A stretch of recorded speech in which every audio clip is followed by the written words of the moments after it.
You guys are so nuts. This is Boys. watermelon hail.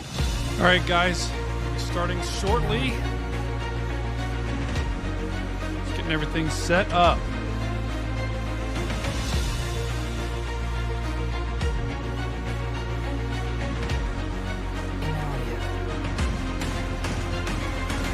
Doesn't look like it may not be on the ground right now, so Dick Worsham.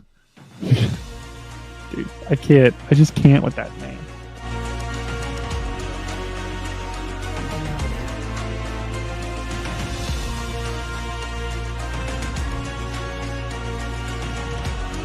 Yeah, Carly, I saw that.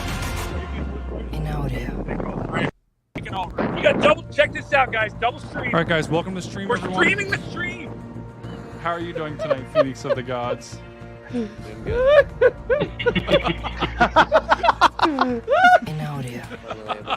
Oh my! Not what I was expecting. Just getting everything set up.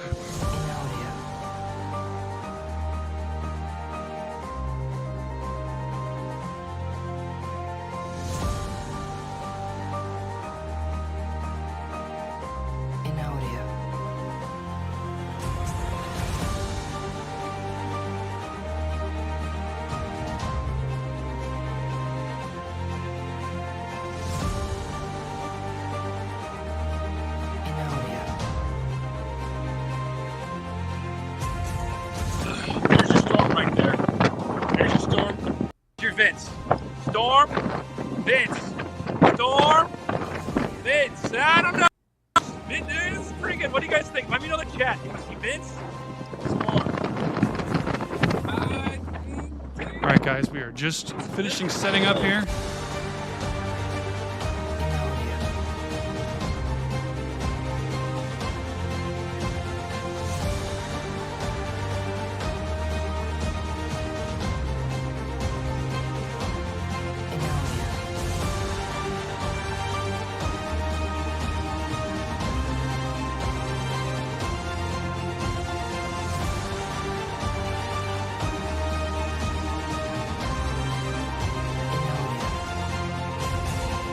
The area of greatest concern that I have is right just to the south of downtown Westerville. That's moving over top of you guys right now as we speak. This is if we get really granular. I was looking at a house here yesterday to buy. So this is an area that is close to home for me. I have family that lives here. I have family that lives out in New Albany. I have friends that live all over this place. So that's, I guess.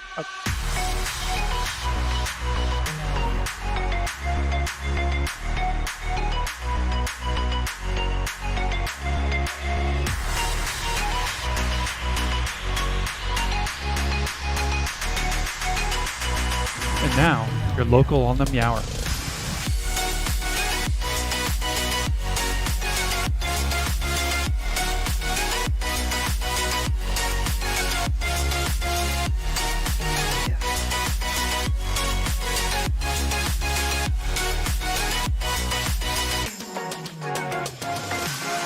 I mean, Boat Guy. Phil, you're behind Boat Guy. He's going to get you through this. Starting People shortly in the here. chat are loving Boat Guy. Yes. Ginger Ninja, the return of the boat. Andrew Johnson, you can always we are just trust the guy finishing with the getting boat. everything in order I'm for the telling you, stream, this and then guy- we will get Eric, this show on the road, guy is guys. one- We've got a dangerous that guy is hurricane, one Hurricane fishing no Helene matter here. what. This is just our pre-intro. Stream starting soon.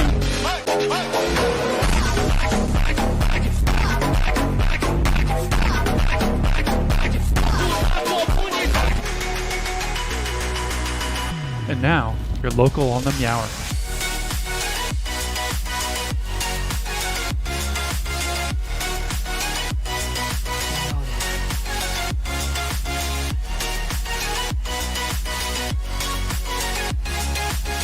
Dan, describe to people what we're doing right now. We are at an ice dump, which is a called Twice the Ice.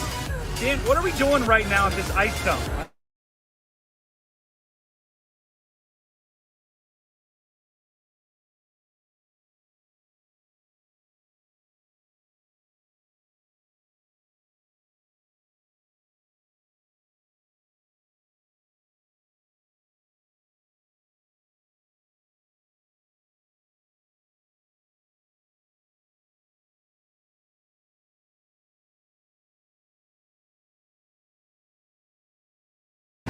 terrible Dr. situation Dr. Hobb, right we'll now bring you in just for a the second eastern suburbs of Huntsville. We have a confirmed tornado on the ground. This is a particularly dangerous situation.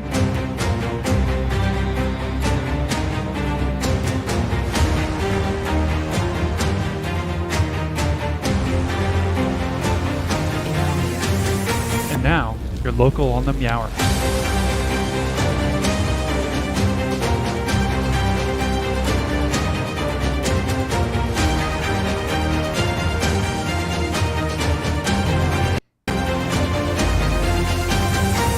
Clearly, a large and destructive tornado is on the ground. This is moving through the city of Natch, Tennessee right now.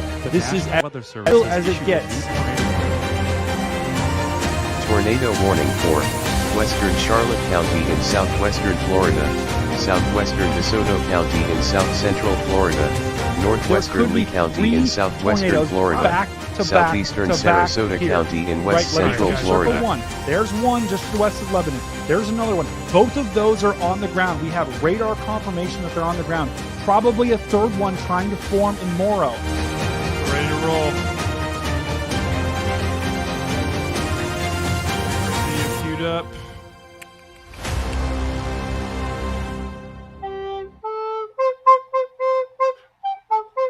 All right, let's do this.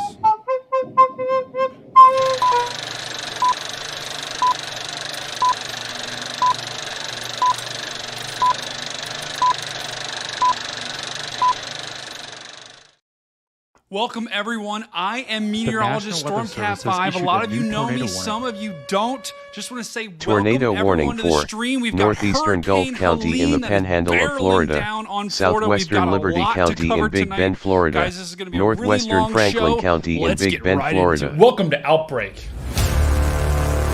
a new live stream format brought to you by the Stormfront Freaks podcast, hosted by me, meteorologist Brady Harris, also known as Stormcat 5. We'll go live on days of extreme weather with the goal of keeping you safe, informed, and entertained. The only question that remains is, are you ready for the outbreak? The outbreak starts now.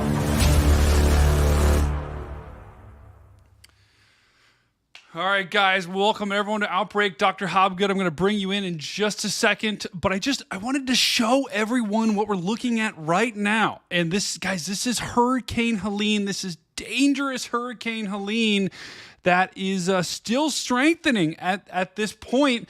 The latest actually advisory has this about 125 miles an hour. So it's a Category 3, a dangerous Category 3 hurricane, which is barreling its way north. And check out the lightning, guys, that we're having in the eye wall right now. So I think Helene is starting to get its act together a little bit more than it had earlier in the day. But still, a dangerous system that is, right off the coast of Tampa. This system is about even with Tampa as we speak, and bringing with it some really dangerous bands. And guys, we're going to be able to watch these bands all afternoon because this is where we're going to get some of our tornadic activity. Really, the entire peninsula of Florida is at risk for tornadoes. But these outer bands right now, they look a lot like supercells. And rightfully so, because they are spinning, and we're going to have to watch these as they come on shore. So Tampa, you are getting in on the action. St. Petersburg, we're having some really strong winds too with being outside of this thing. I think one of the other major things about Hurricane Helene is how big the wind field is. So just because, let's just see, I think Tampa is about 118 miles outside of the eye of Hurricane Helene, yet they're still experiencing significant wind, storm surge, and the possibility for tornadoes. So that's only going to increase over the next couple of hours as this hurricane moves off to the north, and then it's eventually going to make landfall somewhere in here in the Big Bend of Florida, just to the south of Tallahassee. Now, whether or not this thing gets to Category 4 strength, right? That doesn't really matter. I think the big stories here, guys, is that this is going to be a dangerous storm no matter where you slice it. And so do not get hung up on the Category 3 versus Category 4. This is still going to bring about 10 to 20 plus feet of storm surge to parts of the coast.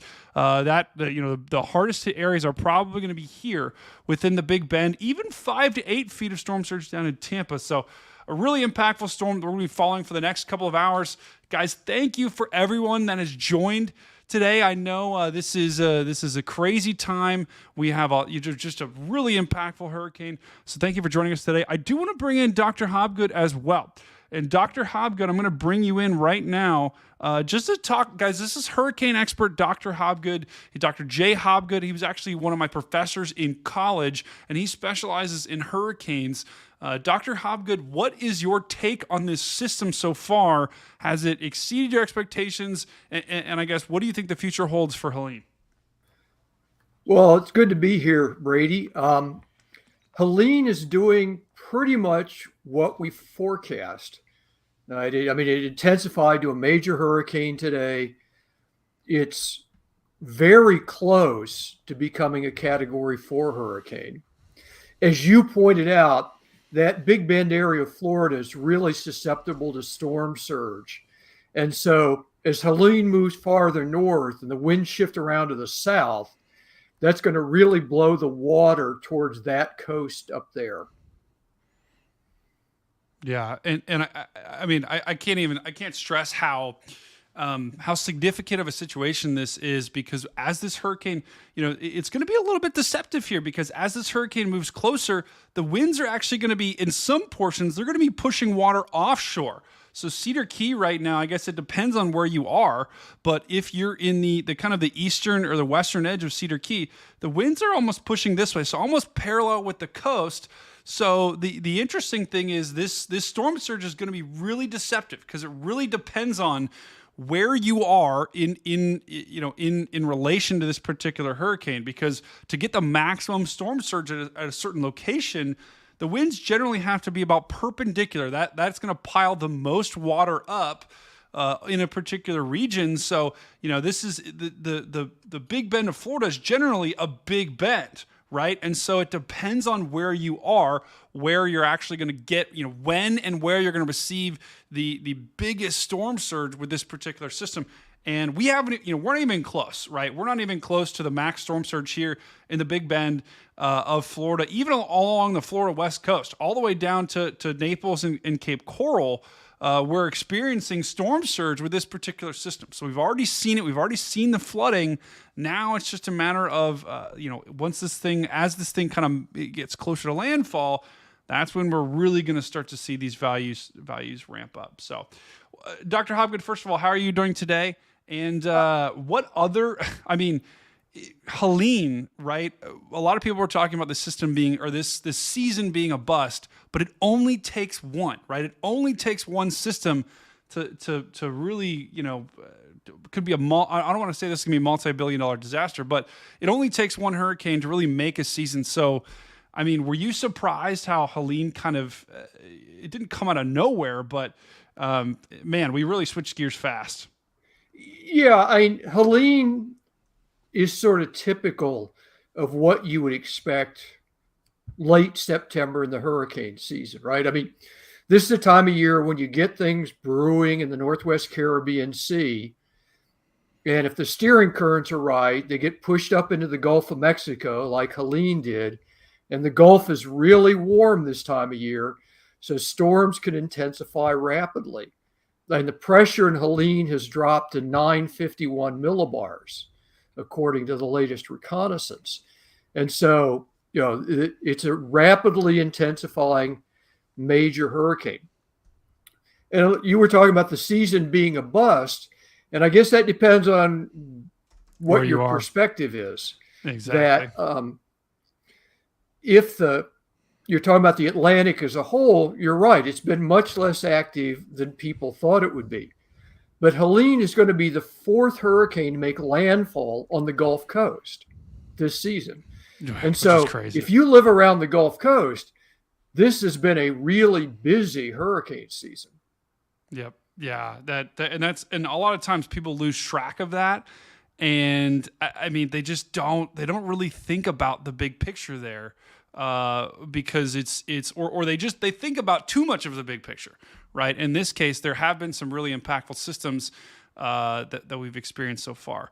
Guys, I do want to bring your attention. Yeah, I mean, and this is going to be just another one in a long line of systems here. So I do want to bring attention to, guys. We are watching traffic cameras. We got Tampa Bay, we got Apalachicola, we got Tallahassee. Apalachicola, check out those waves coming over the rocks there. Tallahassee, we've got cars still driving on the road, so it's a long way before the actual core, the strong core of winds come on shore with you guys. And then Tampa. I mean, Tampa is getting hit really hard right now. This is actually along Highway 275 northbound. We got a traffic camera that was slightly malfunctioning. So we are watching all of these cameras throughout the day, and I think it's going to be really interesting to see how far this particular surge comes up in portions of Tampa and other areas as well. Because I mean, what we're seeing now, this video from Tampa is. The water isn't necessarily over top of the bridge yet, but it's getting close, right? And that I've been watching that all day. I'm actually curious to see if they've shut this thing down, because that water is just cresting over the edge like that. But I talk to people on Twitter too, Dr. Hobgood. I don't know if you've run into this before, but I had a lot of folks on Twitter that were talking about Tampa Bay and how it looks like it's going to miss and how it looks like there's not going to be any storm surge. And I really like 5 to 8 feet is what the National Hurricane Center is predicting in Tampa. So that is no joke. And that is storm surge they haven't seen. It's not going to be 10 to 20 feet like it is other places, but 5 to 8 feet is no joke, and something that this part of the country has not seen in a long time. Right. And if you look at the shape of Tampa Bay, right, when you get southwesterly winds, it blows the water right into the bay. So the storm surge in Tampa Bay is probably going to start increasing now as the center of Helene moves north of Tampa, because the winds are going to swing around to the south, and that's going to start pushing more water into the bay. And shallow bays, you can pile up a lot of water in a hurry. Yeah. You really can, and that's why Tampa Bay has always been very susceptible to storm surge, and I feel like over the last several years they've gotten I don't want to say lucky, but they've avoided for example, Ian went south of them, so they didn't have to deal with Ian. But it is very interesting to know that these particular systems.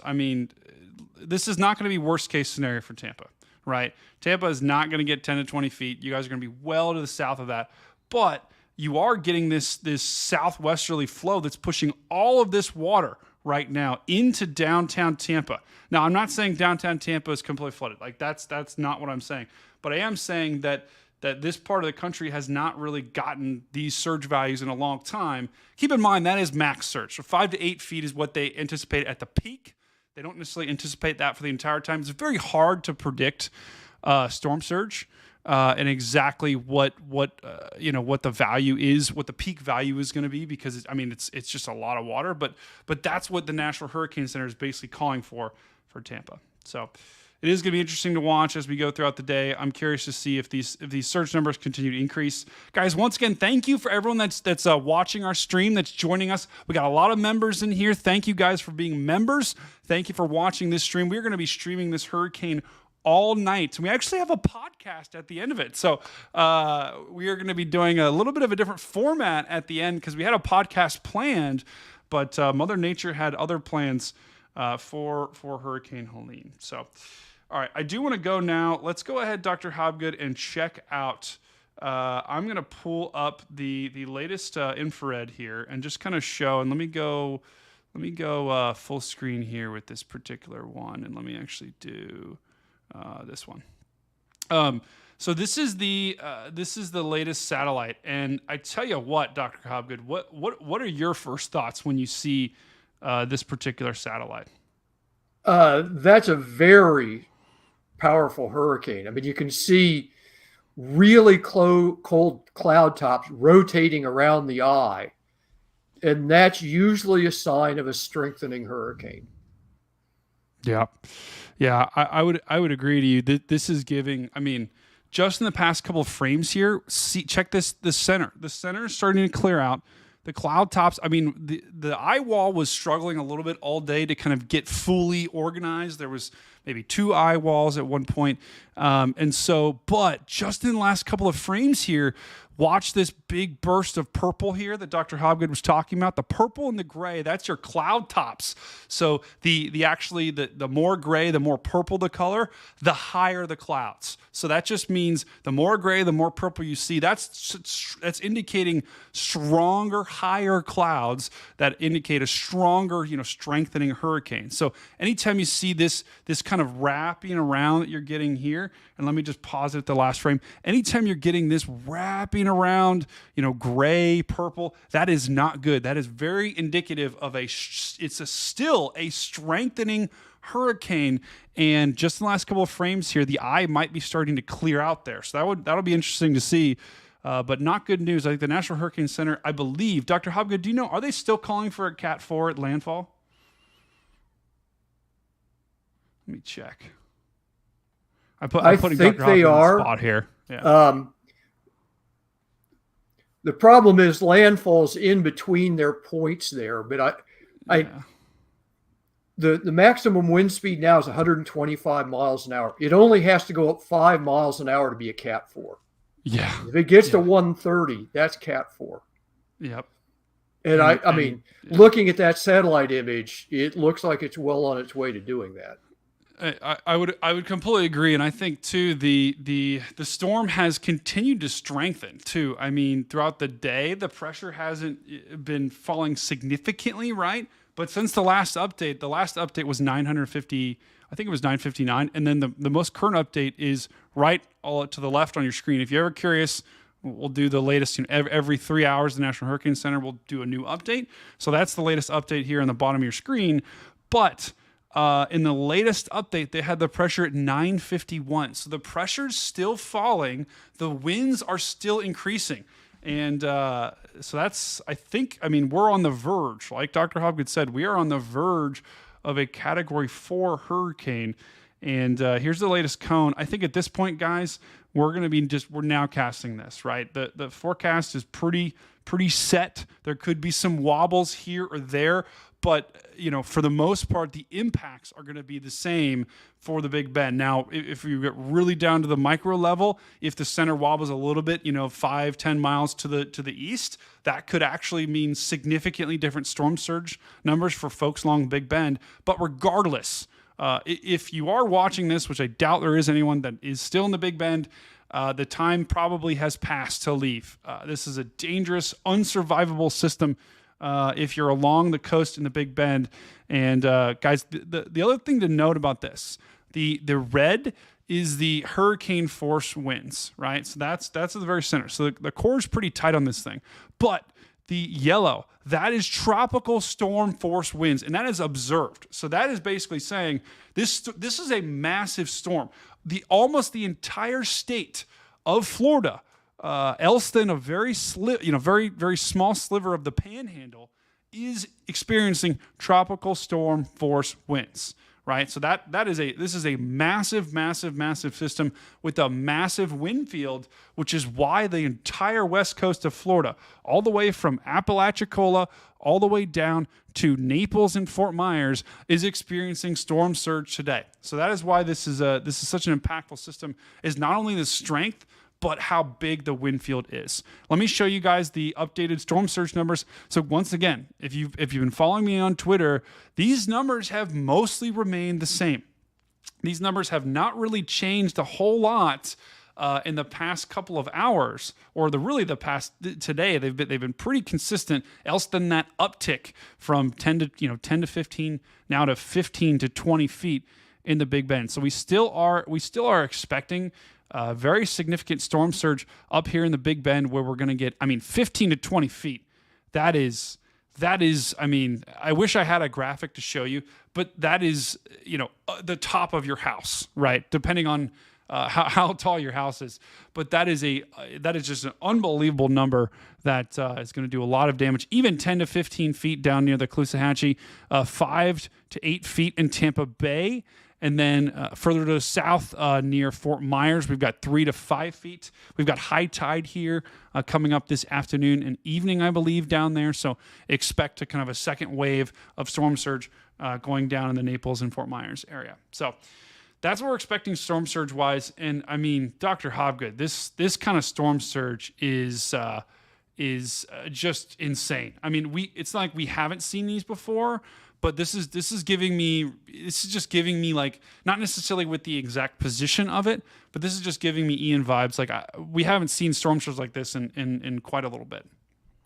Right, and especially in this section of the coast. Yeah, and it's starting to look like Helene is going to be one of the strongest storms to hit this section of the coast in recent memory. And that's going to generate a storm surge that most residents haven't seen before.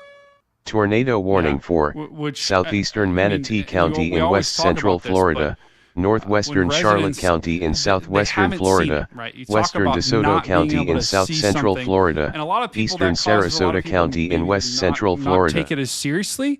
And so my hope with this particular system is that people are taking it seriously. And I think for the most part, the responses I've got on Twitter are people are taking it seriously. There were a couple who were like, well, I'm staying no matter what.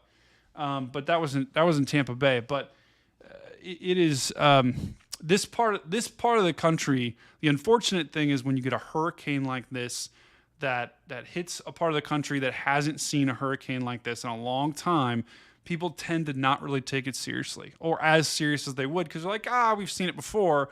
When in reality, you really haven't. I think I can't tell you how many people in Southwest Florida that I know that experienced Ian that now are they're deathly afraid and they think every system is going to be an Ian and they're very cautious and careful. And that's not necessarily a bad thing, but it tends to, once you experience it, then in the future, you take it more seriously. So. Now, the other aspect of this, too, that I wanted to call out on Helene, because Helene is going to be much more than just a hurricane for the Big Bend. It's also going to be a rain producer. It's going to move really tornado fast warning inland, for and then North Central Wake County in central North Carolina and Atlanta, and we are going to get significant amount of rainfall all the way through Atlanta, even into portions of North Carolina, where flooding is going to be a big problem and power outages are going to be a big problem too for portions well into Georgia, because this system is moving very fast. I mean, it is moving northeast at 23 miles an hour. So that is way faster than some of the other hurricanes we've seen this year. And so it's going to take a little bit to actually, once it makes landfall, it's not just going to become a tropical storm. It's still going to be a hurricane well inland. So that's why we have hurricane warnings well inland with this storm. So we are expecting hurricane force winds. And then Atlanta, you're under a tropical storm warning right now. So you're going to get tropical storm force winds. So power outages are going to really be a problem well inland with this system. And Dr. Hobgood, I mean, we've had a lot of hurricanes in the past 10 to 15 years. This is definitely not I don't want to say this is the fastest, but this I tell you what, Helene is moving fast and going to push through. I guess that's the only silver lining for those along the Florida coast is this thing isn't going to sit over top of you. But Helene is moving really fast. Right, and it's been picking up speed today. I mean, it's now moving at 23 miles per hour, and it's going to continue to move faster this evening. It's starting to remind me a little bit of Hurricane Hugo that hit Charleston, South Carolina, 1989. Hugo brought hurricane force winds as far inland as Charlotte, North Carolina. And there was a large area of power outages. This one's starting to look like it might have some of the same effects. But in addition, I mean, Helene is going to drop really heavy rain. And sort of once you get up into North Georgia, Western North Carolina, Eastern Tennessee, you've got the Appalachian Mountains. So that area is also really susceptible to flash flooding. Yep. Yeah. And I've got I looked at a couple of tweets from there earlier today, and it was very much like this could be a catastrophic event for that area. So really, I mean, the impacts of Helene, guys, are going to extend well inland. So I did want to mention that as we continue to track this, as we continue to track Helene all the way as it moves, moves inland. It's going to be it's going to stick around. Yes, it's going to move quickly on shore, and once it gets into Georgia, it is going to continue to move quickly. But then it's going to stall. We're going to see a pretty good rain event for the deep south and portions of the lower mid-Atlantic. So, all right, well, let's check back in on our traffic cameras here to see what we got cooking. So we got Tampa is still this is probably going to be the worst conditions that we have for the next I don't know what happened with that. But Tampa is experiencing some pretty significant conditions right now. Apalachicola, also Tallahassee. You've got a bit before this is going to move on shore with you guys. We do have 89 hurricane warnings. A new tornado warning. We do have a new tornado warning here, so let's listen to this. Tornado warning for South Central St. Johns County in northeastern Florida. So that's another aspect of this, guys, is we do have tornado warnings. We have tornadoes that are possible with these systems. We're going to see tornado warnings all night long. That is going to be a huge aspect of Hurricane Helene. Really, any tropical system has the possibility of tornadoes, just because there is this spin in the air, and sometimes some systems are worse than others. I think Beryl was way worse than some of the other systems that we've had. But let's go ahead and take a look at this tornado warning. This is down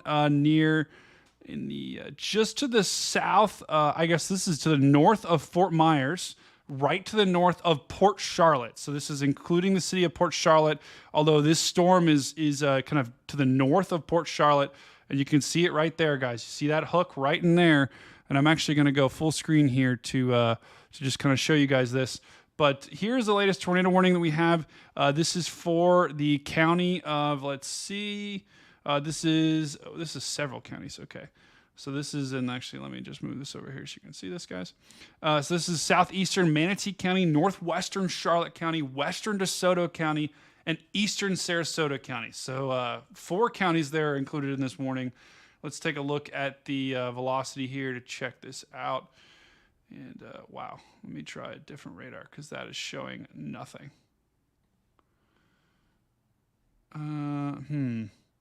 Interesting. Now, they may have issued this just because it has a hook, right? You can clearly see there's a hook right there. So we always talk about, I always like to draw whales. Guys, this is a supercell for sure.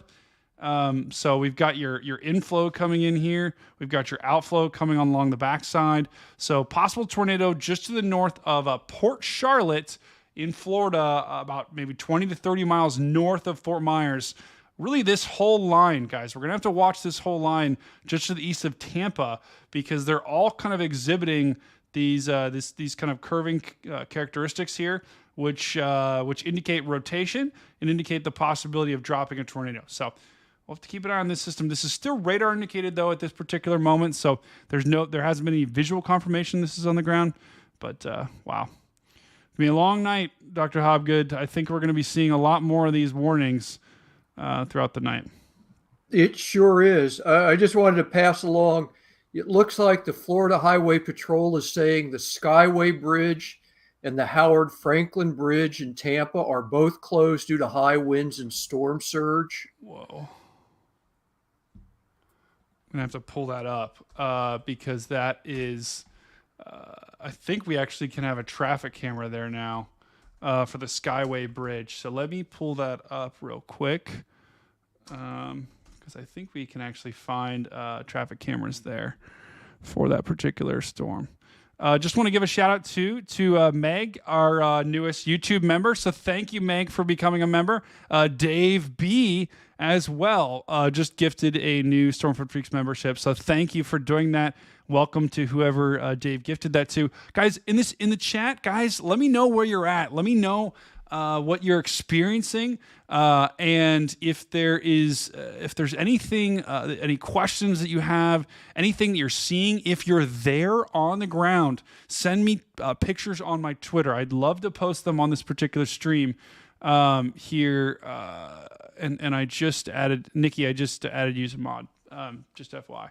But go ahead and send them to me on Twitter. That would be where you would want to send them. Where I would be able to see them is on Twitter. But this is a dangerous storm that we're looking at. And just, I mean, my goodness, I do not like the latest satellite imagery that you can see on the right part of my screen. That eye is starting to clear out in a hurry. Wow, I do not like that at all. Yikes. So we got a tornado warning is also continuing for Northport, Florida, and Mineral Springs as well until 5:45 p.m. So let me go ahead and pull up the traffic camera to see if I can see this. You said that was the Skyway Bridge, Dr. Hobgood? Right, the Skyway Bridge. Okay, let's pull up. And the Howard Franklin Bridge. There were two of them. I think this is our Skyway Bridge, possibly. Yeah, here it is. This is the Skyway. Okay, so guys, this is a live look at the, let me actually do picture-in-picture so I can control the size. So this is a live look at the Skyway Bridge right now, guys. It doesn't look like there's, and once again, guys, this is the Skyway Bridge in Tampa, Florida, that has just been closed due to storm surge. This is what it looks like currently. It doesn't look like, well, I guess it probably depends, because I think this bridge goes straight up, I believe. For those that are in Tampa, you could probably tell me otherwise, but this bridge actually, I think, goes straight up in the air, and so I believe that this particular system or this particular bridge would be, if it would be flooding, it would probably be lower. So let me actually look. Let me go look for a different vantage point while we keep this up on the screen. But and they sometimes do. I mean, they often do this. I'm actually surprised they didn't close it sooner, to be quite honest, because normally they'll close this like a couple hours or a day before, rather than leaving it open like that. But still, dangerous conditions in Tampa right now. Let me go ahead and refresh. Okay, I'll keep looking for a camera here. Wow. Some of this video is crazy. Dr. Hobgood, have you any other thoughts on the other risk of Helene? I mean, 15 to 20 feet of storm surge is high, is wildly high. I mean, that is just unsurvivable storm surge. At least from your experience, there's more than just the category that goes into how big a storm surge is going to be, right? It's also size of storm and how fast it's moving. You want to talk a little bit more about that as well? Right. I mean, the storm surge, the wind is going to get the water in motion and moving towards the coast. So how big the circulation around a hurricane is plays a big role in creating the storm surge. But it's also the shape of the bottom of the Gulf of Mexico. If you've got a real gradual slope, that tends to allow the water to pile up more, and you tend to get a bigger storm surge. And unfortunately, in that Big Bend area, you do have a pretty shallow body of water and a gradual slope. So that's bad for storm surge. And then you get your highest storm surge where the shape of the coast is like a funnel, and that can occur near the mouths of rivers and streams, or if the coast itself funnels in, because that'll funnel the water into that spot, and that'll make the surge even higher. Yeah. So there's a lot of factors that go into making a storm surge the way it is, and it's hard. I mean, at least from my perspective, Dr. Hobgood, it's sometimes hard to fully predict. I mean, if I was going back to college, I would love to almost have a class taught about storm surge, because it's hard to predict exactly because there's a lot of different factors that go into it. And, sometimes you get, a hurricane where the surge is less than expected or more than expected. But they've gotten pretty good at predicting the actual numbers. I think the range is a good way to kind of help people understand. But I've always been like, I want someone to invent some sort of like tool or way to visualize, because oftentimes it doesn't necessarily always coincide with when the winds are the strongest, right? Because if the winds are out of the west and if the winds are blowing away from the coast where you're at, that there would be zero storm surge, and actually the water will go out to sea.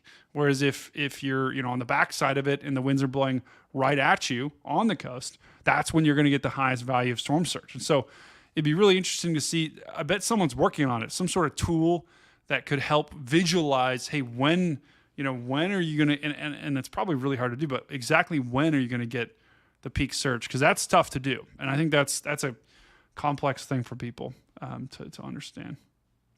Yeah, well, the National Hurricane Center actually has a storm surge unit that focuses on making better predictions for storm surges, improving the models, coming up with better ways to communicate the surge. I mean, storm surge watches and warnings are relatively new products, and the Hurricane Center implemented them in recent years to try to highlight the danger caused by storm surges. So there are people at the National Hurricane Center work on it. I know there are other researchers in university and other government facilities that are also working on trying to make the storm surge predictions even better. Oh, and so Dr. Hobgood, we did just get, I don't know if you remember Dina Knightley, but she was a former student at OSU a good bit ago, but she now works at the at weather.com, and she's saying hey to you, Dr. Hobgood.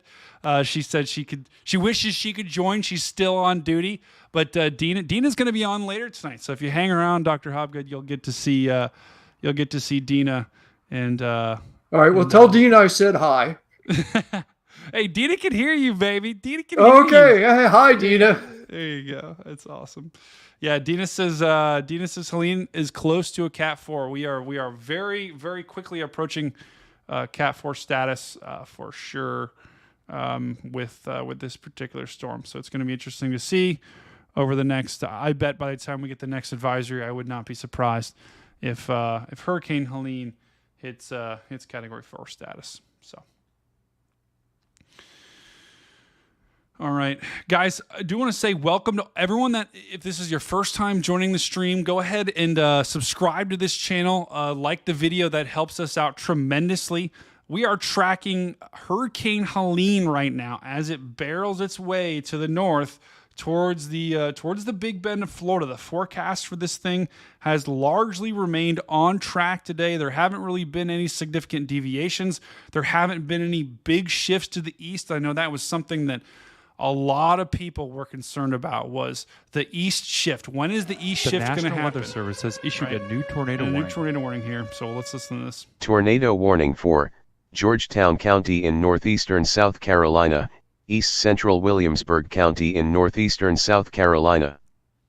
So that was a new Weather tornado Service warning has that we issued had. a new tornado warning. Two new tornado warnings. Tornado warning for central St. Johns County in northeastern Florida. All right, so we've gotten two new tornado warnings here. One in South Carolina, one in Florida. We're going to look at that in just a second. But I just want to quickly talk, and let me get this ad off our CG-meter here in the top corner of the screen. My goodness, though, I'm zooming in the top right corner of the screen. That is all those white pluses. Those are lightnings. Those are lightning strikes. So we're seeing a lot of new lightning strikes in this particular system. So, I mean, Dr. Hobgood, it isn't always right, but I feel like lightning is generally an indicator of a strengthening eye wall. And my goodness, we are getting a ton of lightning with this particular system just in the past about 30 minutes. Right. When you've got a truly tropical hurricane, and Helene is a truly tropical hurricane, more lightning is another indication of strengthening. Sometimes when you get these late season storms up the The East National Coast, Weather we get Service some has issued a cold, new dry tornado air warning. mixing in. Then you get Tornado lightning warning with for those storms. northwestern For something Charlotte like County Helene, in the southwestern lightning means more Florida, strength. southwestern DeSoto County in south central Sorry, Florida, Dr. Hobgood. southeastern turn these Sarasota down a County little in bit. west central Florida. It did not. It really did not want to cooperate there. Continue. No, as I was saying, with a hurricane like Helene, I mean, the lightning does indicate, stronger potential there. Yeah, and I mean, look at this eye wall. And let me go to the big screen here. This eye wall has been absolutely just dropping a crazy amount of lightning. I mean, there's at least 20 strikes that I see in the center part of the screen, right in there. You see all these strikes right here. That is all lightning that we're seeing from the eye wall of Hurricane Helene. So a little bit, it's still a little bit lopsided. The eye wall actually hasn't. I think it's if we look at microwave, which is just another way to picture hurricanes, it's probably closed off there. But just on the radar, there still hasn't fully closed off the eye wall, or maybe with a little bit of dry air on the south side. But I don't think that's going to matter, right? I think this system is pretty well organized. It's pretty vertically stacked.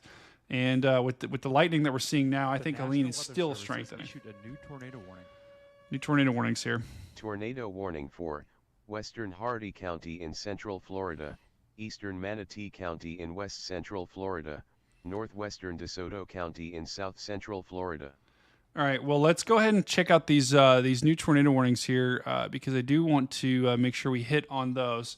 So we do have a second tornado warning, and I talked about this earlier. The tornado warning now that we have actually is this storm is moving so fast that, watch this. I mean, remember the Port Charlotte tornado warning that we just had a little bit ago? That storm has moved out of that polygon so fast that they actually had to issue a separate tornado warning. This isn't even really a continuation. This is a separate tornado warning for the same storm. Check this out, guys. For those that have watched my stream before, this is your classic whale structure, guys. This is a supercell thunderstorm that is producing possibly a tornado. You've got your hook right there. Let's take a look at the velocity here. There's your couplet right in there, right to the east of Edgeville. So this is just a kind of crossed Highway 70, Highway 70 here. Storm is a dangerous storm that is trying to produce tornado. Let's check at the correlation coefficient. Don't really see any signs of debris, guys. What I'm looking for on this is a blue ball. I do not see that here, which is good news. I do not see any debris balls with this particular system. But all of these, guys, all of these storms to the west or to the east of Tampa have the possibility to produce a tornado. So if you are inland from this particular system, you might think, hey, I don't really have anything to worry about. That is not true. With this particular tropical system and most tropical systems, oftentimes on the east side, right in kind of generally in this area, really, that's where you have your kind of greatest risk of tornadoes at this particular moment. We also have another tornado warning just to the north. This is right to the south of Jacksonville, Florida. Here's your another radar indicated tornado warning. Let's take a look at the velocity here. There's that couplet right in Molasses Junction. So Molasses Junction, you have another possible tornado that's trying to drop here. And once again, I mean, this warning, guys, is if I put this warning is about 230 miles outside the center of Helene. So really, I mean, if I'd kind of show you here, because I realized this didn't show you, this is about 230 miles outside of the center of Helene. We're getting tornado warnings. So that just shows you how big of a system this is, how large of an influence this particular system is. And Jacksonville, this storm is coming right at you. So Jacksonville, Florida, you've got a tornado warned storm moving at you pretty quickly. And usually these things are pretty short-lived, though. But they can form, and then they dissipate, and they form again. So Jacksonville, you've got some outer bands coming at your way as a possible tornado. Here's another tornado warning. This is our other warning that we had. Guys, this is still these warnings are basically influenced by. I don't want to say they're directly caused by the hurricane, but they're directly caused by the overall pattern. And we've got another tornado warning here near Georgetown. This is Georgetown, just to the south of Myrtle Beach, South Carolina. Here's your rotation right in there. So this is a fairly weak signal, but still, I've seen tornadoes produce from less. So take this warning seriously here. Don't see any signs of debris, which is good, but going to need to take this warning seriously as it moves off to the northwest. Those are our 3 tornado warnings. Or sorry, I guess we do have 5 active tornado warnings right now, but 2 of them are down here just to the north of Fort Myers. Manny says, I'm in the Jacksonville area and I've had some sprinkles and some wind, but nothing crazy yet. Yeah, so Mandy, you've got some outer bands coming your way. So definitely stay weather aware of the next hour, because we've got some possible rotating storms moving your way on the outer bands of Hurricane Helene. All right. So Dr. Hobgood, any other surprises that you've seen from Helene over the past couple of days? Anything that you haven't seen before, or anything you're like, oh, we haven't really seen that in a while? Not really any big surprises. In a sense, Helene's been pretty well behaved. It was a large disturbance when it started, so it took it a while to get organized. But that's pretty typical when you start out with a big circulation. Takes a while to generate the core, but once Helene got into the Gulf of Mexico, it started to organize more quickly. The eye started to develop. It's in some ways a pretty typical late September hurricane in the Gulf of Mexico. Yeah. And I just muted that because right in the middle of you talking again, there was a new tornado warning. I feel like every time you talk, the tornado warnings just start going crazy. So I muted that, but we did just get a new tornado warning for South Carolina. I believe that was South Carolina. We'll check on that in just a second. They did. Actually, sorry, that was North Carolina. We got a tornado warning somewhere in North Carolina. So we'll find that in just a second. But check this out. Another thing I do want to call out is check how far inland, guys. Everything in the purple, those are your hurricane warnings, and those extend so far inland. Albany, Macon, Georgia. You guys are all under Douglas, Tifton, Valdosta. We've got a train cam in Valdosta as well. All of you guys are all in hurricane warnings, and Lena, they stop just short of you guys. But this is why this system is so impactful. Is it's going to continue to move to the north, make landfall, and then continue just absolutely tearing its way into Georgia, where we're expecting hurricane force winds well inland. So this is not going to be one of those systems that just hits land and dies immediately. It's not necessarily going to strengthen once it gets over land, but it's going to take a long time to lose strength here over the next couple of days. And then once it does, as it moves to the north, it will gradually lose strength. But we've got tropical. Dr. Hobgood, I can't remember when we've had a tropical storm warning in Asheville, North Carolina. I mean, that is nuts. Asheville is almost. If we just do this out, Asheville is almost 240 miles away from the nearest coast, and yet it has a tropical storm warning from Hurricane Helene. I mean, that is crazy. Yeah, I'm not sure I've ever seen that before. Yeah. I mean, we're talking almost in Knoxville. I mean, Knoxville, you are not on a tropical storm warning. But my goodness, this is a crazy system.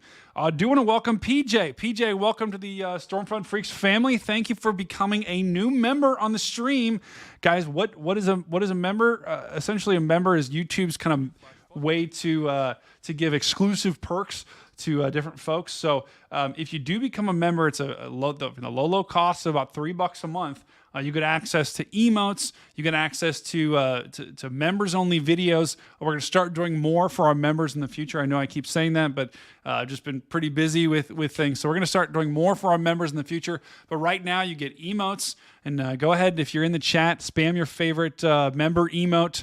And you also get exclusive, things like videos. I'll post videos every once in a while to our members. So check that out. Just hit the join button down below. Also hit the like and subscribe button, guys. If it is your first time, make sure you hit like and subscribe on the stream as we keep going forward. And I do want to say thank you to everyone that is joining. It's your first time.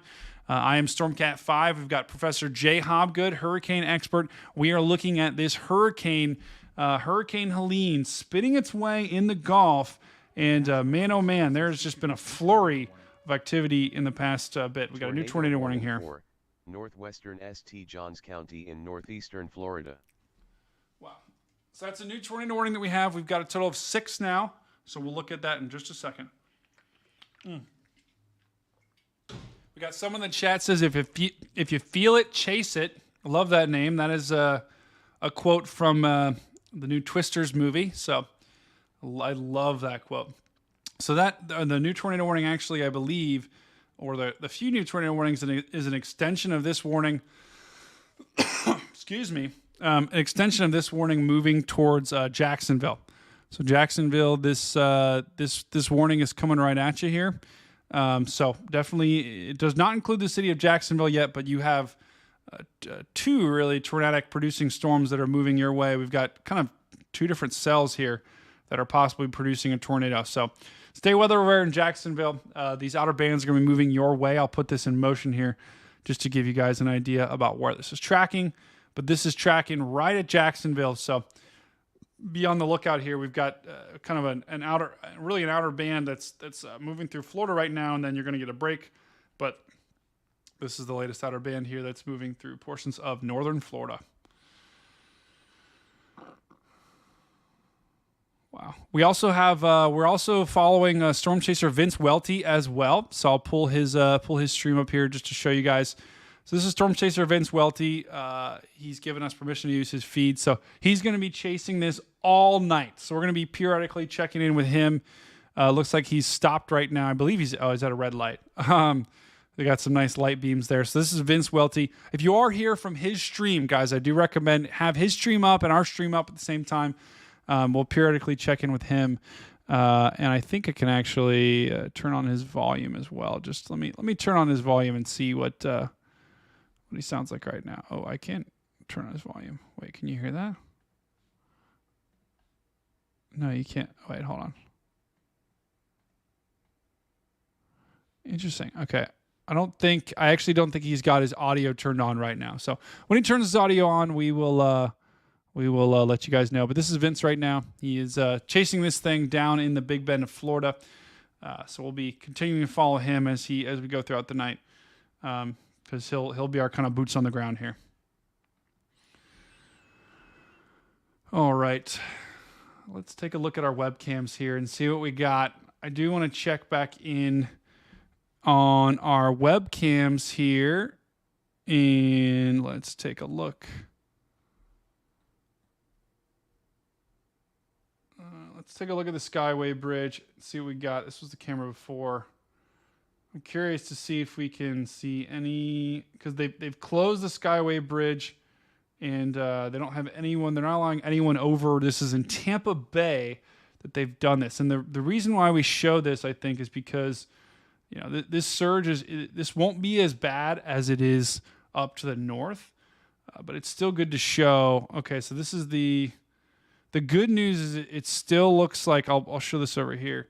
It still looks like, and my goodness, the camera's really shaking here, but it still looks like the water hasn't fully made it over top of the Sky Bridge yet. It's definitely coming on shore here, and let me just circle where looks like the water is. Looks like the water is still offshore. It has not. It's making its way up to the bridge, and you can see some flooding up there, but it looks like the actual road itself is not flooded yet. But that could change here over the next couple of hours, so we'll have to watch that. Carly, I don't actually think I can show Mama G's stream on stream because if it's on YouTube, I think I might actually get or marked for that because YouTube will think I'm stealing their content.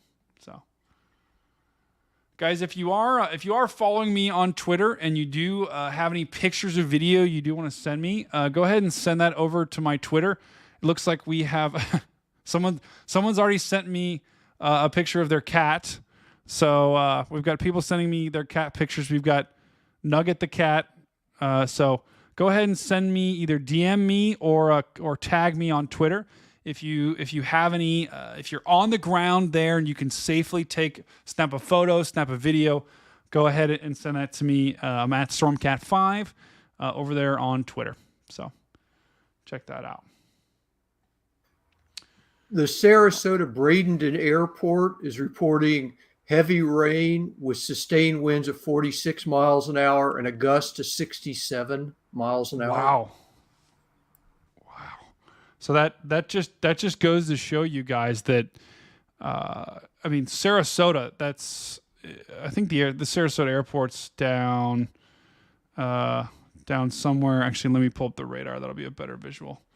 So the Sarasota airport is, I believe, here's Sarasota. So I think the airport's somewhere inland. I think they probably just reported that in the outer band. But that's almost hurricane force. That's a gust, right? But we are, hundreds. Let's do the exact math here. We are about 130 miles outside of the center of this hurricane, and they are almost at hurricane gusts, right? That is not sustained. The sustained winds was what, 40 something, Dr. Hobgood? 46. Okay. Got it. Yeah. So 46 sustained winds. That just means the winds, consistently basically blowing at 46 miles an hour. But the gust is kind of the what the wind at the highest point was at. And that is, to have a gust of 67 miles an hour well outside of the center of this thing. That's why we're getting storm surge in Tampa, guys. Because we've got some really strong winds, and the winds are actually probably going to be stronger in the outer bands. So in any of these bands that you're going to get, that's when you're going to get your higher gusts of wind. I guess the one good news for Tampa is it looks like the outer bands that were kind of sitting over top of the city are starting to slide a little bit to the east. They're sliding northeast right now, but the good news is behind it, you'll probably get some kind of other scattered bands. They don't look as strong as the ones just went through Tampa. So. But Tampa's got a long way to go before you're out of the woods with this system yet. I think the strongest conditions for Tampa are going to be now and for the next couple of hours as this thing pushes closer to landfall. Southwest Florida. I know we've got some people on from Southwest Florida. You've avoided the outer bands unless you're in kind of Fort Myers, Inglewood area. You guys are getting some stronger outer bands from this. The good news is like Naples, Fort Myers, Marco Island, you guys were really hard hit with Ian. And for the most part, you guys have stayed dry, not completely dry, but for the most part dry from this particular system. And but you're starting to get some onshore flow here. So as once we get to high tide, I believe high tide here is about now or soon. You're going to see some more storm surge flooding in Cape Coral, in Fort Myers. You're going to get some probably the peak storm surge for you guys is going to be over the next couple of hours as well as this system slides off to your north. But the good news is this system is moving to the north, so it is sliding away from you. So for those that are in Southwest Florida, I know there's some people in there from this stream. You may get some more localized flooding, but this is not going to be an Ian for you guys. Which is great news. I know everyone wants to hear that. So, all right, and I do actually have some Cape Coral and Sanibel. How are they? Let's just take a look. Zoom in here. So Cape, and I think we can probably find some webcams here. So we'll take a look at those. Because Cape Coral right now, you guys are about to get some outer bands from this particular system. But and you are getting a southwesterly flow, so you're getting winds that are pushing right kind of into this channel. And what that's going to mean is we've just got water kind of pushing right, and I'm actually going to pause it here so I can just draw this. So you're having winds pushing onshore here, and it's going back into these two channels, right? So it's pushing all of that water back into these channels. And so in downtown Fort Myers, as well as on Cape Coral and Sanibel, that's where you're going to get some of your storm surge flooding. So as this kind of wind continues to push water up into the channel, that's when those water levels are going to rise, and when you are going to see some storm surge. So I think you're probably going to see your peak storm surge over the next couple of hours as high tide hits, and then as this system moves off to the north, that water should recede. And for the most part, it shouldn't be too bad here. Just some kind of localized flooding here in Southwest Florida. So that's basically that. I do want to pull up, because I tell you what, let me actually just pull up, see if I can find any webcams down there, or traffic cams. Of course, they're all along the freeway. Unfortunately, it looks like they are just like all along this. I believe this is 75. Yeah, they're all along 75, so it's gonna be tough to see. Let's see if we can find one that's close to the river here, or the bay. And it's not gonna give a good. Yeah, we're not gonna find a good one here, I don't think. But I do have some video from. Let's see if I can find Inglewood. I think there's some cameras down here. No live feed.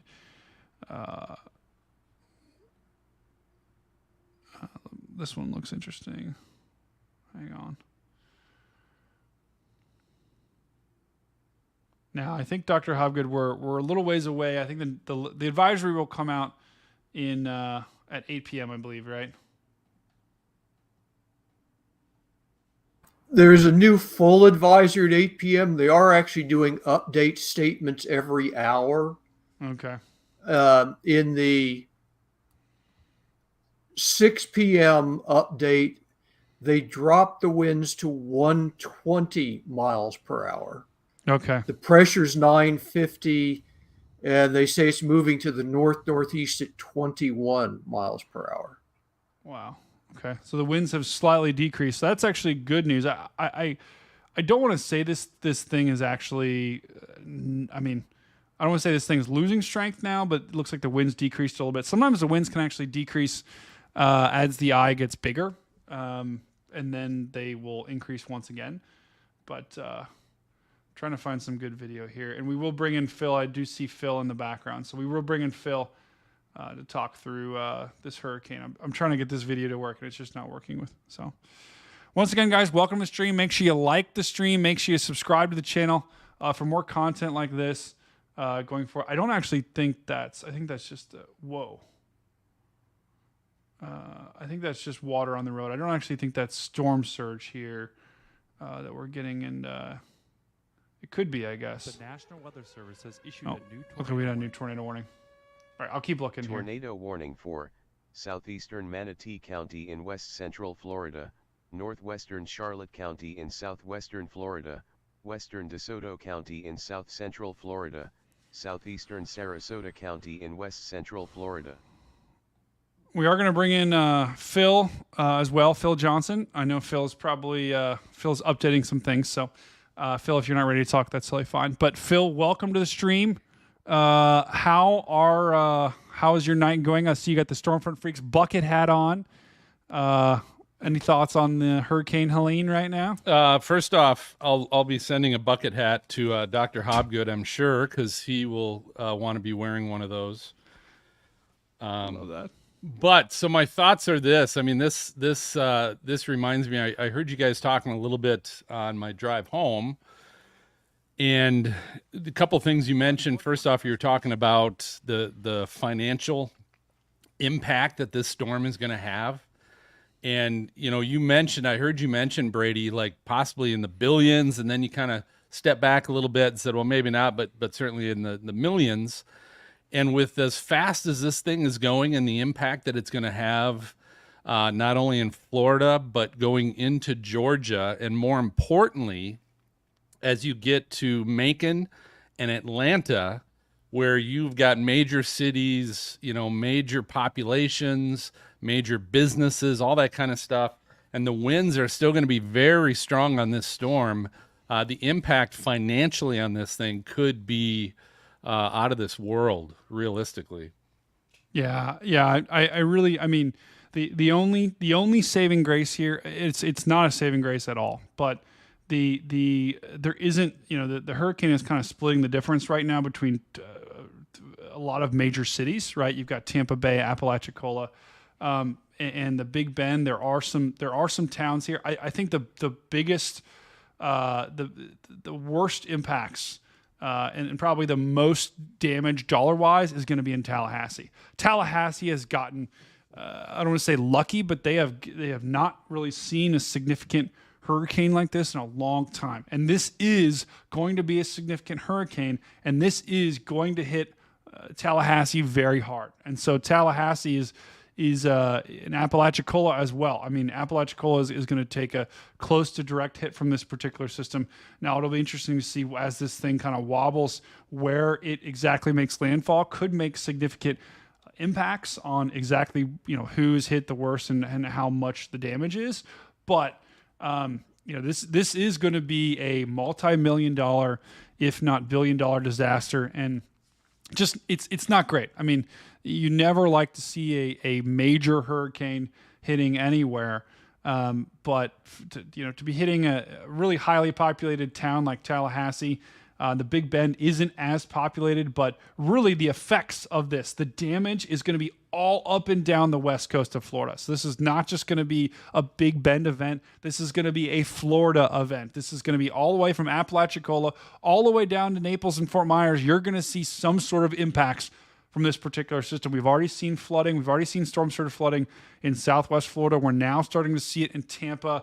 That's it. We're already, there already are videos out there circulating of surge in portions of the Big Bend. So this is coming. This is coming fast, and it's only going to get worse the further north you go as we go throughout the evening and overnight hours. So we got a lot of people. We got a lot of people doing Stoic Phil emotes in the chat. So those are exclusive to our members on YouTube. We got PJ, who's our newest member, who's checking out the Stoic Phil emotes. Dr. Hobgood, I feel like with how many times we have you on, we need to build you our own emote. So that could be coming in the near future.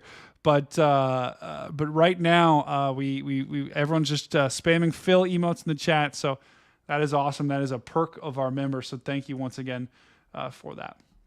I do want to quickly show a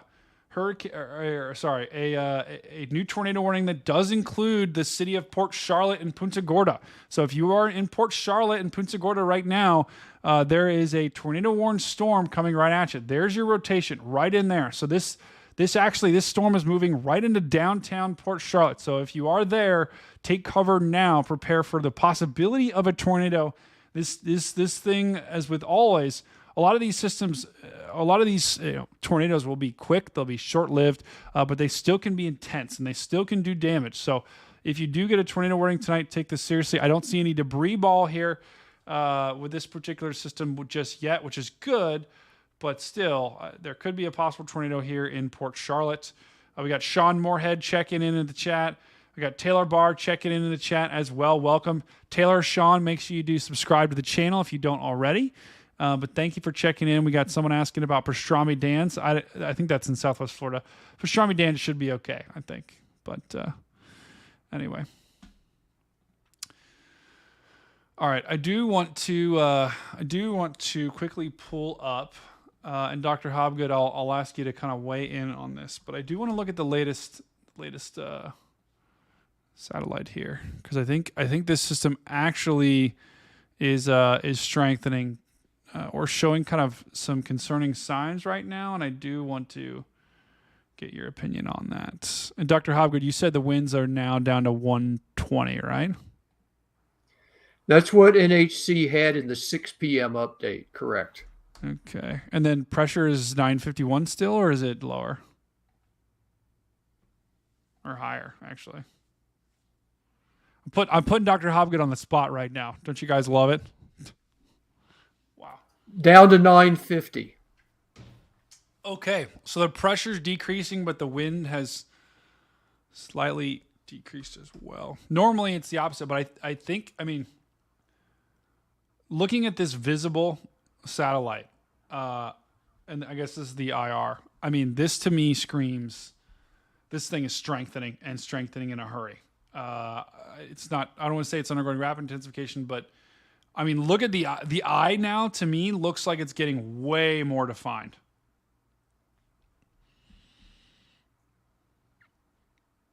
I'm not sure there's a recon plane in there right now, so lowering the wind speed 5 miles an hour may have been based on the radar display. Yeah. Well, and sometimes Dr. Hobgood, right?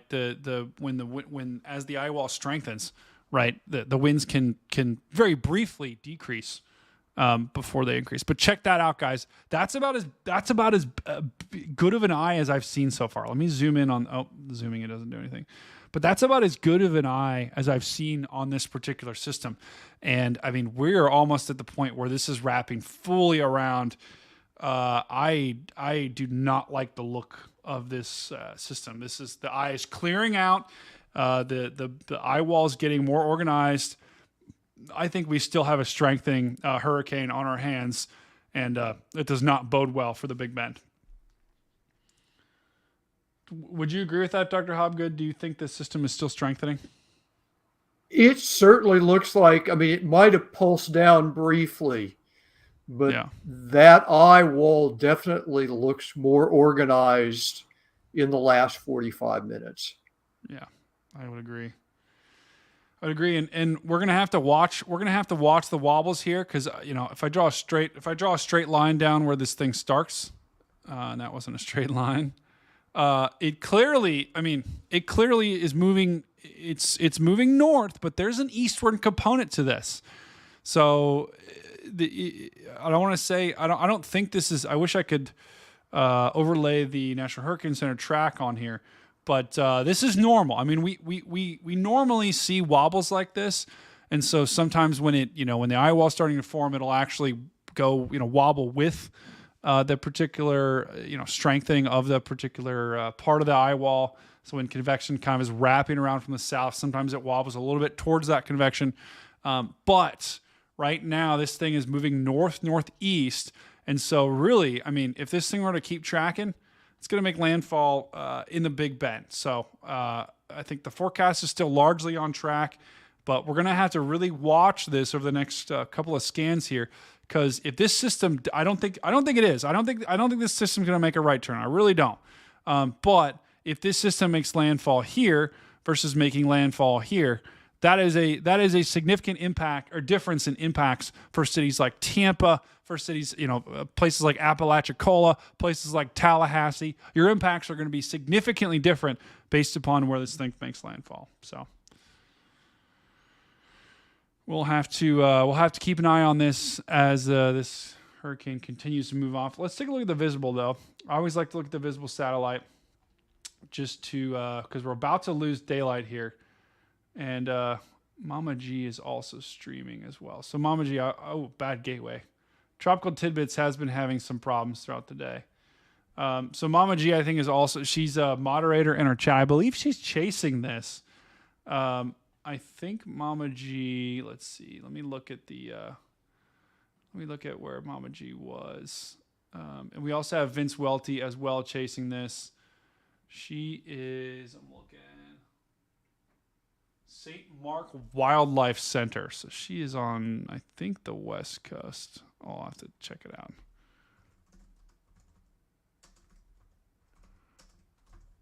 Let's see if this even pops up. Oh, that, okay. Well, that isn't the right St. Mark Wildlife Center. We're not looking over in Europe. So maybe, Carla, you could send me a link of where, of exactly where Mama G is at right now. Okay.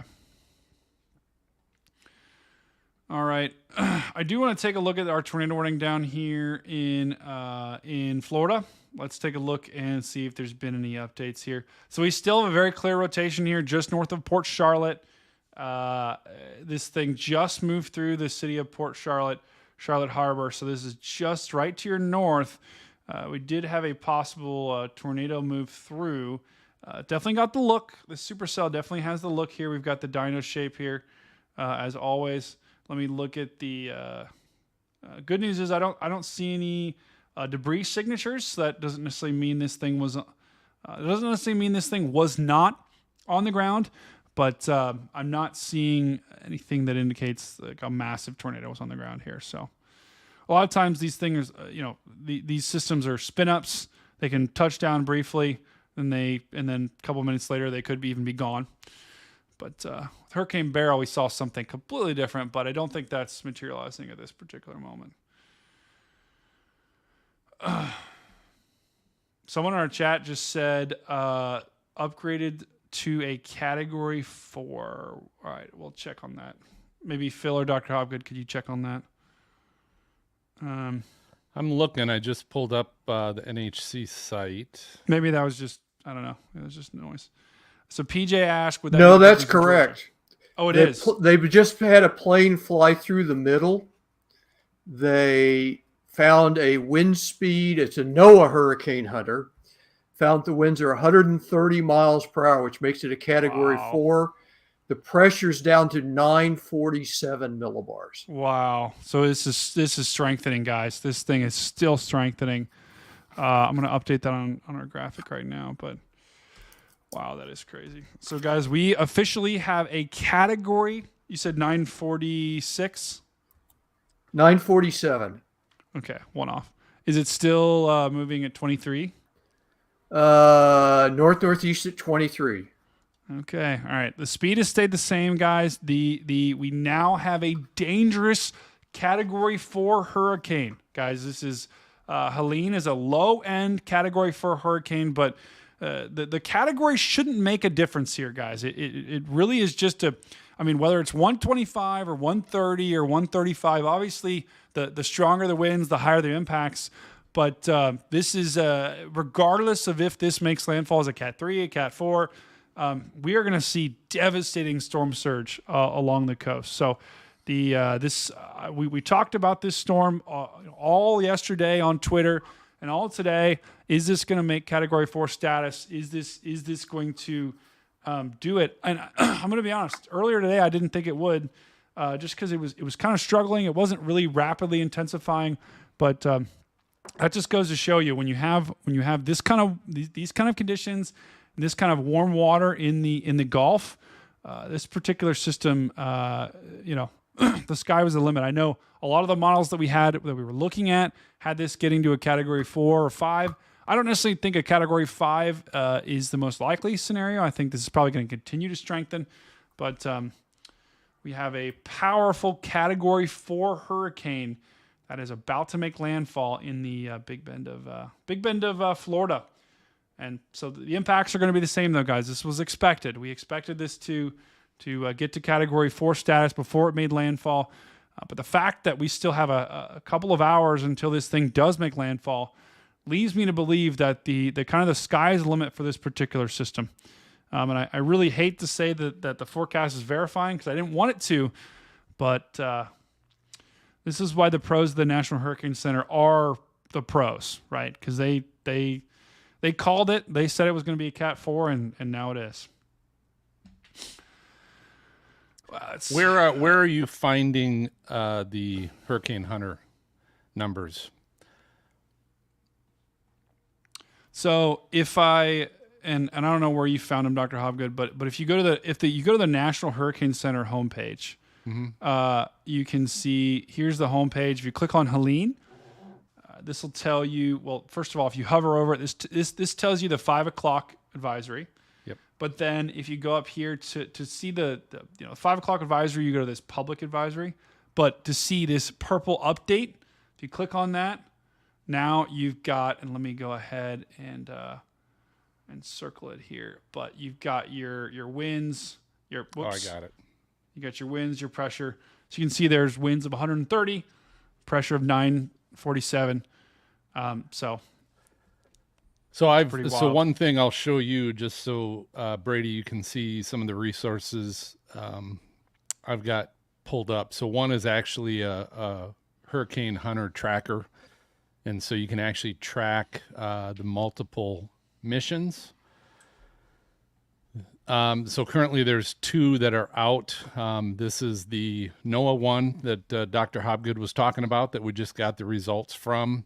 It kind of shows not only their track, but where they dropped, put down some drop zones on there. And then there was one with the Air Force that looks like they may be flying out. So it looks like they came in,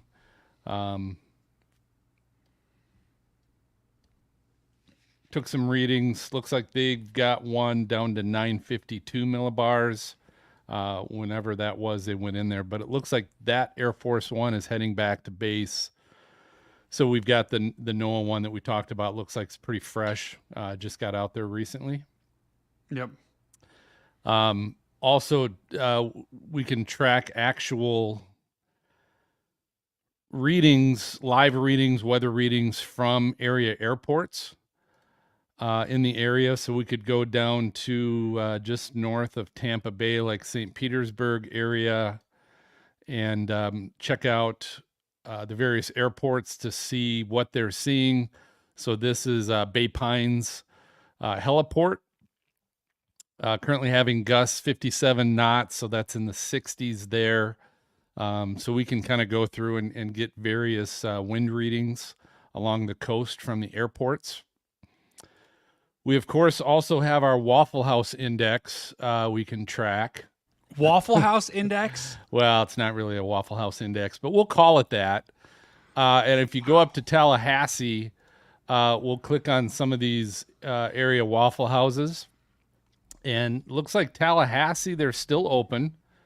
So if you're hungry in Tallahassee, you can still visit your local Waffle House. But in Crawfordsville, they might be in the evacuation zone because that's a little closer to the coast. They're closed. So that one did close in Crawfordsville, Florida. That's in the Big Bend there, just south of Tallahassee. Wow. But we can keep an eye on that, see how our 24-hour Waffle Houses are doing. We also have earth.nullschool.net, which gives us a visual reading of the winds, how fast, strong they are, where they're going. And this is kind of a really neat way to see, obviously, how fast the winds are around Helene. But what's interesting is really seeing where it's pulling and how it's affecting areas around it. So again, if you look, so they're talking about how the impact has been on the entire state of Florida, not just the West Coast. But if you look at the East Coast, you can see how those winds are even affecting the East Coast of Florida and up by Georgia and getting into the Carolinas, which is why there's going to be a lot of risk there as well as this continues to move north. But also I thought it was interesting to see how it's pulling, this low pressure is just really pulling the air from the Midwest and here in Ohio. It's nuts. Dropping it down, creating quite the system. Yeah, but this is a Phil, this is a really good example. Guys, this is a massive, massive, massive system that is it is a huge hurricane, right? It is a huge hurricane, and the wind field on this thing, right? I think I posted a tweet earlier today. The wind field earlier, right? The tropical storm force winds extended almost 350 miles outside of the center of this particular system. I mean, that is the size of a state, right? That this wind field is, and the hurricane force winds was about 60. So that was earlier today, but that just is. I think this is a really great graphic to illustrate how massive this wind field is. Wow, that is really, really, really a really cool tool, and I think a really cool tool for people to go see where the storm surge is. You're looking for the wind that's perpendicular to the coast.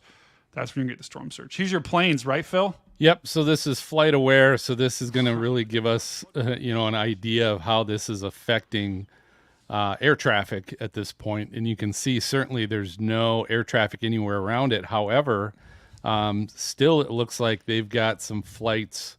This one's coming from Germany, heading to Orlando. So there's, and it's funny why it's heading to Orlando over here. It's basically right now flying right towards Tampa Bay.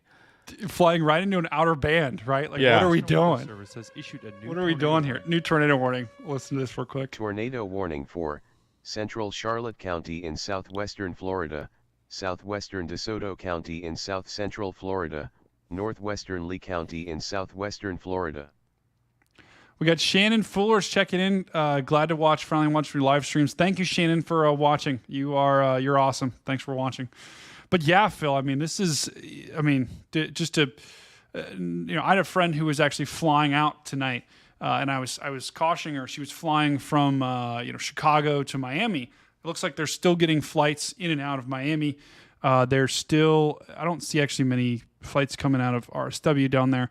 But I would bet that flights along the West Coast would be more likely to be delayed. But the impacts of this, I mean, because now all these planes have to fly around this system. I mean, they're not flying into it, except for that one brave soul from. There's a couple strange ones here. Yeah, sometimes the actual location isn't, for security purposes, isn't the actual like live location, but. This is really interesting. I actually love this view, but look, yeah, there's none that are flying into that except for the hurricane hunters. Those are the only bold ones that are brave enough to do that. We also have our weather toolkit and hurricane vision from Atmosphere Analytics. This is obviously from Andrew Brady. So this is the computer learning kind of AI system that he's put together. And what's kind of neat is one of the things we can look at from a tropical side of things is to see the probability of not only where basically the eye or landfall would be. So I'm just going to refresh this and see if we have any updates on this. But it really gives us a good view and a good idea of where it thinks it's tracking and where things are tracking. So right now you can see where earlier I was looking at this afternoon, it had some of the higher probabilities of landfall. And this is probability of landfall of the eye within 150 kilometers, or the path of the center of the storm within 150 kilometers probability. And so there was a portion, Brady, of the southern end of the Big Bend. I remember that actually was in the upper 80 percentile of potentially having the center be within 150 kilometers. And the artificial learning of this has stepped that back a little bit. Now there's actually nothing that's really much greater than 60% as it's trying to really figure out where the system's going. So it's apparently been moving just a little bit on that. But the other nice thing about this is it can show us the probability of, in this case, 64 knot winds happening in that location. And you can definitely see right now it's forecasting a probability. This is in the 60 percentile of having 64 knots. So this is 70 plus mile an hour winds happening in Hurricane Tallahassee, Valdosta, Albany, almost all the way up to Macon right now is what that's The National Weather Service projecting. has issued a new tornado warning. Yep. We'll listen to this. And Tornado warning for new tornado warning now. northwestern Georgetown County in northeastern South Carolina. South Carolina. Once Northeastern again. Williamsburg County in northeastern South Carolina. Wow.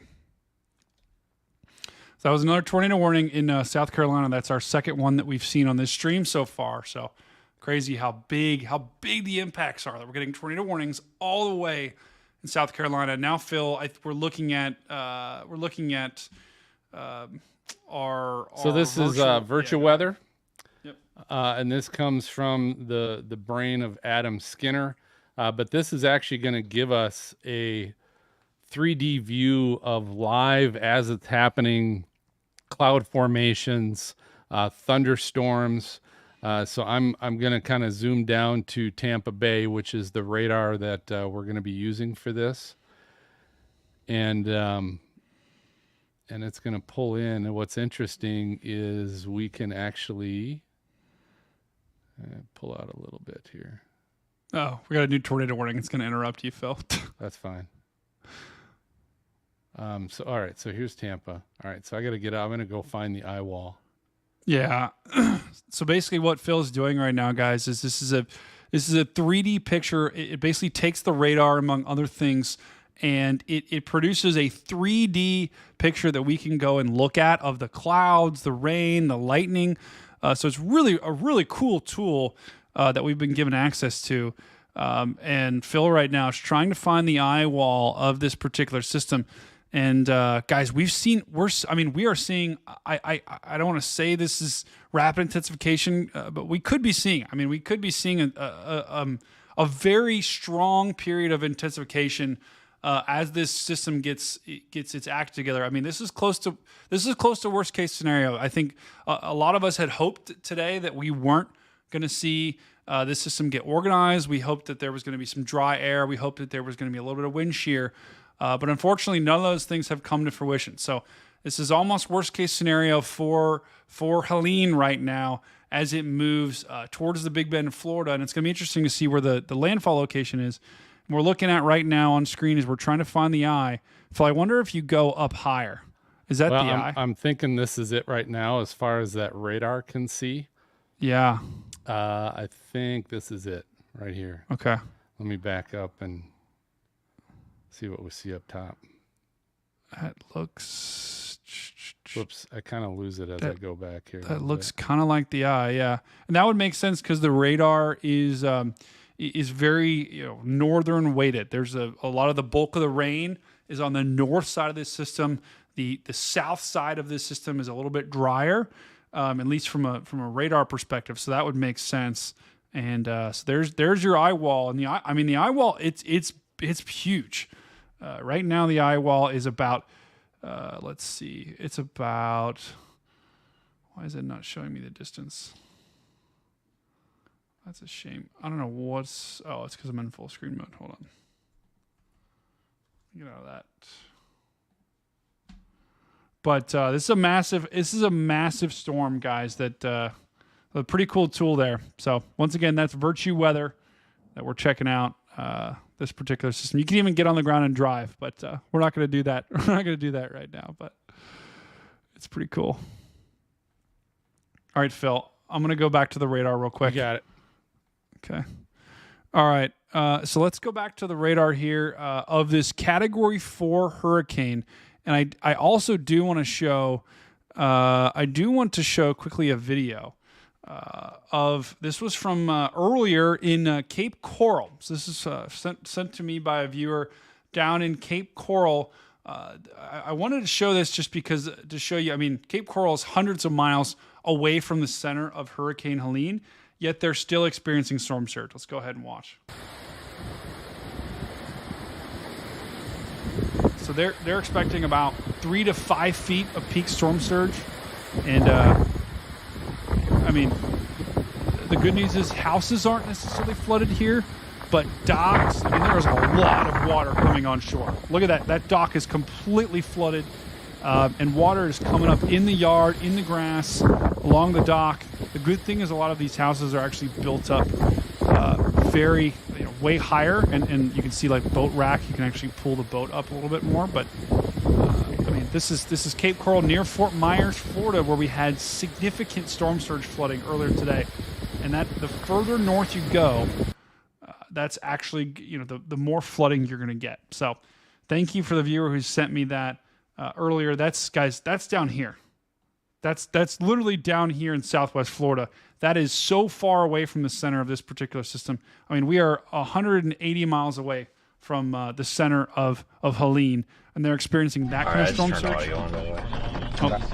Vince, I don't turn give two audio fucks off. Hold on. Me neither. Turn that down. I wasn't going to go for Tornado warning for western Doherty County in southwestern Georgia, northeastern Mitchell County in southwestern Georgia, northeastern Baker County in southwestern Georgia, southeastern Calhoun County in southwestern Georgia. Okay, so it looks like Vince just started his stream. So if you are going to head over there, I recommend watch both streams have ours open if you want to check out the radar, and have his open if you want to experience kind of more of the conditions. We'll keep going back to his stream periodically throughout the show. I do want to quickly talk about the tornado warnings that we have down here just to the east and to the north of Inglewood and to the north of Fort Myers. We've actually got 2 separate tornado warnings here right to the east of Punta Gorda. We just a little bit ago, we actually had a tornado warning in Port Charlotte. So this is just off to your east. We do have another tornado warning right in here would be your rotation. If you are going to get a tornado, it would be just off to the east of Punta Gorda, and then off to the north. It looks like this rotation is weakened. So I think this probably was a warning that they put out a little while ago. It expires in about 5 minutes. So I think this rotation does not scream tornado to me.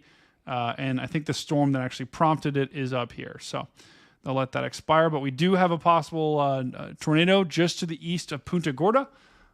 This is, I mean, once again, this is well outside the center, which is where we're expecting our tornado warnings throughout the evening. We also had another tornado warning here just to the west of Myrtle Beach. So this is well outside the center once again. Oh, look at that. We could definitely have something on the ground here just to the south of Rome, South Carolina, right to the north of Cowhead Landing. Wow.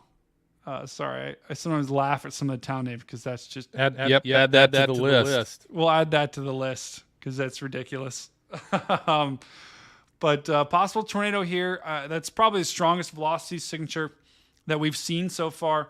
So Cowhead Landing, Union Crossroads, Rome. You've got a possible tornado on the ground that's just probably crossing the freeway right now, Highway 41 in South Carolina. This is headed towards Stuckey, Hemingway, Johnsonville. You guys are all have this tornadic storm moving your way. This is radar indicated though, so we've no indication that this thing's on the ground just yet. But this is definitely the strongest signature I've seen. I mean, look at that. That's a couplet right there. We definitely could have a tornado on the ground with this particular thing. No debris though, which is good. The radar signature. This is gonna be rain ramp though, guys. Definitely rain ramp possible tornado here, just to the west of Myrtle Beach. I need to drink water real quick. All right. Let's take a look back at our system. And Dr. Hobgood, have you any new advisories or any new information that you have on the hurricane? What's your latest thoughts on this particular system? Do you think Cat 5 is out of the question here? I think Cat 5 is probably out of the question. Brady, we got an echo. Oh, sorry. There we go. It should be good now. All right. So, yeah, I think Cat 5 is probably out of the question. That as fast as Helene is moving, I mean, it would have to get to 160 miles an hour to be a Cat 5. And the pressure's dropping fairly rapidly. I mean, it's down to 947 millibars, but it would still have to drop a lot more to reach Cat 5 status. So I think probably Cat 4 is going to be the peak.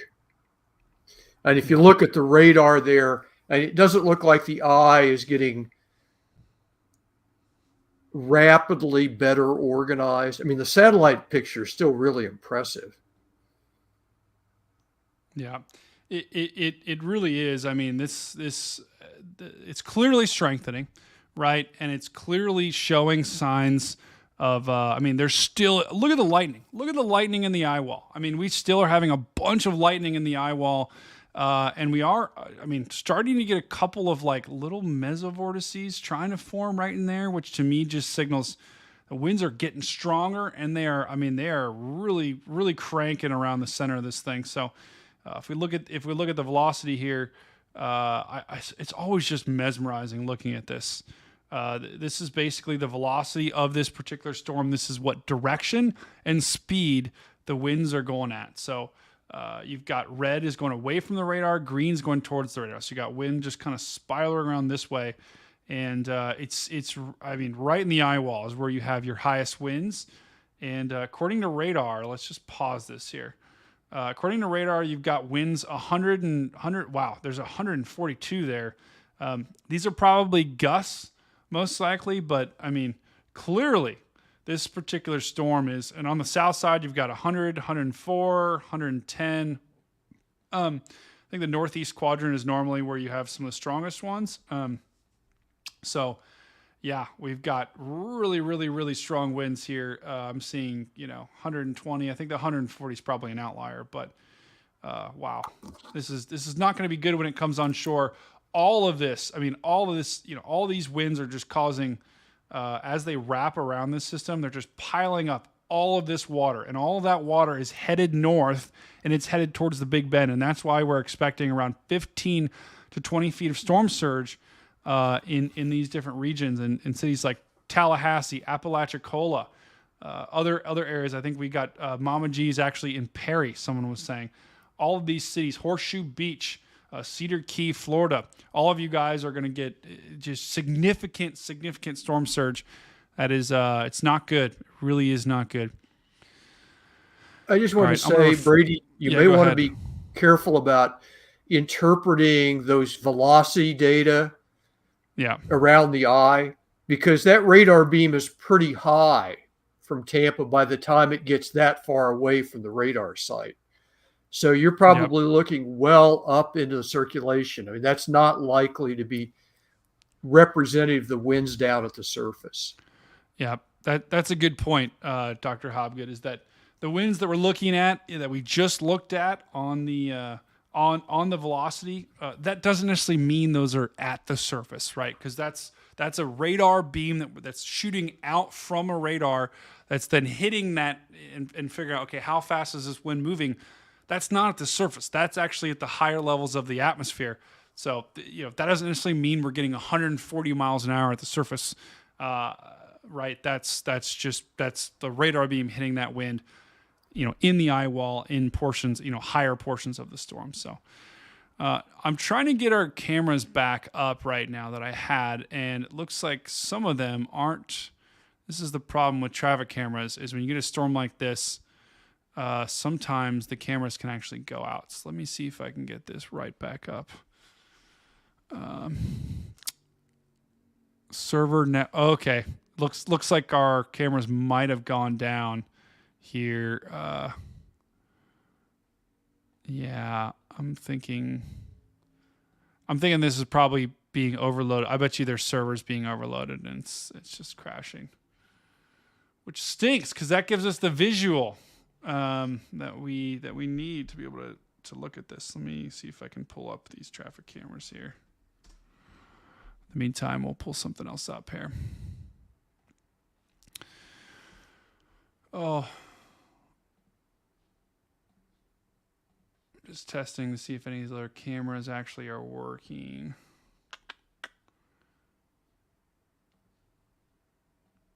Let's see.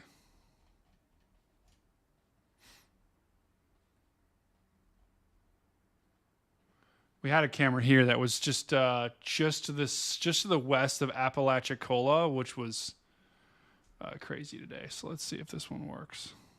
The National Weather Service has issued a new. Okay, this one does work. Tornado warning for West Central Polk County in Central Florida, East Central Hillsborough County in West Central Florida. All right, so I'll just put this on screen here. So here's what the Apalachicola traffic camera looks like right now. So we are starting to get some bigger waves push over top of the rocks here. And let me actually make this full screen. We are starting to get some of the bigger waves. They're actually pushing over the rocks. Looks like we have some emergency worker that's probably going along there, making sure that no one is driving along these roads. But this is a nasty ocean right now that is, already pushing water over top. That's probably a barrier that this particular city has installed. Those rocks will help actually prevent some of the storm surge from moving on shore. But if the ocean rises 10 feet, those rocks aren't going to help you out. So we're a long ways away from seeing our peak surge here in Apalachicola. But the water's already starting to crest over the top with the waves and accumulate. in the on the road there. So we're gonna have to watch that as it continues to move towards the shore. And while I'll leave that up for a second, while we're doing that, I'm going to work on getting our other cameras back up. And we'll check in with Vince here in just a little bit as well. Dr. Hobgood, do you think you'd want to be on that road right there? Check that out. I have mixed feelings. I mean, in one sense, yes. I mean, it's impressive. On the other hand, it's not the safest place to be. So as someone who's interested in hurricanes, it's always interesting to see what their effects are. And you can learn a lot from actually being there. On the other hand, as I said, there are safer places to watch the hurricane from. There definitely are. And I think if I'm seeing those waves come over the edge like that, I'm going to be like, yeah, I'm out. But it'd be fun. It'd be fun for a little bit. The problem about an area like this is we know that the surge is going to get worse here, right? We know this is not the peak surge for this particular system. This is just kind of the beginning of the surge here in Apalachicola. So yeah, that's not even close to what the peak's going to be. Yeah, exactly. So that is it's a little deceiving. Looks can be a little deceiving right now in Apalachicola because you'd see big. Oh my gosh, you guys see that huge wave right there? That is crazy. Yeah, wow. It's starting to go across the road. It is. Yeah, look at that. My goodness, that's how, guys. This is how it starts, and then slowly, kind of I guess. Well, oftentimes it's quickly, but wow. Tell you what, I wouldn't want to be a boogie boarder or surfer out there right now. Well, the amazing thing too is, I mean, the Gulf of Mexico is usually really calm. I mean, yep. You don't. Other than when you have hurricanes or big winter storms, you don't get a lot of wave action in the Gulf of Mexico. No, you don't. I mean, normally it's it's just bathwater, right? And you can just go float and kind of lay around, and that's why they're not really surfing on the west coast of Florida. There's not really, sometimes there's parasailing and other stuff like that, but a lot of times you don't really have, that's all on the Atlantic side, on the East Coast side. So this is highly regular. You really only get this whenever you have these tropical systems. And sometimes you even, I was looking at some webcams down in Naples, Florida, and I saw just a bunch of people, a bunch of surfers just off the pier, like surfing. And I was just like, guys, like this is not smart, but we'll have to check back in on this webcam. Yeah, Phil, I see you pulling up some too. Curious. This will be interesting to watch near Cedar Key. This camera right here is close enough to the coast to where we might see some storm surge with this as it moves up across. Guys, thanks again for joining us tonight in our coverage of Hurricane Helene, which is a dangerous Category 4 hurricane that's barreling its way towards the Big Bend of Florida, and this thing is still strengthening. It just hit Category 4 status with winds of 130 miles an hour. Pressure is about 947. So it didn't quite get down to 888 millibars. I don't know if anyone, if you guys saw any of those models, but it's still. I mean, this thing is approaching. It is Category 4, and it's trying to make a run at Category 5. I don't think it's going to make there, to Dr. Hobgood's point. But Sean Moorhead decided, did you really just say the sky is the limit? Yes, I did, Sean. I did. And it is literally the limit, my friend. Let's go and take a look at the latest tornado warning, and because we did just get a new one near Lakeland. This is near Lakeland, near the town of Welcome. And actually, I was here a couple of weeks ago. I was literally here like right in this warning a couple of weeks ago. And we do have a possible, I don't like that. We do have a possible tornado right here just to the west of Bradley Junction. This is another possible tornado that we have. Looks like another spin up here. Let's look at the, okay, good. No debris. Sorry, I got to keep hydrating. Check, Dr. Hogwood, check how far I'm behind today.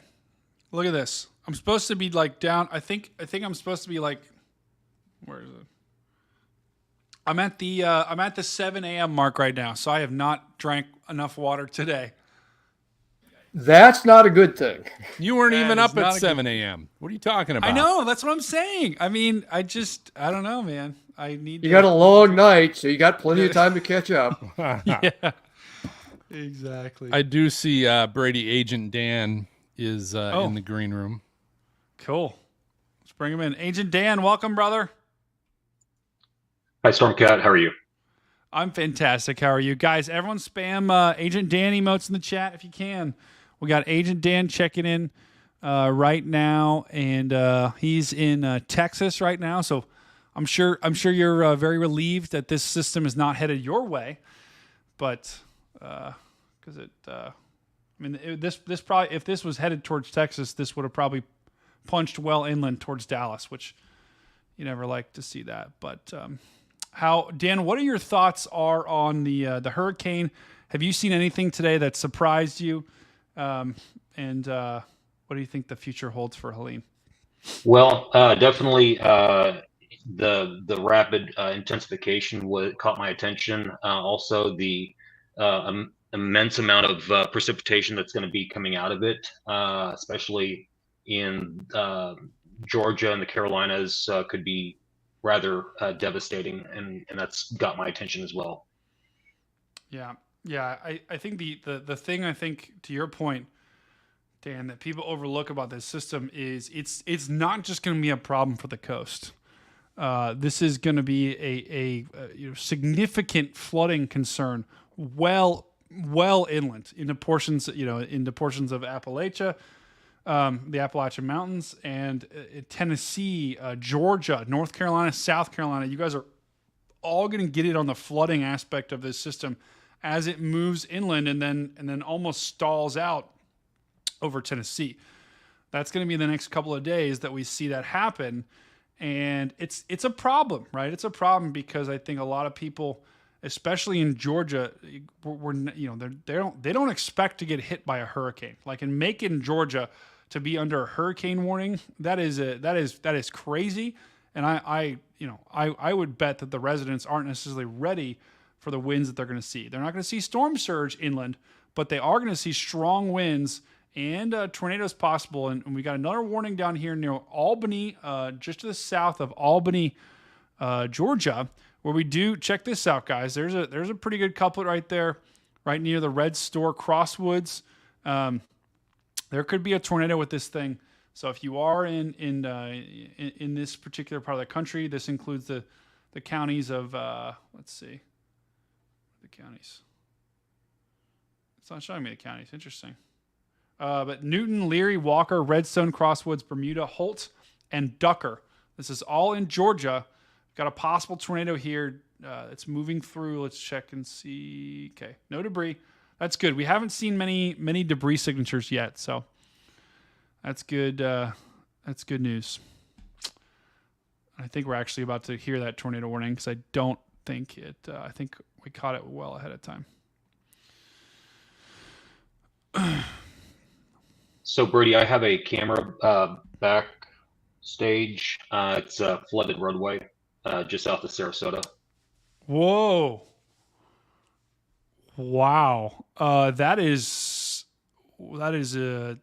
at Midnight Pass Road in Hydel Avenue. I want to try to find that because I think that's storm surge.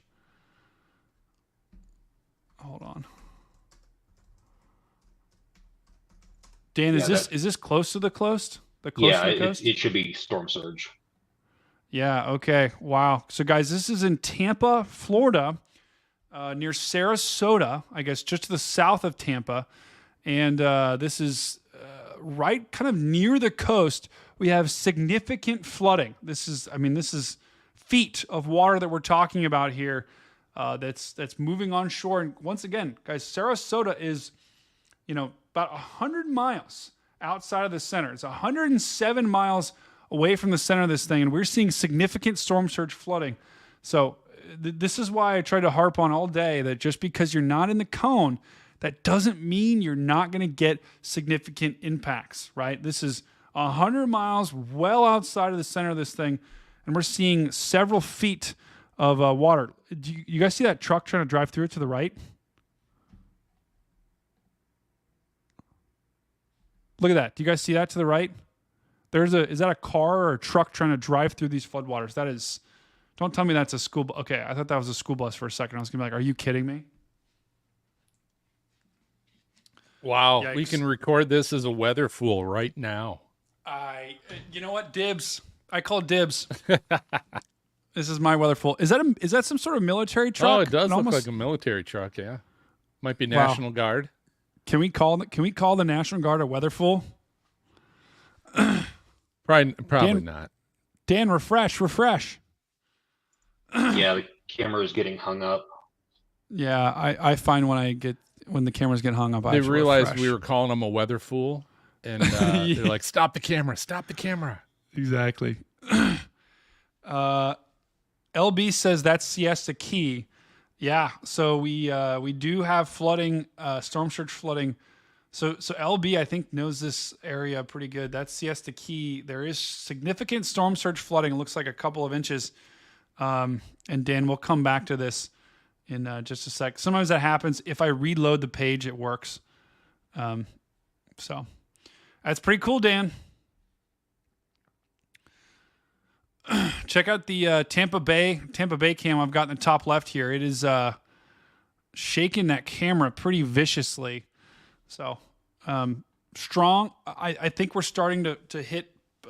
I don't want to say we're hitting our peak storm surge here, but Tampa Bay is starting to really experience some significant storm surge from Sarasota all the way up to Tampa. And once again, guys, it really just depends on where you are in relation to the wind. So where we had this, I believe where we had this camera was down here in Sarasota. And so we have winds that are almost perpendicular to the coast pushing on shore. And that's causing all that water to pile up. Now, if you are here in Bradenton, the winds are coming this way, and so they're pushing water into the bay. So you will get some water, kind of flooding along the side, but that water is all kind of moving towards actually the city of Tampa. And so you've got this wind is basically just like bulldozing all of this water into that bay, and that water's got nowhere to go. It's got nowhere to go but on shore, right? And so that's why we're having, that Tampa Bay is very, Tampa itself, the city, is very susceptible to storm surge because of the fact that all this water is going to go, in this wind is going to push all that water in here. Think about a cup, right? You're filling up a cup, and the wind is like filling up a cup of water, right? Once that cup of water gets full, it's going to overflow, right? The Tampa Bay, the Bay of Tampa, is like that cup of water. And as the wind pushes more water in there, that cup gets full, it's going to spill over the sides, and the sides are essentially land, right? So that's why we're having some storm surge flooding in Tampa right now with those particular webcams. So that's pretty insane as we continue to look at this. Now, Dr. Hobgood, can you remember, at least off the top of your head, has there been any recent in the past 15, 20, 25 years? I know I'm putting you on the spot, but you nailed the Hurricanes versus Supermodels game. So you know your stuff about hurricanes. Has there been any significant storm surge events like this for Tampa in the past 15, 20 years? Probably not anything as big as we could see today. Yeah. You really have to go back a long time to the early 1900s. I mean, Tampa had a really bad storm surge, but that was a long time ago. More recently, I mean, they've had a few feet, right? 4 or 5 feet of storm surge. But if they get the predicted surge, I don't think we've seen anything recently that would match that. Yeah. And what comes with that just there's a lot of people that aren't expecting it, right? I even saw it on Twitter today, like I said earlier. There was a lot of people that were saying, "Oh, stop fear mongering. It's not going to hit Tampa." And I was trying to stay reserved, but I was like, guys, 5 to 8 feet, you haven't seen this in a long time, and so there are going to be some spots in Tampa that are fine, right? There's probably a majority of the city is going to be fine. But, along certain portions of within this bay and within, areas along the coast, there is going to be significant flooding that they haven't seen in a long time. The National Weather Service has issued New a tornado warning.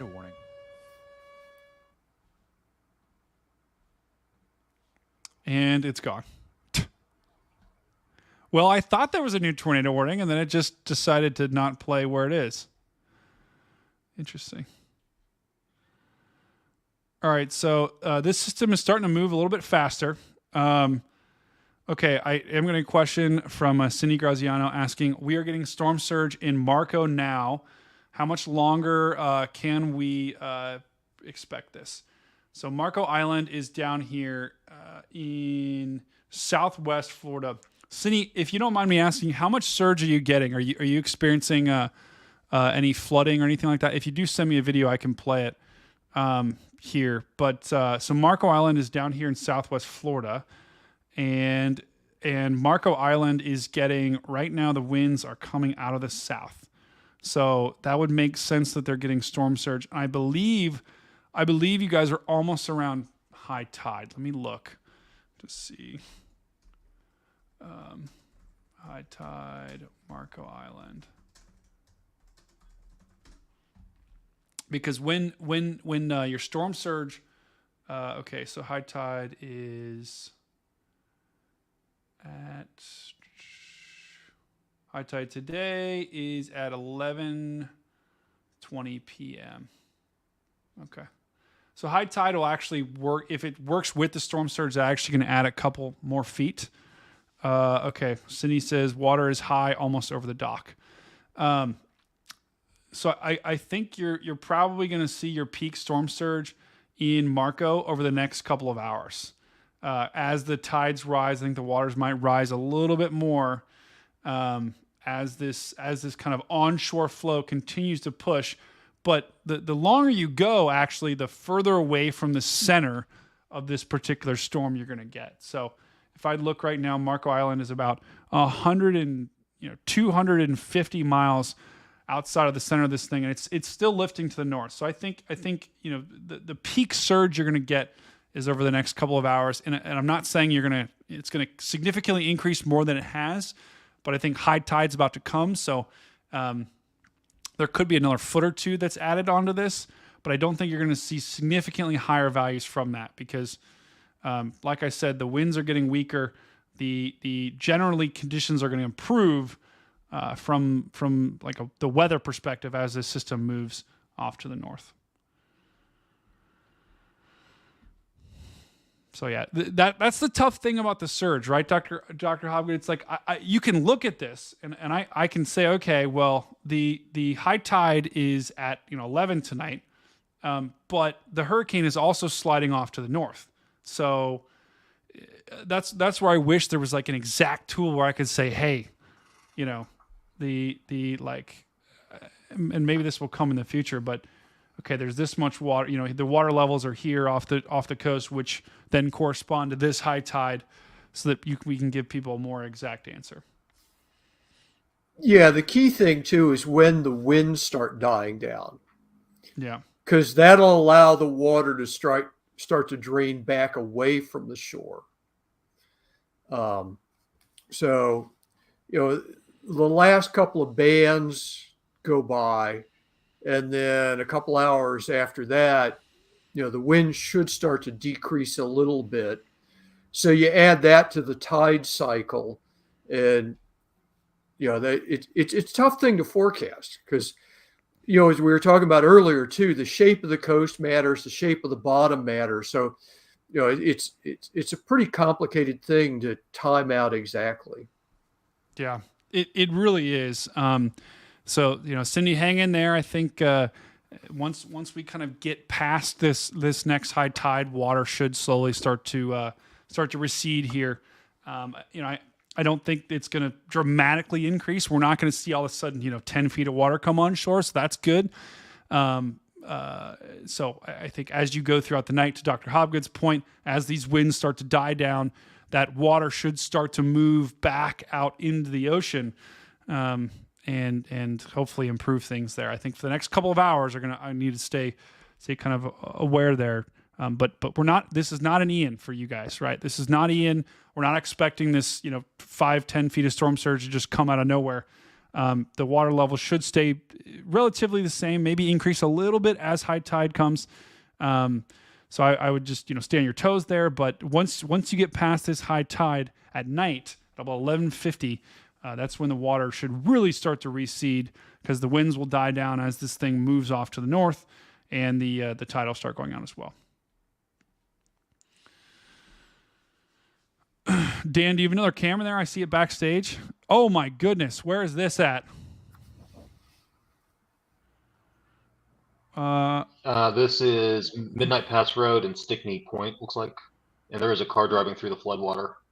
Wow, look at that. Looks like there's a car stranded there as well. Are you kidding me? Is this also in Tampa? Yeah, it's just south of the camera I was looking at earlier. Wow. So this is the Sarasota area, guys.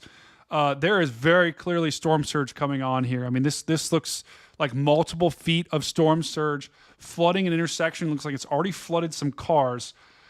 This is what we talked about in Sarasota, guys. This is near Tampa. I mean, we are so far away from the edge of this thing, but we are still seeing significant storm surge flooding here. This is just a small taste of what we're going to get.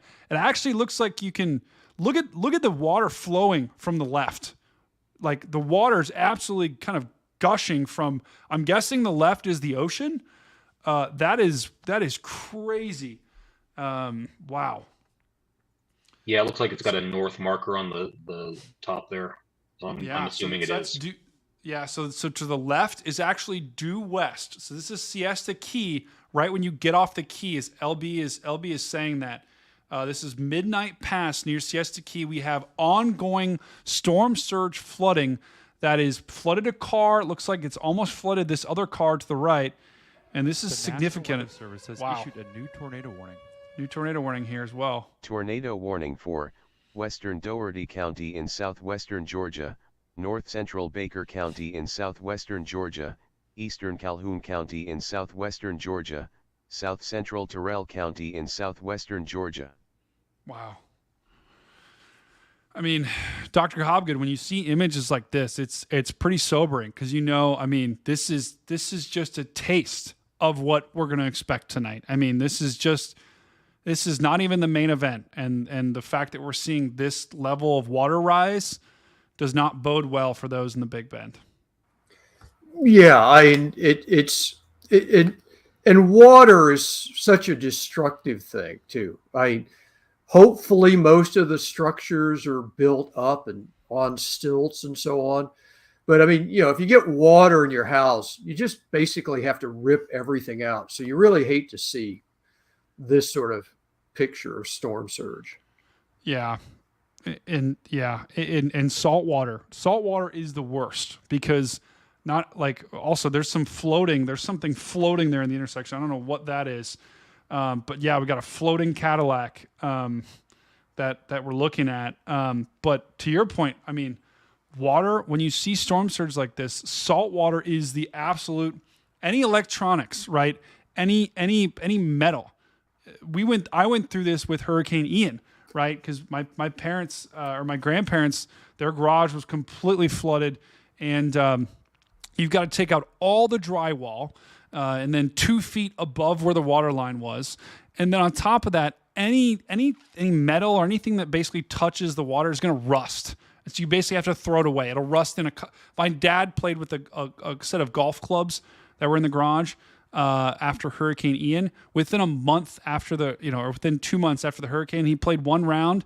And that round, 7 of his clubs broke in half while he was hitting the golf ball because just the salt water basically rusts anything metal, anything that can rust will, and it does so very quickly. So it's corrosive. So it's just a disaster whenever you get salt water in your house. So you never like to see this, and just that water gushing inland is a powerful image. Wow. Yeah, I mean, you've got to rip out all the wiring. I mean, it's just basically you go down to the studs and start over again. Yeah, and a lot of times actually, the people will just tear their houses down if it was high enough. Our neighbors, my grandparents' neighbors, literally tore down their house, and so many other people, because the repairs were going to be so much that you basically have to gut it. So they were like, well, it doesn't, like, we just need to build a new house because sometimes the foundations can be off, and the electrical, to your point, this is a crazy, crazy, crazy image. Wow. Dan, good job finding this cam, my dude. How far, do we know how far this is? LB says this is far inland, away from the coast. I'm curious how far inland this actually is.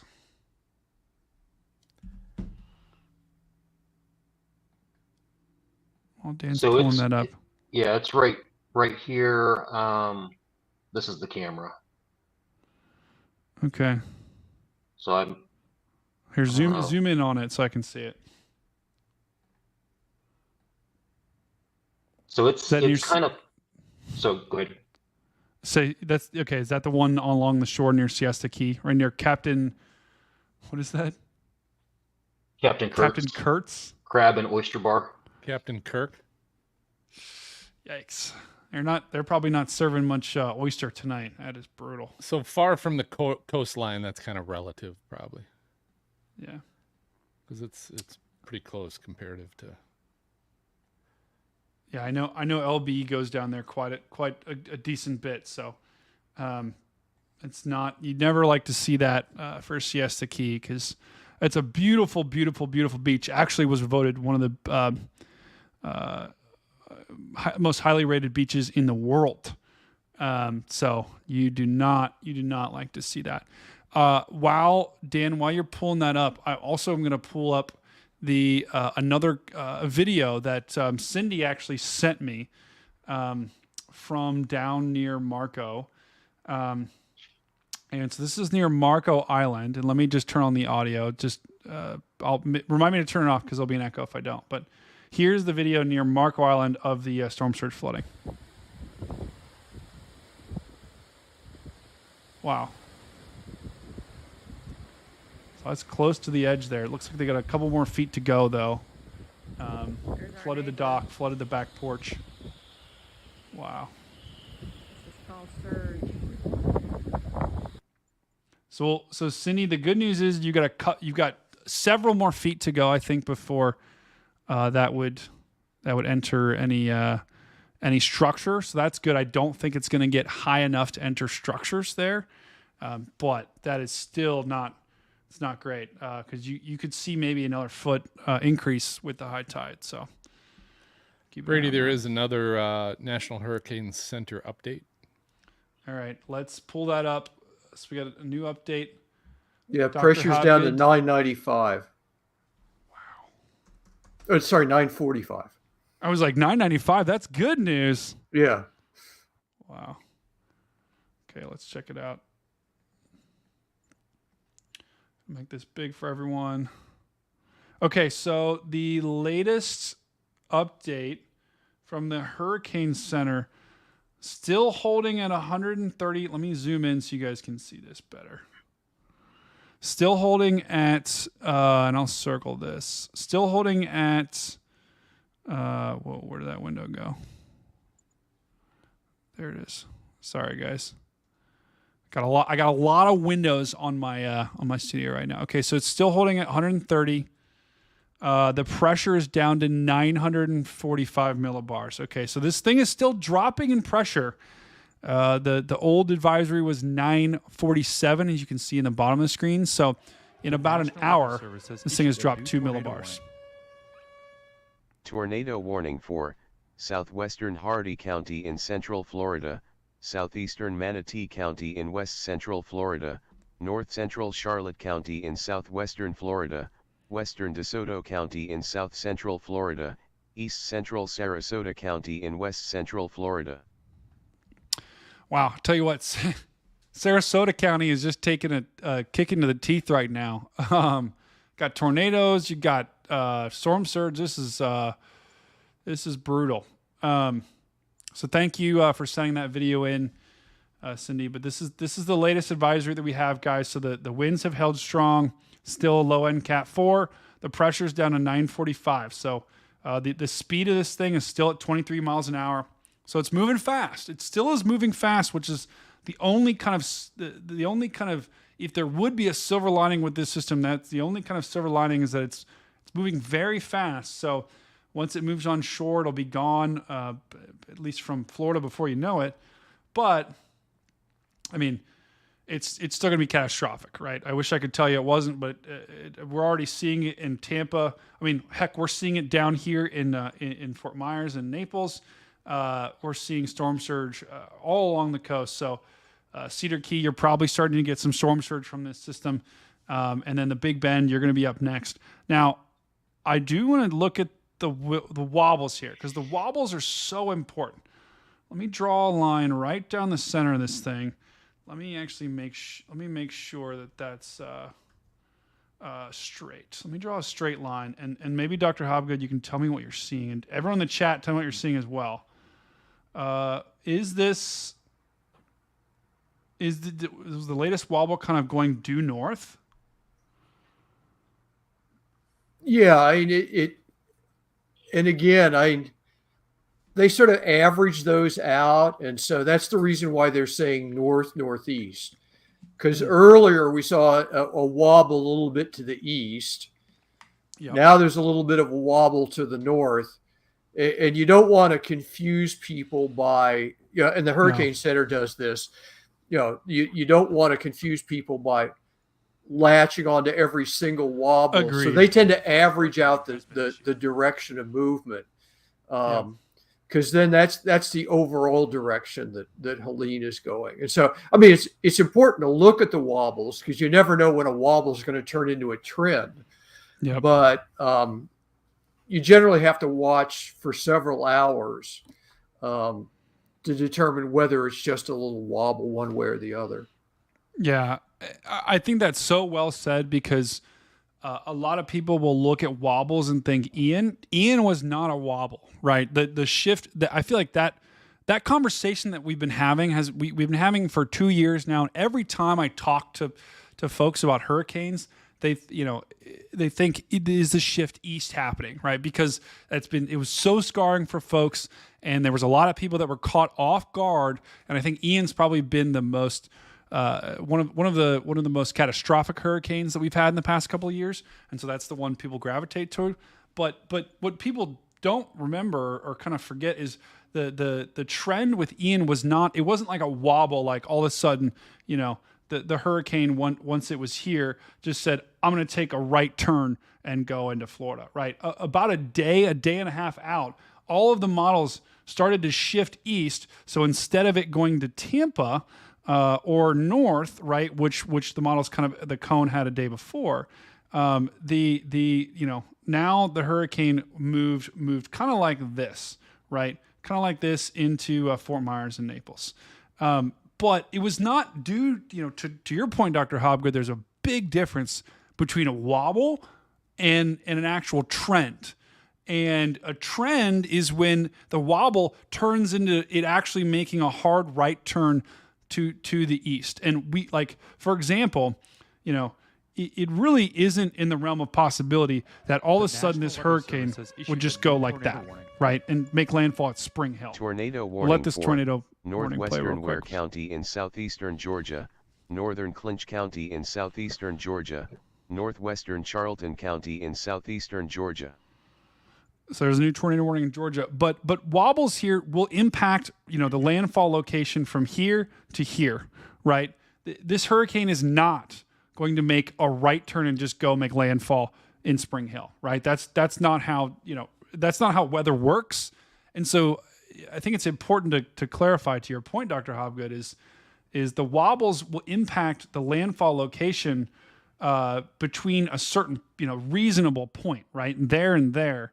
And maybe a little bit further to the east, which will have significant impacts on the where, for example, the impacts that a city like Carabel feels or the city like Horseshoe Beach feels, right? That will make a significant impact, but it's the hurricane is not just going to take a surprise right turn and go hit Tampa, right? Which I think everyone kind of expects, right? Because everyone thinks Ian was that. It was not that. It was a day plus out that the hurricane really started to move more east than expected.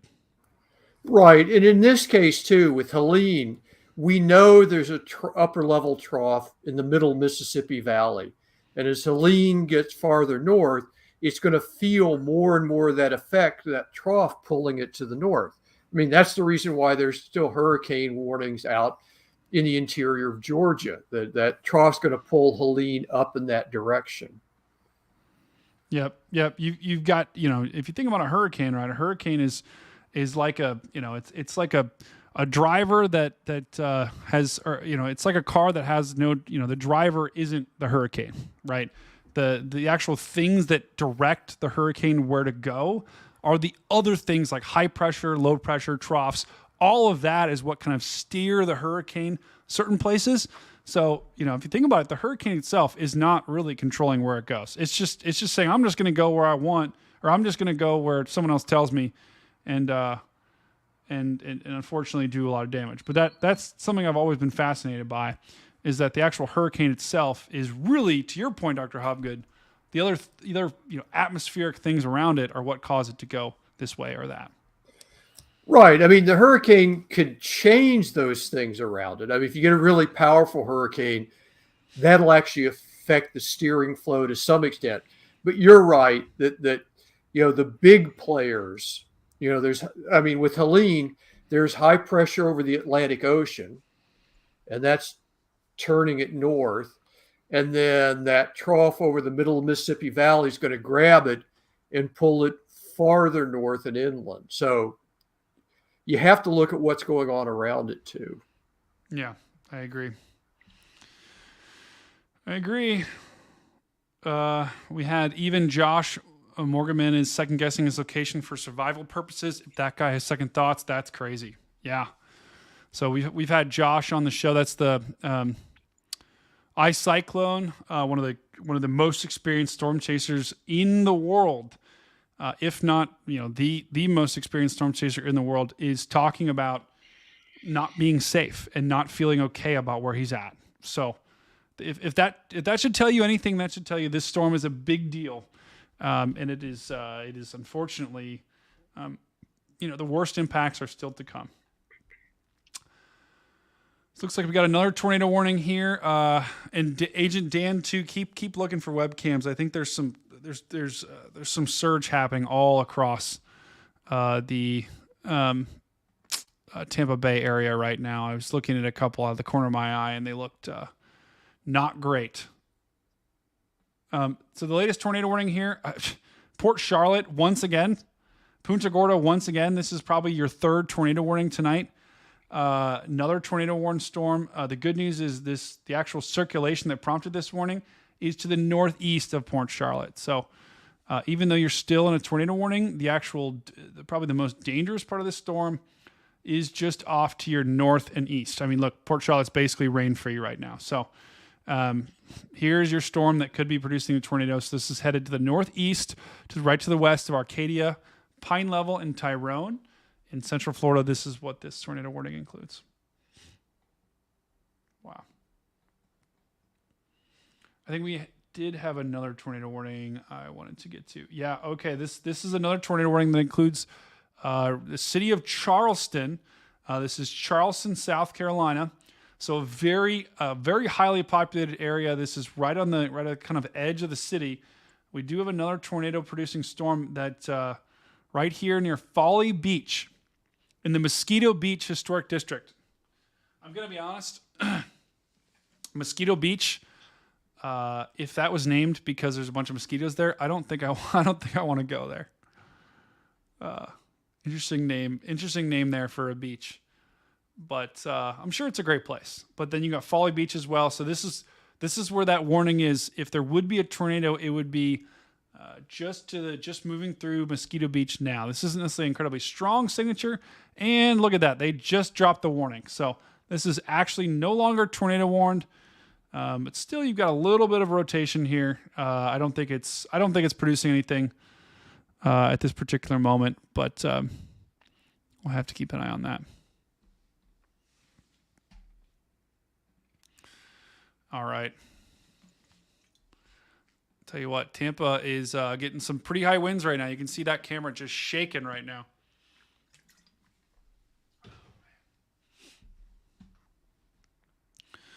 All right. The other aspect I want to highlight too, guys, is we talked about tornadoes. Tomorrow we actually have an enhanced risk of some pretty strong. Sorry, that's today. That's today that we have an enhanced risk for some pretty strong, possibly some tornadoes. So that includes Hilton Head, Charleston, Myrtle Beach. This is a 10% tornado risk. So, we would be live today if it wasn't for the hurricane because of the tornadic threat. It's all related to the hurricane, but 10% is a pretty high number. So they are expecting in South Carolina, North Carolina, Southern North Carolina, and southeastern Georgia. They're expecting some possible tornadoes here for that area, and we're already seeing the warnings. Right, this is all related to Hurricane Helene, dangerous Category 4 Hurricane Helene that's moving off to the north towards the Big Bend.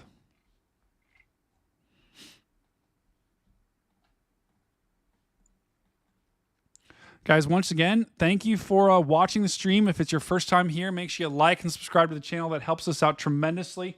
We're going to continue doing this coverage all night. We actually have the Stormfront Freaks podcast coming up later. We're going to do a special edition of that, a Hurricane Helene edition of that. So make sure you stick around as we continue to cover this hurricane right now. Let me see if I can find a better camera for us near Tampa. And I think, Dan, you're probably looking for one as well. A NOAA buoy, and the number's 42036, is just northwest of the center of Helene, and it just reported a wind gust of 94 miles an hour. Whoa. Where do you see that? Is it here, the National? If you go to the Tampa NWS site and you click on current weather, they'll give you the station plots overlaid on the radar. And if you look just northwest of the eye, there's a station plot there. And if you scroll over it, it'll give you the data from that observation. Is that this one right here that I've got on screen? I think station 42036. Yeah, that's it. Wow. So here we go, guys. We got this buoy just reported a gust of 87.4 knots, which, if you don't mind me, Dr. Hobgood, I'm going to do knots to miles per hour. That should be 94. Okay, 94. All right, so this is basically 94 miles an hour here that this is gusting to. So we've got it looks, honestly, this buoy looks like the hurricane's going to go right over top of it too, which is pretty nuts. Bailey asks, does anyone know what time this is supposed to start in the Atlanta area? Sorry, Bailey, I realized you asked this a little bit ago. So this is going to be an overnight and tomorrow event for Atlanta. So it's not expected to start anytime tonight. It's going to be overnight tonight. You might get some outer bands overnight tonight. And then the center of this thing is going to be really in the morning hours tomorrow morning. is when we're expecting this, but it's going to come quickly. Hurricane Helene is moving very, very, very fast, and I think we're going to probably see landfall probably in the next hour or two, maybe 2 to 3 hours for that. But once it makes landfall, it's going to continue speeding to the north, and then Atlanta will get in on the action probably over tomorrow morning, and I'll look at a model later to show exactly when that's going to happen. So. That's so cool. I know we got some buoy lovers in the chat. I know Sean Moorhead, who was on earlier, loves looking at those buoys. So that's pretty cool. All right, we'll have to keep an eye on that as well. Yeah. So the interesting thing, looking at this on radar, we're still have a really strong compact eye, with maybe a couple of mesovortices in here, which, think of those as almost like, it's not super strong signatures, but as the wind wraps around here, essentially, you might have like little hooks that'll develop. Those are pockets of very strong wind that almost form like mini tornadoes in the eye wall, which is pretty crazy to see. I'm not seeing super strong signatures for that, but with a Category 4 hurricane, you'd expect to see some.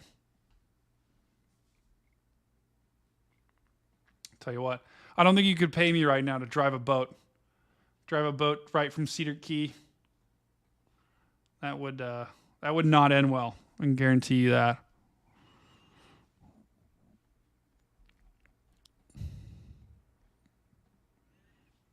All right, let's take a look at some traffic cameras here. Let's see if we can see any good ones. I do want to check back in on our traffic camera here in Siesta Key and see what that's looking like. This is at Midnight Pass. This is the camera that we looked at earlier. Unfortunately, it looks like our Apalachicola camera might have gone out because that's just not working. Carly says the wind field is around 400 miles. That is, that is wild.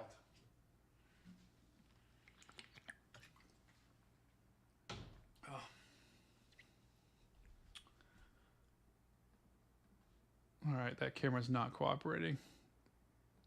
This one, we'll look at this one near Captain Kurt's Oyster Bar. I would bet these sites probably have it. There's a lot of people looking at these cameras right now, which is they've probably never. I mean, who looks at? Not many people will look at traffic cameras during the day. I don't think so. This is probably a higher load than they've seen in a long time.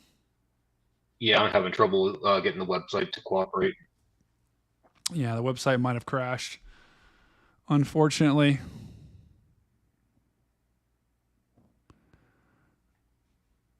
And I think Vince might actually be stopped too on the side of the road. It's some of the cameras work. You can see our Tampa Bay camera is working pretty good. Okay, it looks like this might be loading now. Yeah, it would be very rocky on a boat for sure. Phil, are you on are you raining right now? Looks like your screen is raining. Phil must be away. I think Phil's just got the Virtue Weather open and it's just raining in his screen. Okay, let me try a different camera here. I'd be very curious to see. Okay, the good news is this is well inland. This is right down the road from our camera that we looked at earlier where we had storm surge flooding right along the coast at Siesta Key, and it did not, at least the last photo did not have significant flooding. But that also could be an old image. All right, well, let's see if this can load. Interesting. Yeah, these cameras are. But I mean, you could look at the image, guys. The image, it's not good. Let's look a little bit further north here, and I do want to take a look at the bridge here because we did have a crazy camera here earlier. And I wonder, this is on 270 southbound. We had some pretty significant flooding. Hopefully this loads. T. Alfred says, I'm over here praying for Florida family. Yeah, T. Alfred, I think we all are at this point. Do you know where, are they on the West Coast? Okay, let's look at this camera. Okay, so this is that same freeway, that 275 southbound. It looks like water is being, it looks like mostly just wind and maybe some waves moving across there. It doesn't look like there's significant water on that bridge. It's hard to tell, though.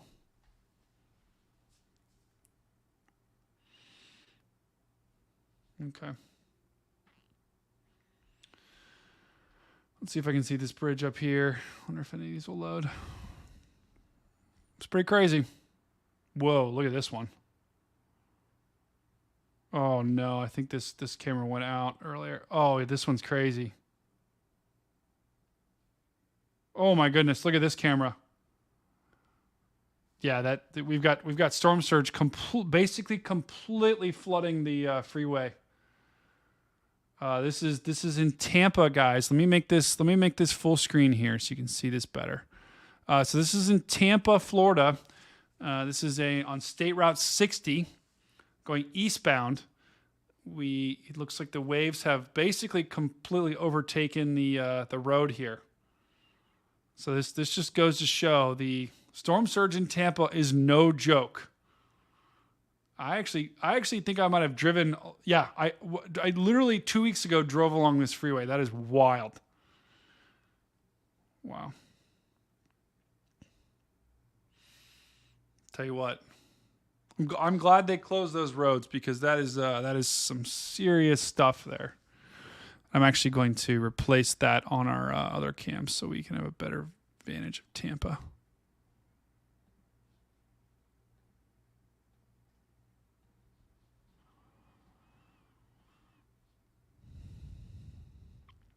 Now, this image is only the beginning for those that are along the coast here. I would be very curious to see what the surge is like further to the north, because Tampa was only supposed to get around 5 to 8 feet. This is kind of what 5 to 8 feet looks like, flooding a road here, or flooding a road that goes basically across. Looks like we had some lightning. Looks like we had some CG in that picture too.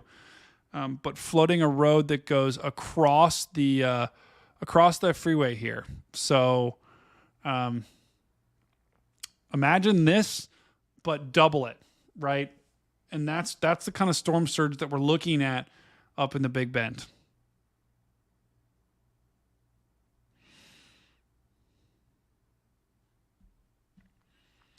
Wow. Pretty crazy stuff.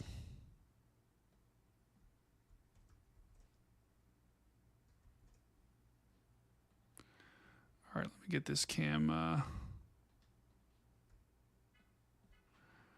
Just getting this cam on the other screen so we can watch it. This is one we're gonna want to keep in our back pocket here.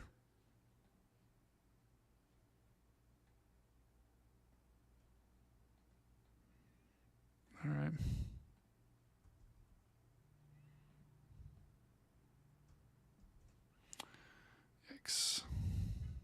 Sorry, guys. I'm just configuring this cam on a different screen.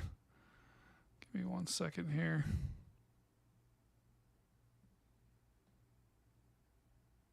Okay, there we go. All right, let's look at a different camera here, because that I don't know if we're gonna find one that's crazier than that. But let's go ahead and look up further north here. And so this looks like they probably aren't getting their worst surge here, because I think the winds are parallel to the coast at this point. So this is I think this camera is near Cedar Key right now, I believe. Just make sure.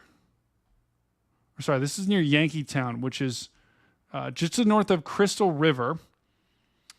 And they're getting winds that their storm surge is, so they're like right, I think this area is where where that camera is. So right now the water's actually being pushed. The winds are actually pushing the water towards Apalachicola.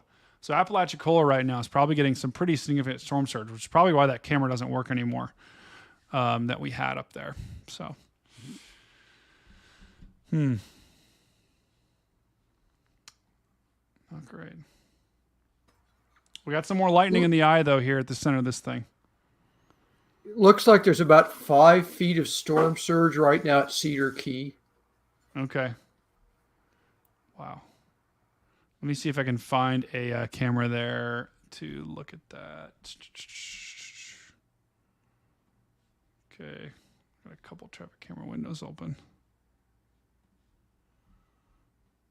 So 5 feet of storm surge here at Cedar Key. And the crazy thing is, guys, the place we just looked at, Yankeetown, I mean, I know this is well inland, but it does not look like we have any flooding at this camera. Cedar Key, which is, probably about 25 minute drive here, is getting 5 feet. And that's also because they're, the winds are actually coming out of the, let me draw it real quick. The winds are actually coming out of the, wow, where did that go? The winds are actually coming from this way. So that's why Cedar Key is receiving so much storm surge right now, because the winds are coming out of the east, pushing all of that water on shore, whereas the camera that we just looked at off to the east is the water's actually being pushed from there to Cedar Key. So I don't think we can find any cameras here. The closest one we have, actually the closest one is the one that's on shore, and we're not going to see any flooding here in Manatee. That's too far inland, at least for now. We could see some storm surge flooding later here near Manatee Road. Cindy says the Perry County Sheriff's is telling chasers to be off the streets by 7:30 or they go to jail. Wow.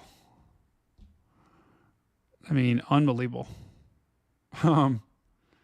So that is, I mean, Dan, have you ever heard something like that? Like tornado chasing? I don't think we've ever seen that. The National No, I Weather haven't. Service has issued a new tornado warning. Wow. Tornado warning for North Central Charlotte County in southwestern Florida, southwestern DeSoto County in south central Florida. Wow. All right, we'll keep looking at these traffic cameras. Just got a new tornado warning though. It looks like, I think it's for, we did have one here up in Georgia that's about to expire. We did get another, unbelievable. Are you kidding me? Another tornado warning just to the east of Port Charlotte, Punta Gorda. This is crazy. This is basically like your fourth tornado warning that I've seen. A little bit of rotation here. Nothing that's too concerning. But yeah, I'm sure you guys are getting sick of that here. Down Got another one. Punta Gorda. Another one? Where? Yeah. You'll hear The it. National Weather Service has you're issued right. a new tornado warning. Tornado warning for North Central Charlotte County in southwestern Florida, Central DeSoto County in south central Florida.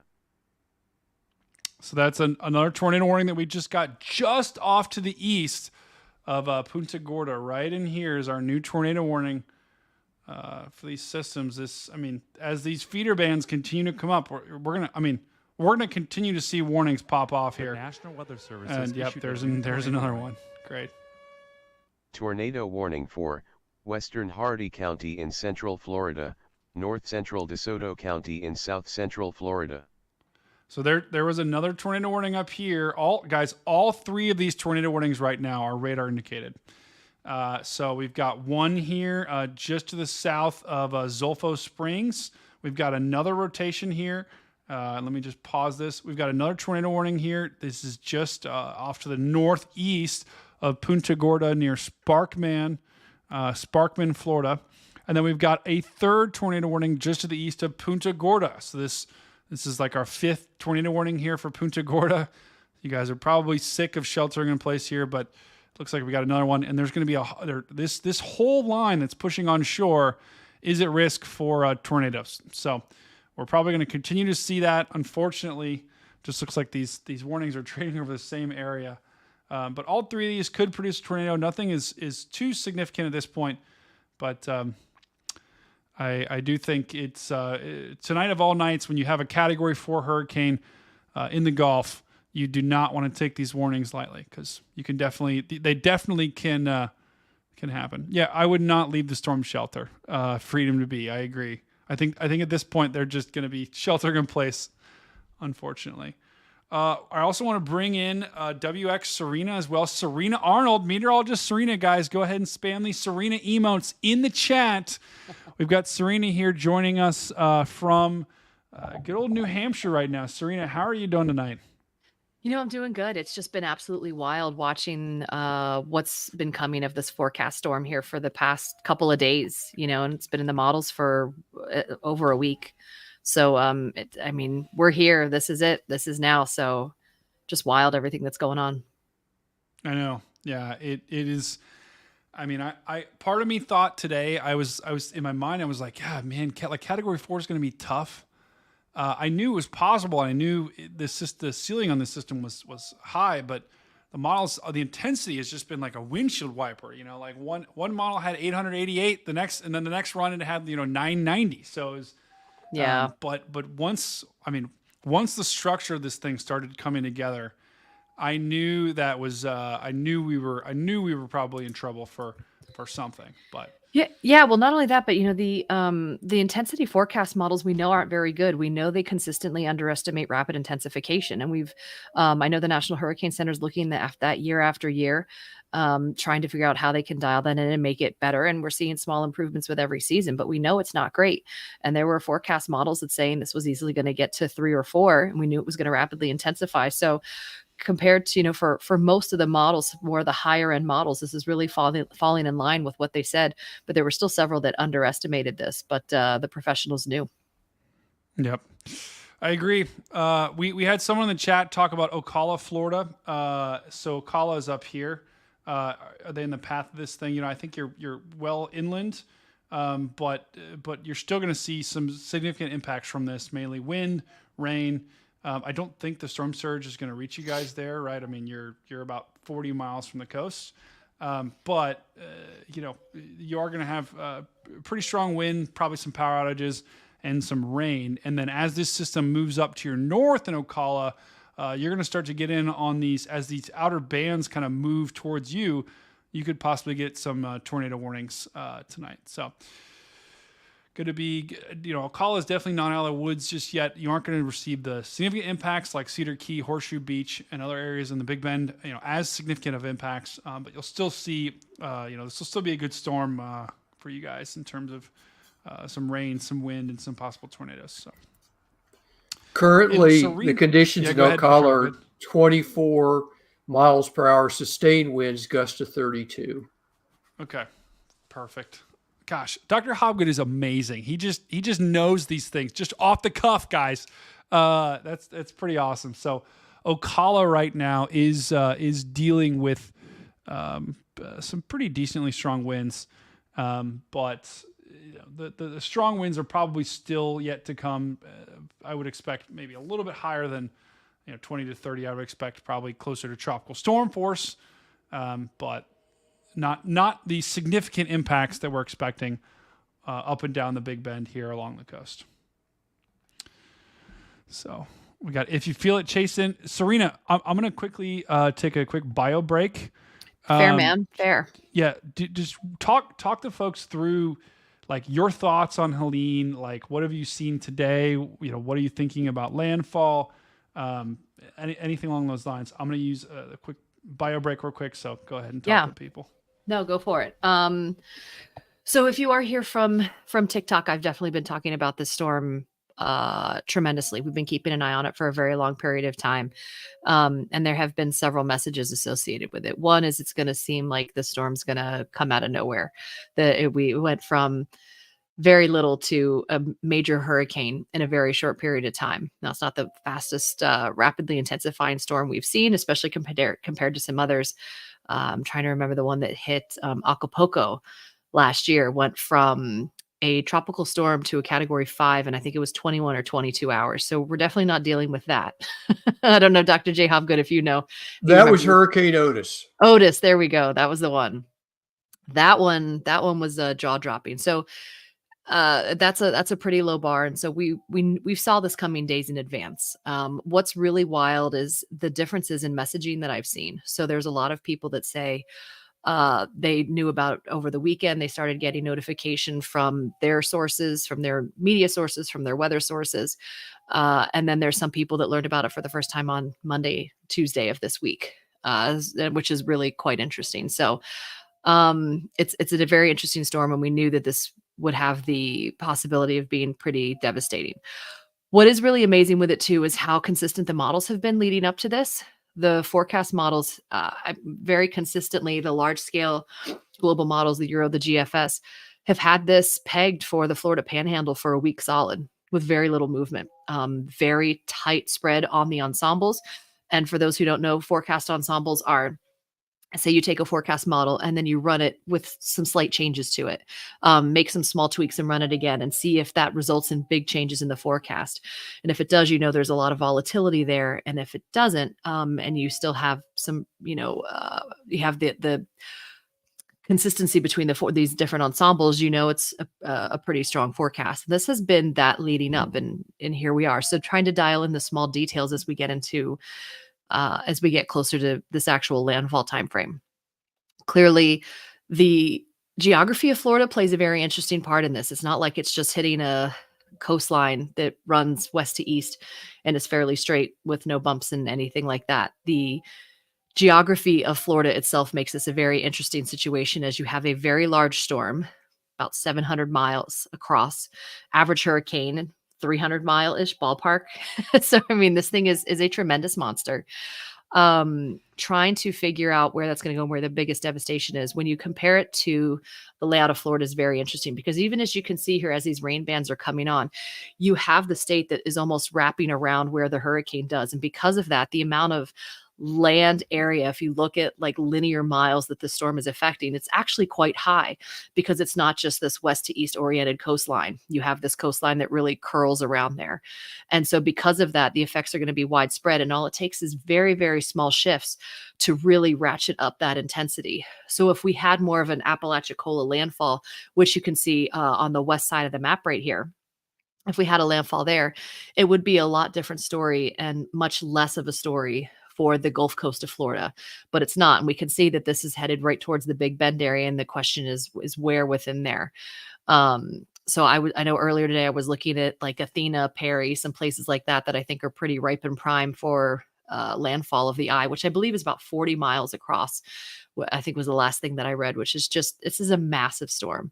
Because of its size, it's going to be able to translate a lot of that power on land more so than other storms have been able to do in the past. And so as you look at these rain bands, how they're coming on, you see Spring Hill here, just to the south of here. We've got Tampa, we have Sarasota, we have, the towns that continue down. They're getting severe impacts, and they're going to continue to as these bands kind of wrap up and go around there. We're definitely going to be seeing tropical storm force, if not category 1 type conditions, along a very large part of that Gulf Coast. So where it makes landfall is going to be interesting. And that's just today's story. Talking about these tornado warnings, talking about how the tornado threat is extending up into North Carolina and how they're going to continue to see tornadoes form from that. And then the amount of rainfall that this is going to be putting down in the Appalachians. This whole story is wild. This whole storm is very destructive on all possible fronts. So, trying to think what else there is to say about this one. Look at the wobble, Serena. I mean, a little bit like the wobbles, obviously, like we said earlier, they're not going to, it's not going to take a hard right turn and go make landfall at Cedar Key, right? But the wobbles are going to affect the exact landfall location somewhere between Apalachicola and the northwest of Cedar Key. Yeah. And that is going to affect it. But I always like to try to draw a line here to see, okay, is this thing, I mean, it almost like took a jog, like due north there. Mm-hmm. Yeah, and it has had a pretty solid northeasterly path. Don't forget, this thing is hauling at 23 miles per hour. I was talking with some other meteorologists today, and if you're looking at like a bell curve, that is on the very far end, almost off the chart of the bell curve with regard to hurricane travel speed. This thing is booking it. So it'll be interesting to see what happens, and especially with respect to Tallahassee.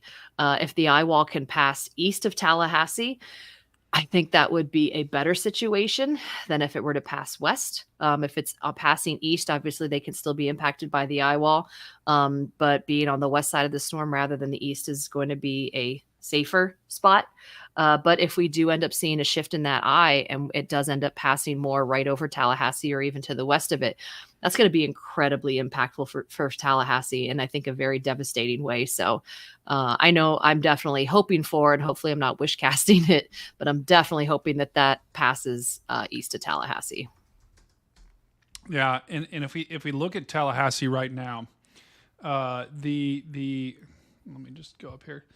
It's going to be really close. The only saving grace is if this thing holds its course, I think it probably is going to move just east of Tallahassee. But it's going to be really close, and I think Tallahassee's probably going to get in, and we're actually going to switch radars here because this thing is moving so fast. To your point, yeah, very fast.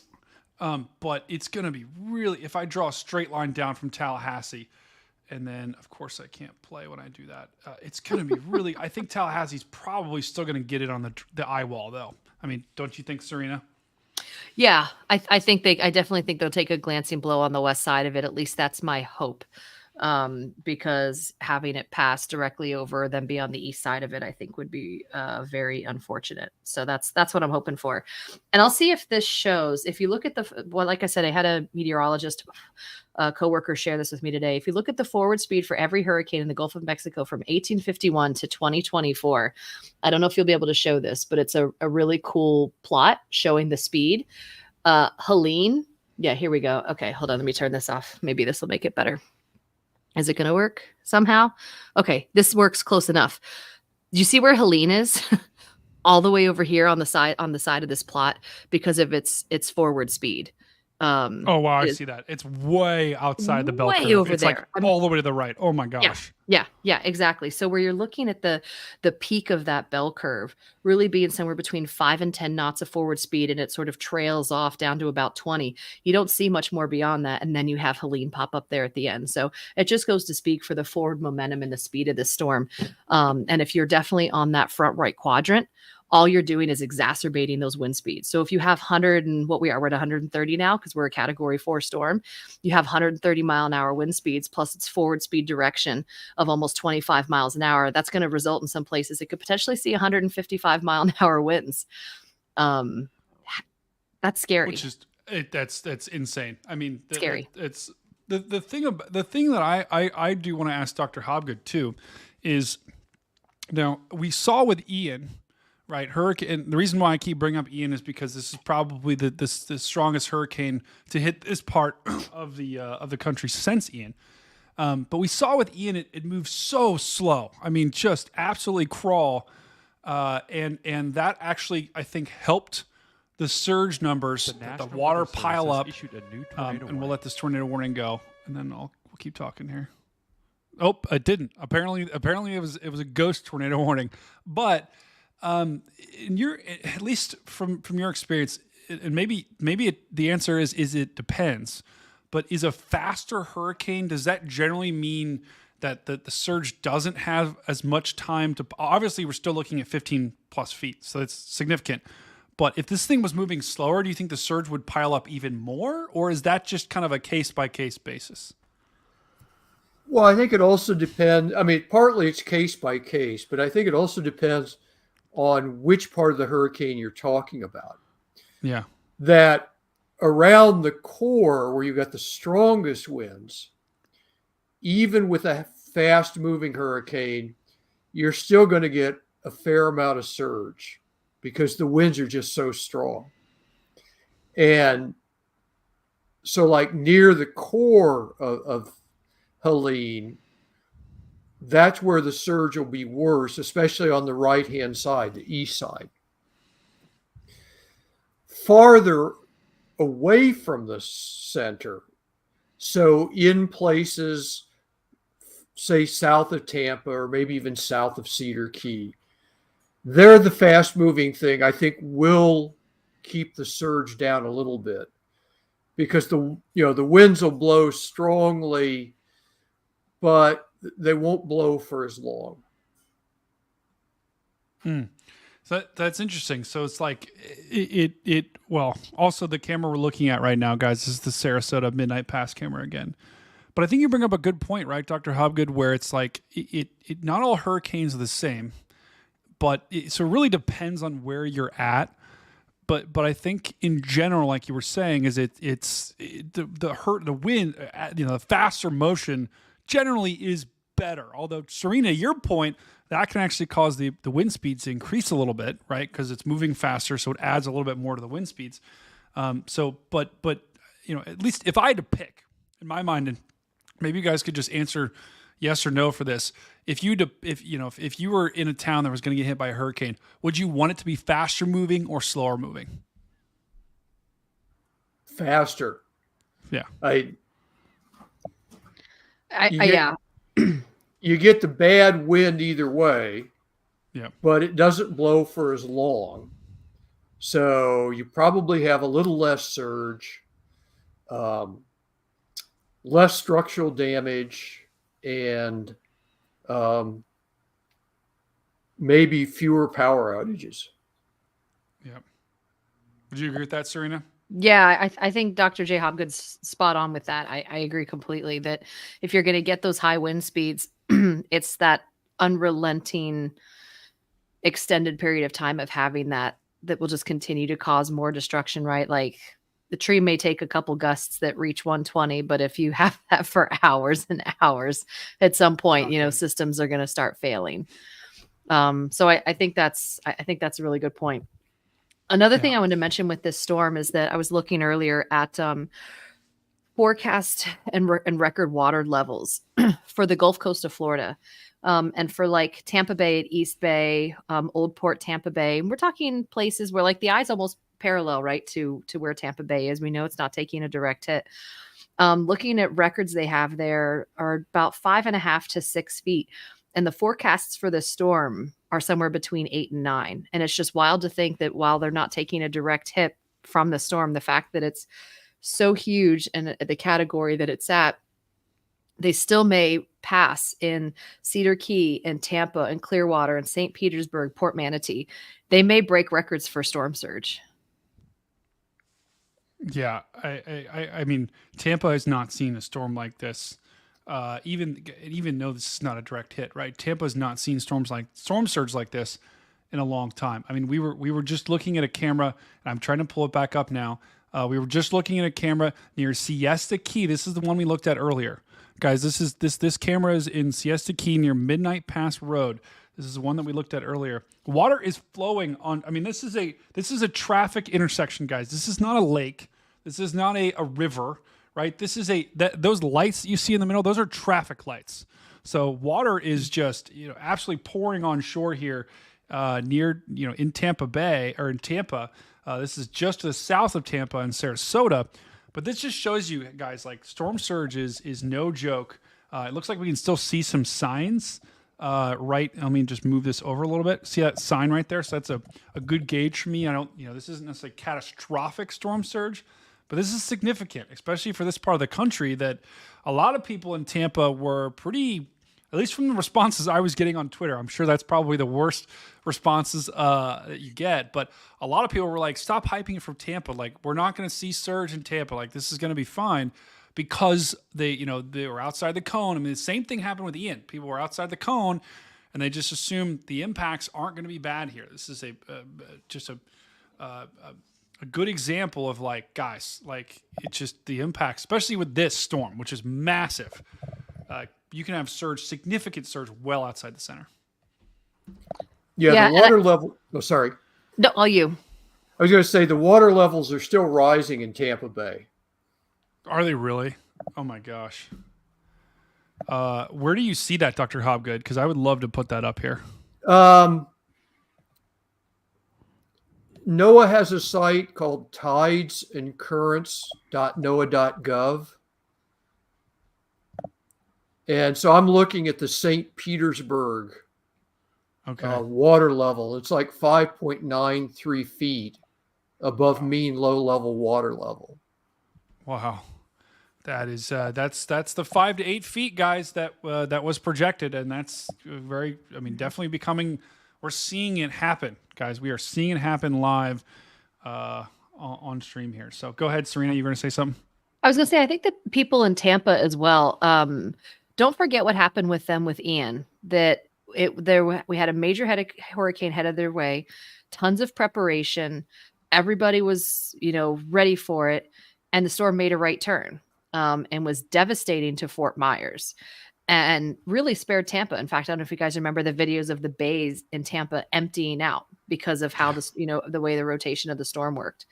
So everyone in Tampa was up in arms and ready. And I think everyone blew the sirens. And because it turned, it acted like a false alarm for them. And it wasn't. They don't realize how lucky they were and how they were truly spared.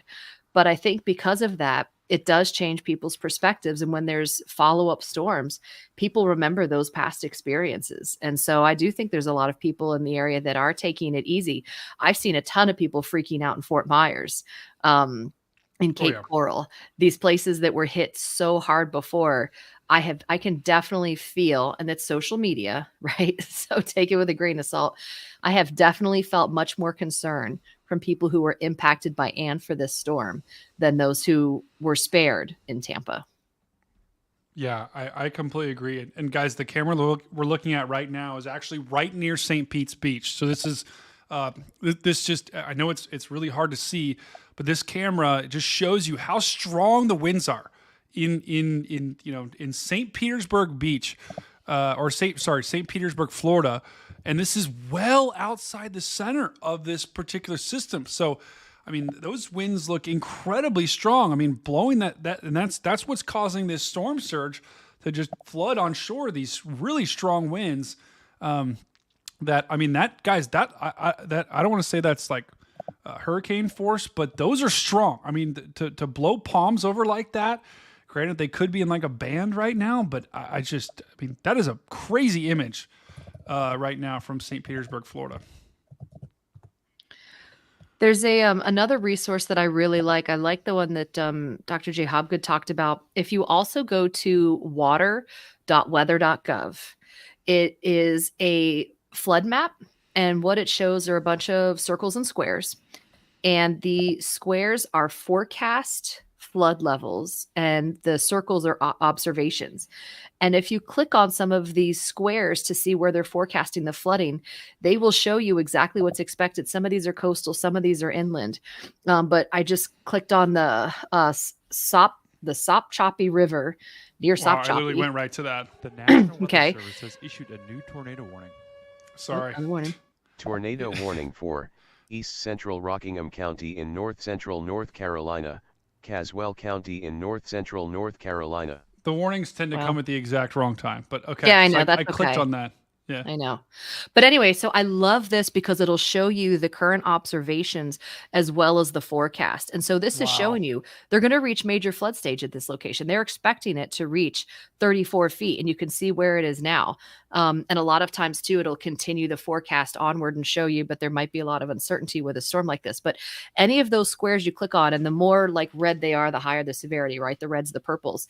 And you can see all the places that are forecast to hit minor, moderate, and major flood stages and when. And this website's going to be really impactful in like 2 or 3 days when we're looking at all the rain that happened in the mountains after the fact, and you see how long it's going to take for the flooding to come down. The last tropical system that went through there, in some of these places, it took almost a week for the flooding to resolve itself, almost a week, and it was very well forecast. So this is another really great website and resource for trying to understand what's going to flood and by how much and when is it going to go away. I use this website all the time. that is, yeah. And I think some of that, Serena, is probably storm surge related, right? It's rainfall. It's at least that seems like it's close enough to the coast. where I think a decent amount of that would be storm surge related. And they're already, look at this, guys. So this started about 11:30 a.m., 12 p.m., right? Just look at the I guess that was yesterday. Sorry. Look at the rise that with the steady increase that we've had throughout the day. Today, Thursday, this is 3:30. This was at about 20 feet. And so just the water levels have continued to rise. And as this hurricane gets closer, 34 feet, guys, the record is 36.8. So we are literally 2 feet away from the all-time record here at this particular location. So this is unheard of surge that we're getting.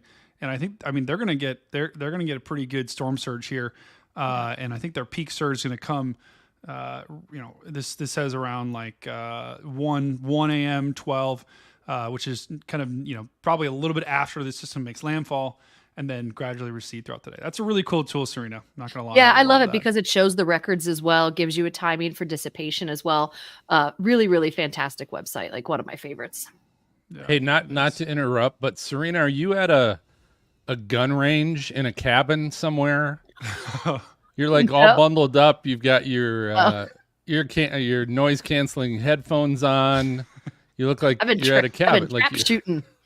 I've been skeeting, getting them pigeons. Yeah, I do absolutely look like that, don't I? No, it's like 50 degrees inside my house right now. It's literally 62. I'm cold. Wow. Okay. So, hey, Brady, quick update on our air traffic. We've got, again, all the flights steering around Helene. We do have one that's actually going in, and that's the NOAA flight, 42P3. Oh, sweet. Whoa. So that's actually heading in, which is good. Who's this guy? Teal 70. It's... That can't be right. Either that guy, he's either lost or... Teal is the Air Force Reserve. Oh, wow. Okay. So that might be another flight. So, but I was going to share this. So this just gives you an idea today on cancellations and delays. Tampa International Airport, 87% of their outgoing flights were canceled today. And 83% of their inbound flights were canceled. Here, I'll turn it down, Phil. Go ahead. Keep going. No, you're good. Next on the list was Atlanta, Hartsfield-Jackson Airport, 96 canceled in outbound and 109 canceled inbound, but that's only 7 and 8% of their normal traffic. But big delays, 20% of their flights were delayed in and out of Atlanta today. I can imagine that's going to get worse tomorrow morning, I would imagine, into tonight. But yeah, 87% of Tampa's outbound flights canceled, 83% inbound flights canceled today. That's not a good day to fly into Tampa, and that can have cascading effects well outside of just that airport, right? But probably not a great day to fly in the Southeast in general. But that was crazy, Phil. Looking back at that view of those hurricane hunters just flying right into that, it's wild. And those are so Dr. Hogwood, that's the reserve. Are they flying in, or did they just get done from flying in that thing? Like, right, they're flying in as well. Okay. Yeah, right now they've got both NOAA. Well, it looks like the NOAA flight and the Air Force Reserve are flying missions at the same time. Wow, that's cool. That's so cool. Yeah. So the reserve looks like the reserve plane just flew through. And it almost looks like they were flying through at the same time. Or I don't know what those spirals are. I'm hoping that's a glitch. No, it probably was in the eye, was probably flying around inside the eye of the storm. Yes. Yep. Okay. Agreed. Yeah. Okay. Yeah, NOAA may be doing one of their tail Doppler missions because they actually do research on their flights as well as doing center fixes. Wow, that's actually really cool. I mean, I wonder if they ever pass each other in there. They're like, "Hey, what's up, guys?" But I can tell you right now, if you're on that plane right now, like you're gonna need to take some Dramamine because that's I'm sure that is not a smooth ride there, flying through the eye of a hurricane. So what we're looking at, guys, right now, these are hurricane hunters, right? So it is literally their job to fly planes through the center of a hurricane.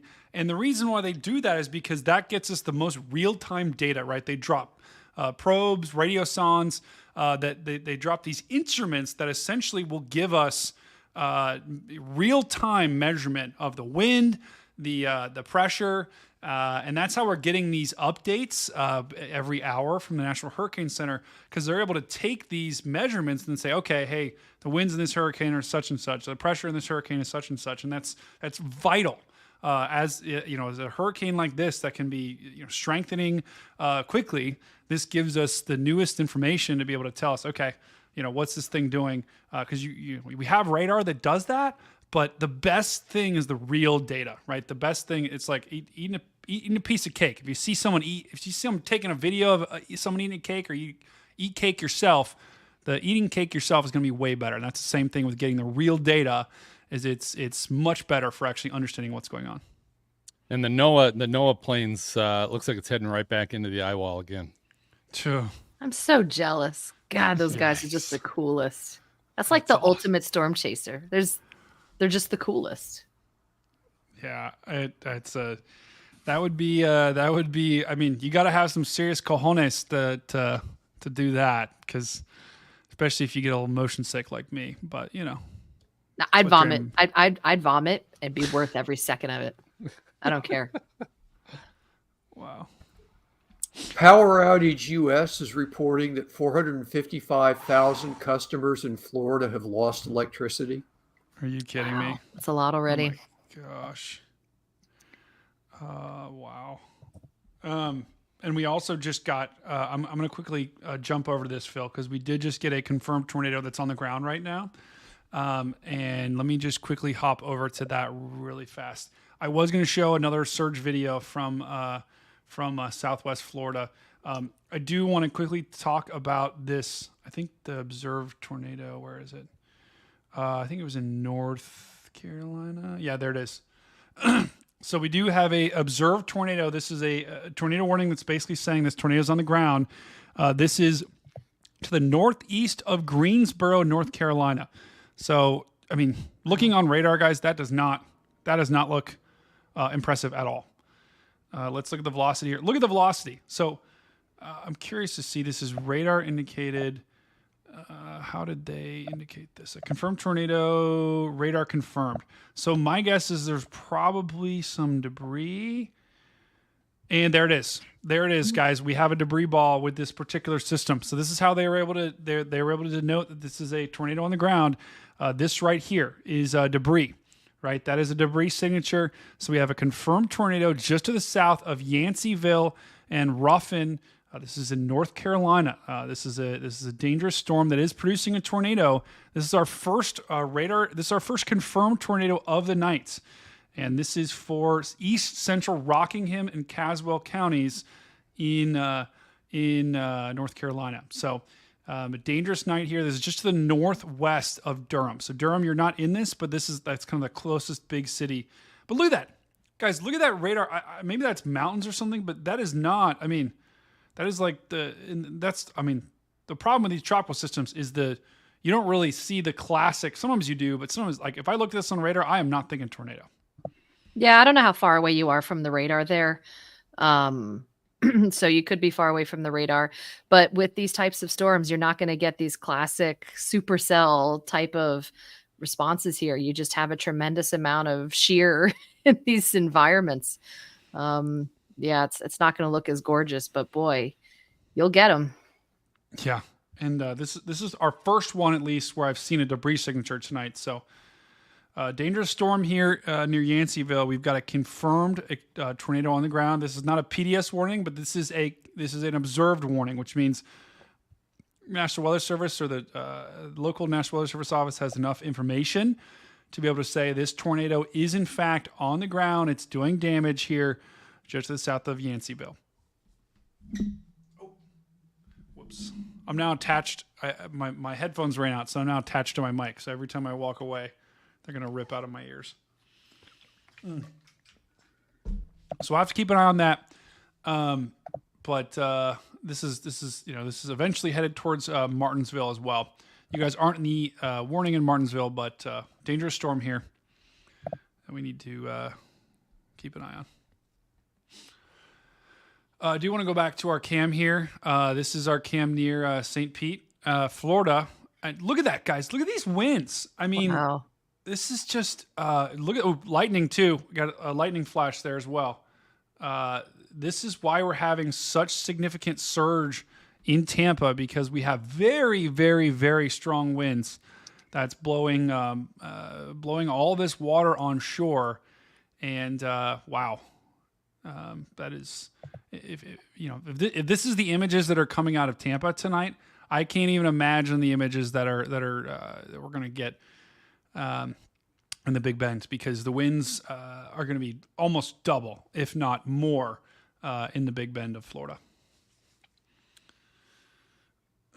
Brian, maybe someone can check in on that. Brian says, another big lightning flash there. Another big lightning flash. That could be, I mean, wow, that was crazy. That could be power flashes too from a transformer exploding with all the wind. Although It looks like the street lights are still on though. So Could have palm trees falling on lines. You don't necessarily have to blow the whole line, and you'll still get the flashes. Yeah, I agree. Brian in the chat says sustained winds. That would be crazy. Did they just come out with a new update? Let me check before I vocalize that. I don't think so. Not yet. Okay. It'll be interesting to see. While we're watching that too, guys, I do want to just quickly show the video. We did get another video, an update from the Southwest Florida area. And sorry, I'm focusing on that. That's just where people are sending me clips from. So this is the same kind of storm surge we looked at earlier. This is 200 plus miles outside of the area. Let's go ahead and listen to this storm surge. It looks like it's now up on the dock and it's going into the yard. So looks like high tide here is at least for Southwest Florida is starting to come in. We are starting to see some increased surge here. That's flooding docks, flooding yards. The one piece of good news here is the building codes in this part of the country. And thanks, Cindy, for sending that video in again. You're awesome. But the one saving grace for that part of the country is they've really changed their building codes to where they have to build up. Like when they make any additions to houses, they have to build up 9 or 10 feet above sea level. So a lot of those houses are built up. And so that when we get, a couple feet of storm surge, it doesn't get in the house. So looks like so far, at least, there hasn't been any major catastrophic storm surge down in Southwest Florida. Okay. All right. I'm going to keep this camera in my back pocket, and I'm going to try to find some other ones as well, because that camera is crazy. I do. So, wow. I mean, look at this, guys. Look at this eye. This is, I don't know, Dr. Hobgood. This is kind of an interesting feature. I mean, I don't want to say like we're not even close to being like, there's not a second eye wall forming, but this to me is a little interesting where it's not really like closed off. Like the rain is kind of connected to the outer eye wall, which almost makes me think like the outer eye is starting to wrap in with the inner, and I don't know. I'm not saying we're an eye wall replacement or anything like that, right? I think you still have a very well-defined eye, but sometimes you get rain bands that wrap around. Echo. Sorry. I'll turn it off. We're good. So sometimes you get rain bands that wrap around or part way around wrap around the eye, but you don't get concentric eye walls. It looks like you're starting an eye wall replacement cycle. And the other thing is, it looks like, we're almost starting to get some drier air wrapping around the western side, which again, you often see when these systems approach the northern Gulf Coast, you'll start to see some drier air. So,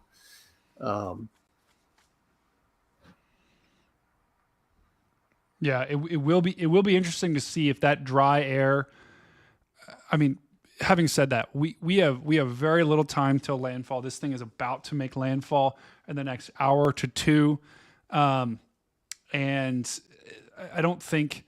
I mean, this thing, it's not going to fall apart, right? This storm isn't going to fall apart, but maybe, just maybe, that little bit of dry air helps us, helps this thing kind of stall in terms of the strength. And so I'm hoping that this, I'm just really hoping in the next advisory, this thing hasn't jumped up like 10 or 20 miles an hour. I don't think it will. But I'm to your point, Dr. Hobgood, I'm really hoping that this little kind of injection of dry air will help stall any strengthening so that any effects that, we're going to see from this system won't be any worse than what we originally thought. Right. Yeah. I don't think there'll be significant weakening since it's so close to the coast. And the 8 o'clock update, they had the pressure down to 942 millibars. So the pressure was still dropping half an hour ago. Oh, wow. So, okay. But you're right. If little drier air wraps around the southern side of the eye wall, maybe that'll preclude any more strengthening. Yeah. Although look at all this lightning. I mean, the amount of CGs on this, especially on this western part, this is a strong eye wall. This is going to be really, really, really nasty when this comes on shore.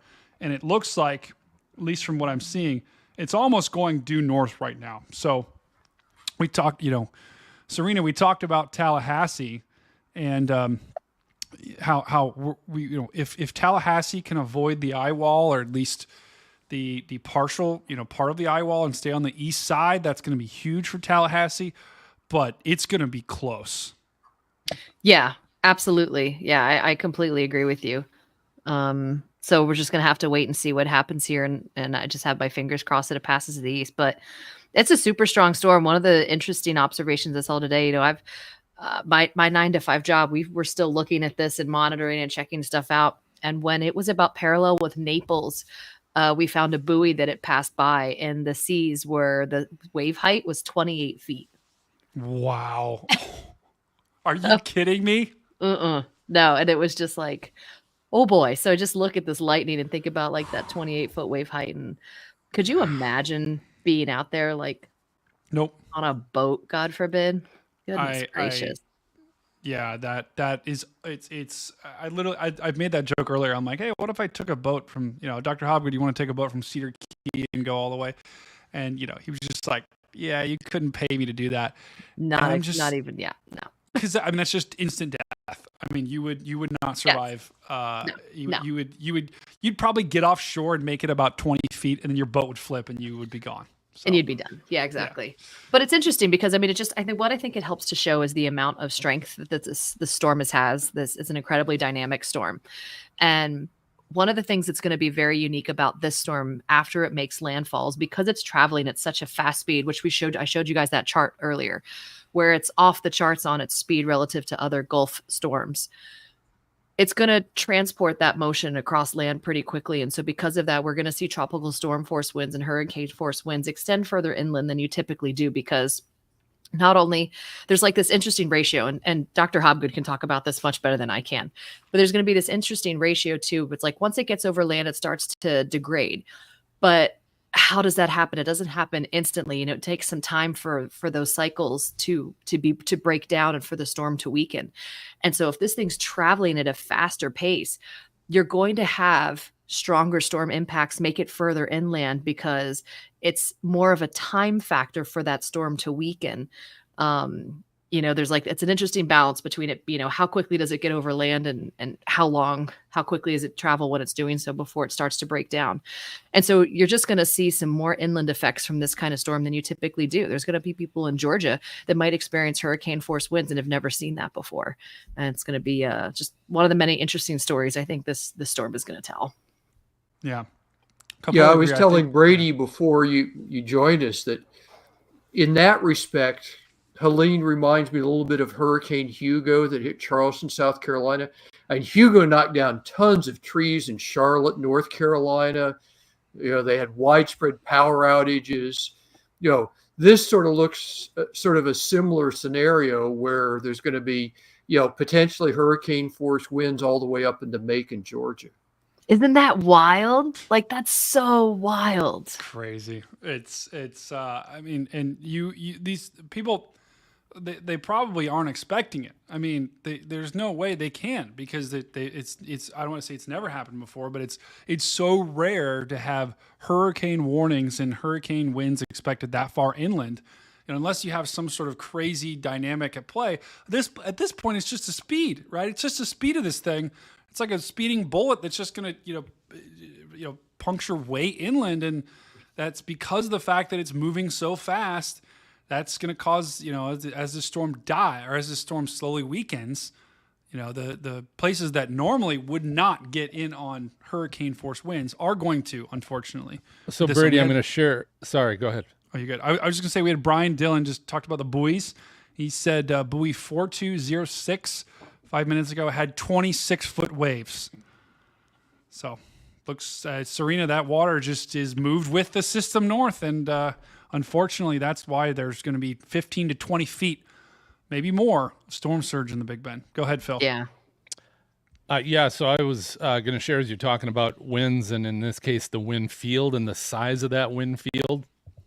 This, again, is Hurricane Vision with atmosphere analytics. And what this is showing right now is the probability of 64 knot winds, which you're getting probably 72, 73 miles an hour. And if you look at the orange, that's roughly a 60 to 70% chance. And what's interesting is, look, as I keep moving north, you guys were talking about Macon. Just south of Macon, there's roughly a 60 to 70% chance they're still going to see winds over 70 miles an hour. Wow. That is just wild, isn't it? It's just so crazy. It's ludicrous. And you get up to Atlanta, and there's still roughly a 40% chance that they're going to see that kind of wind. That's crazy. I just checked for an update on that buoy that I reported with 28-foot surge, and I saw that in the chat we had Brian confirm the one with 26. The buoy I was looking at earlier, which is 42097, actually made it to 30. Wow. 29.9. That's insane. Oh, it is insane. gosh. That's exactly it. I just and guys, like, that's wave height. Like, that's not saying we're going to have 30. I mean, I will say this. Like, we are going to have 20 feet of storm surge absolutely along the Big End, right? I mean, if you have that kind of wave action, like, where's that? All that water is being pushed to the north with the hurricane. So all that water's got nowhere to go but on land. And unfortunately, as we're seeing, like, right now, this is Tampa Bay. This is actually, I literally drove this road. Phil, do you remember that picture I took on stream of the freeway that we had on stream a while ago? And I said, I was driving along that road. Yeah. That's this road that we're literally looking at right now. I literally drove along. Meant for doom. It's a road meant for doom. Like, let's just build this road, but maybe up a little bit, like maybe 10 feet off the ground. But I tell you what, this is, this is just a crazy, crazy image of a, feet of storm surge coming online. And we did just, Brian said Clearwater Beach, the storm surge is around 7.5 feet. Or are you saying that was the record, Brian? I'm curious if that was actually the storm surge they got in Clearwater, because yes, the key is underwater. We see it on stream, which is if it's really 10 feet, that is way more than I would have expected. 5 to 8 feet was what I was thinking. But the interesting thing about Tampa, look at the lights. It seems like the lights are still on for now, which is good. But yikes. We also have this from Agent Dan. Looks like this camera is, I'm not sure where this, I think this camera is also in Tampa. Looks like we have some police presence out, probably blocking the road from most likely what is a flooded road here in Tampa. So, yeah, Brady, that's the bridge that connects South Tampa with Gandy Beach. Wow.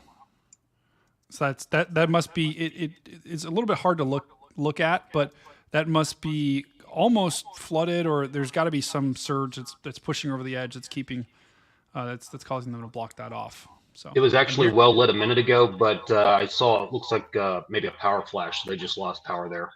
Wow. That's crazy. Guys, I do want to welcome in Greggles into the chat. Tornado Greg. Guys, everyone spam your favorite Greg emotes in the chat. We've got Tornado Greg right now that's joining us for a special edition of Outbreak Hurricane Edition. Greg, I know I'm putting you on the spot here, but what are your thoughts right now on Hurricane Helene? I mean, this is just a crazy situation that's unfolding right now. Well, Brady, I found something today online just a few minutes ago, and I was like, this might be the most amazing thing I've ever read in the weather community. So I got to read this to you. I don't know if you guys have covered this already, but I thought this was pretty amazing. I'd love to get Dr. Hobgood's feedback on this. So this comes from the Taylor County Sheriff's Office, Division of Emergency Management. It says, please read. We are requesting that all residents, guests, and evacuees refrain from returning to the area until officially directed by Emergency Operations Center. That sounds pretty standard. This directive will be communicated via social media, news outlets, radio, and emergency alert systems. Returning prematurely poses significant risk due to expected heavy flooding and other hazards. Many roads will be impassable, and there may be down power lines, fallen trees, and other dangerous conditions. So that sounds pretty standard from an emergency management organization. But the last line of this post from the Taylor County Sheriff's Office says the following: if you or someone you know chose not to evacuate, please write your name, birthday, and important information on your arm or leg in a permanent marker so that you can be identified and family notified. That's crazy. So, I mean, that's a pretty pretty kind of backhanded way of saying you're a dumbass, like if you stuck around. So, Dr. Hobgood, have you heard that kind of language before from emergency management? I have. It's generally when expressing frustration that people won't leave. Some local emergency managers and law enforcement made similar statements before Hurricane Katrina, and some of the other major that people wouldn't leave when there was a mandatory evacuation. So I have heard it before. I guess if subtler ways don't drive the message home, you have to resort to things like that. Yeah, I mean, the language doesn't get strong. It doesn't get stronger than that, guys. I mean, and I've people that have posted on Twitter like, yeah, write permanent marker on the underbelly of your pet, if you're not going to leave. And that seems ridiculous, but if you are in the Big Bend, and I'm sure, we don't have that many people watching, so I'm sure there's probably no one in there that's in the Big Bend. Hopefully you're not. If you are, it's you need to get out now. But if you're in this area where all of this storm surge is about to come on shore, right? Like, this is not survivable. It's just not. And so that's why they use strong language like that, is to try to get people out. We just had another ghost tornado warning, but that's just kind of, that kind of language is the only way at some point, and it's true too. It's not like they're lying. They're not being they're not trying to hype it up. If you're in a place that's supposed to get 15 and 20 feet of storm surge and you don't leave, like, you're gonna die. That's just, there's no other way to put it. Unless you're. I even think Michael Phelps is in trouble. It doesn't matter how good of a swimmer. Brady, I don't know if you guys already discussed this, but when Hurricane Michael had its rapid intensification right before landfall, that was a fairly unique situation, and there's been a lot of talk about rapid intensification and why it happens and that sort of thing. And I think we've actually talked with Dr. Hobgood about that in the past on this show. But it seems with this one, the intensification just in the last 8 to 10 hours was fully expected, and literally 24 hours ago this thing wasn't even a tropical storm yet. Have you seen one like this before that has had this type of behavior where it's scooting across the Gulf at this kind of speed?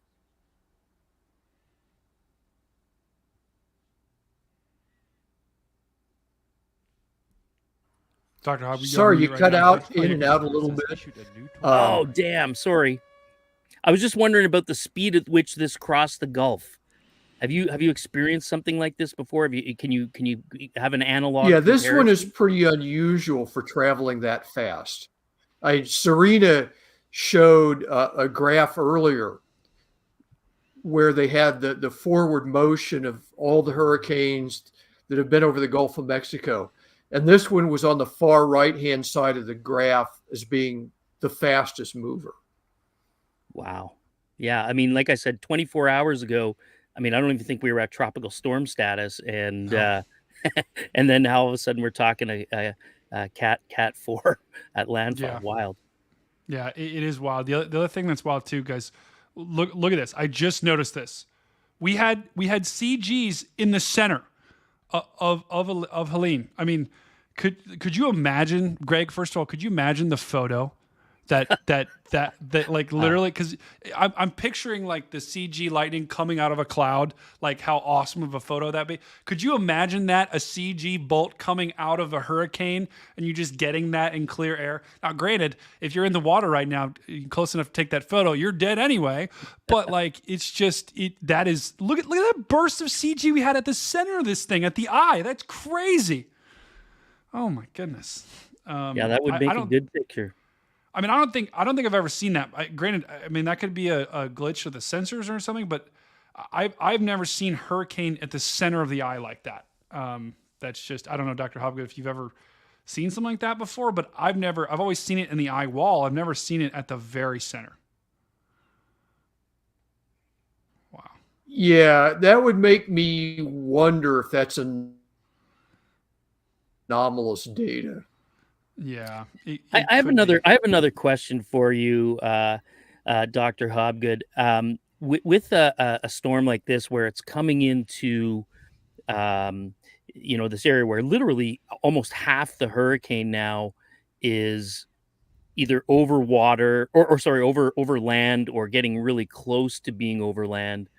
Would the expectation be that although it's Category 4 currently, that we would see some weakening before it actually makes landfall, like where the core of those strongest hurricane force winds weaken before it makes landfall? Or would your expectation be over the next hour or so that we see it stay the same or strengthen?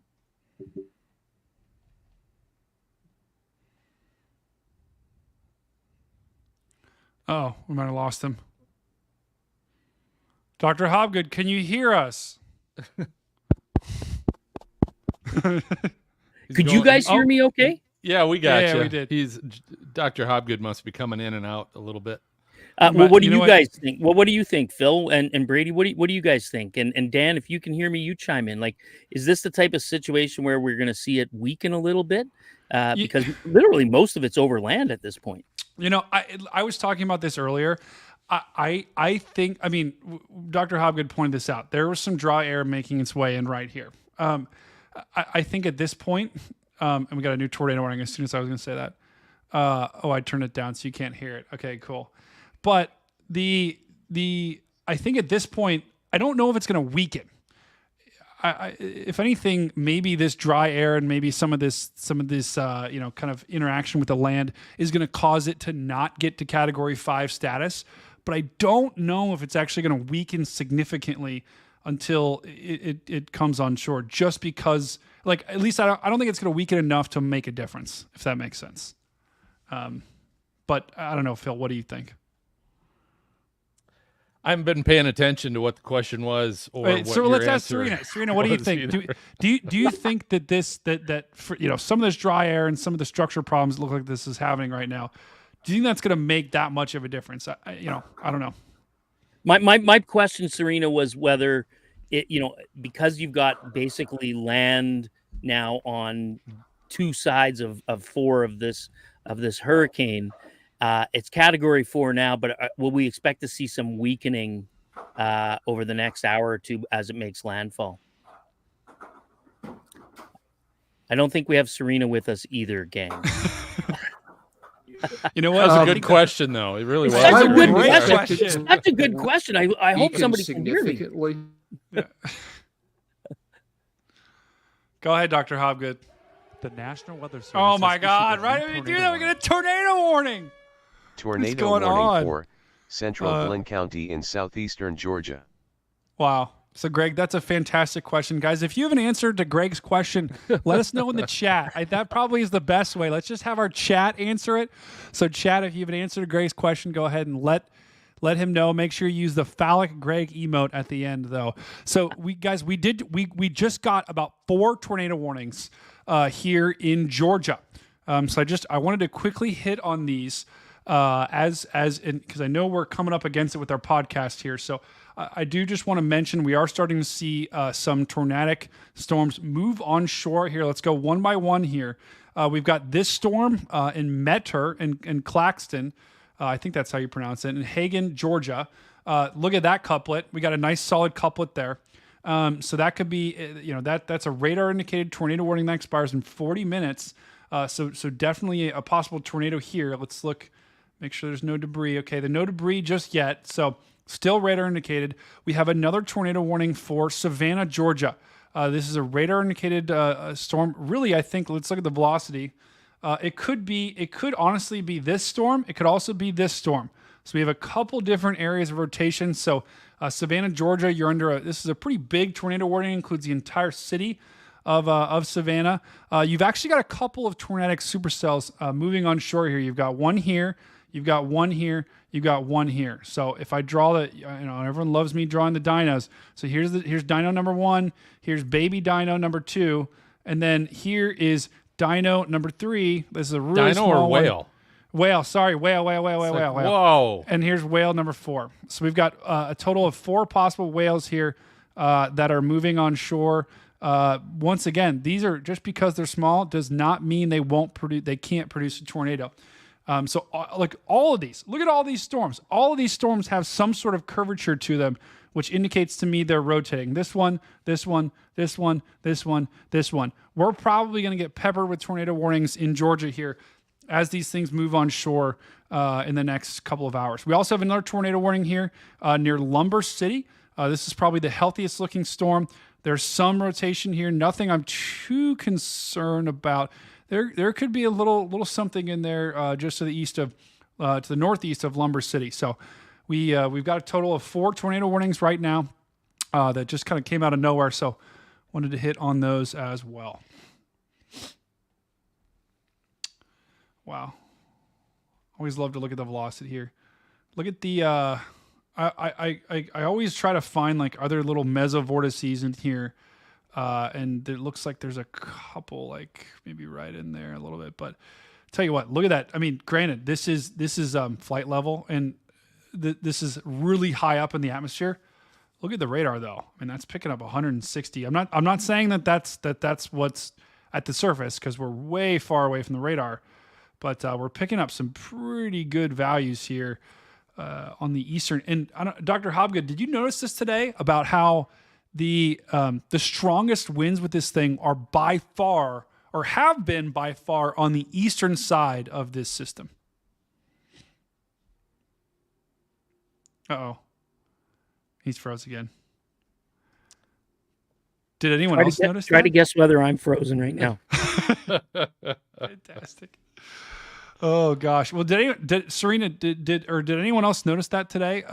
Like Greg, have you been following this? I did notice that, Brady. I did notice that. Yeah, and that's not good news. That means the surge, like for example, if the strongest winds were on the west coast or the east side of this, the west side of this thing, that would mean lower surge numbers. But unfortunately, that is just not materializing like we had hoped. So. Does anybody know, Brady? I mean, I don't know if anybody has checked yet. It's certainly not something I've looked at. But do we know what how this landfall times out with high tide? That's a really good question. Let me look up high tide in Apalachicola because I know. Also, I do want to bring in our camera that we had earlier, guys. You remember the camera we had earlier with the palm trees? It looks like they've completely lost power here. So I think there have been some massive power outages all across the west coast of Florida. And a lot of the cameras that I saw that were lit up with lights earlier, those are now dark. So I think we're starting to see some pretty significant power outages here up and down Florida as this thing moves on shore. The other question that I had was about when is this eye wall going to make it to landfall? Let's just time this out here. This is moving, I think, at about 24. That's going to be, looks like in about an hour, maybe 2 hours. I don't think it's going to be 3 hours. I don't think it's going to be 3 hours till landfall, but we probably have another hour, maybe a little bit more or less until this thing makes landfall. Weather Service has A new tornado warning as well. Gosh. Yeah, so Brady, that would indicate to me that it actually has slowed down a fair amount, because originally landfall was forecasted at 9 p.m. Eastern. Yeah, it also might be because this thing, look, I drew a line on here. This thing is almost now moving due north and maybe wobbling a little bit to the west. So this is going to make landfall probably just to the south of Tallahassee, maybe a little bit to the east. And so maybe that was it, because I don't know. At least from what I've seen, the advisories I've been watching, Greg, the speed has stayed pretty consistent, like 23 miles an hour. So, which is hey, good, Brady, I've got, you're talking about power outages. I've got a map here showing we've got over 500,000 people now in Florida without power. And of course, most of it there is along the west coast. But isn't it interesting, Phil, that the target communities or target counties right now, where this eye wall is heading, still have power?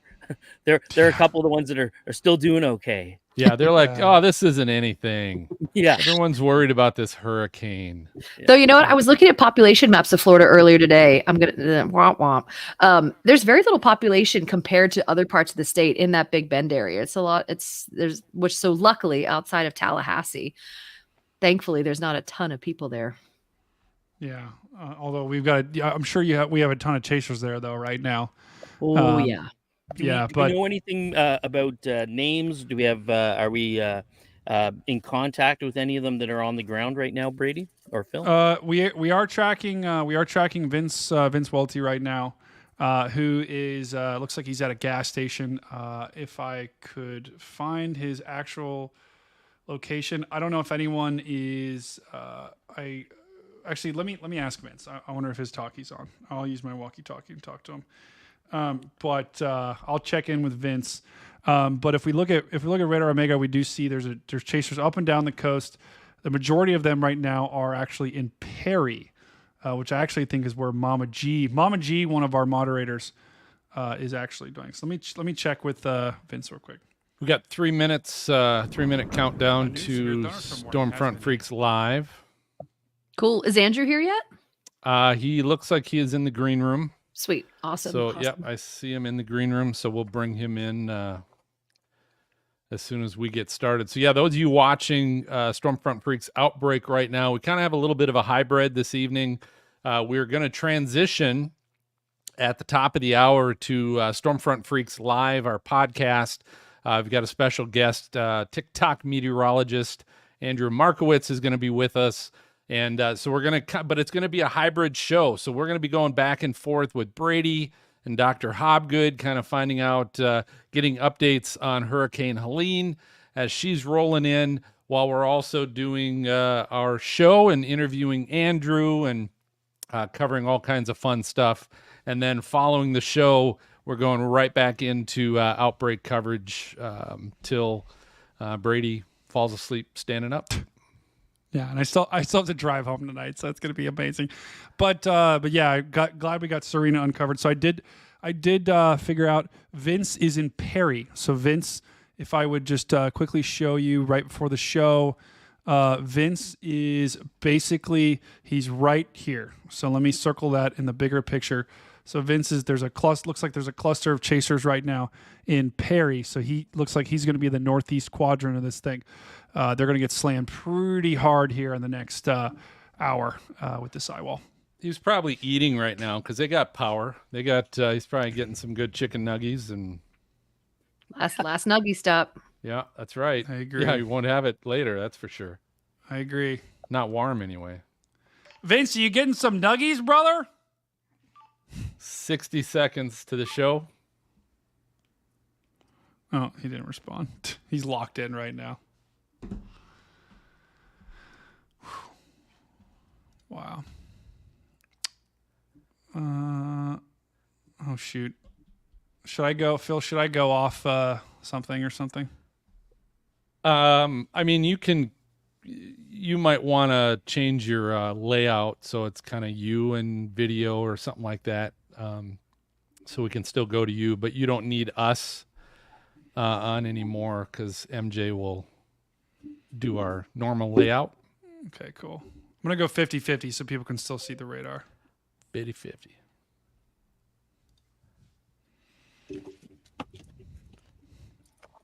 Hey, it's Andrew. What's up, buddy? Andrew's about to join us. Hey, how's it going, everybody?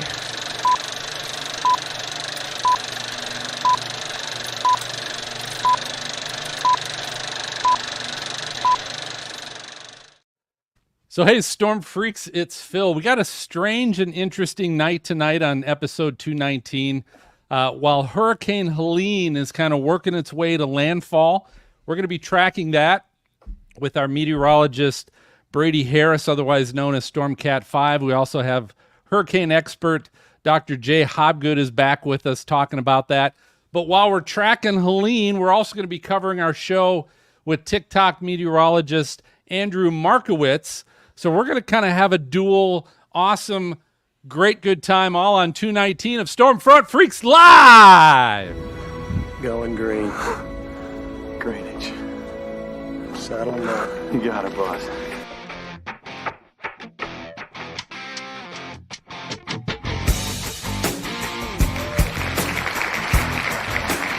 All right, everybody, welcome to the most entertaining weather show. This is the award-winning Stormfront Freaks Live, and it's brought to you by our good friends at Windstorm Products. And I'll tell you, what a night to be talking about what Windstorm Products can do for you. But they're your one-stop shop for securing your home and business against severe weather.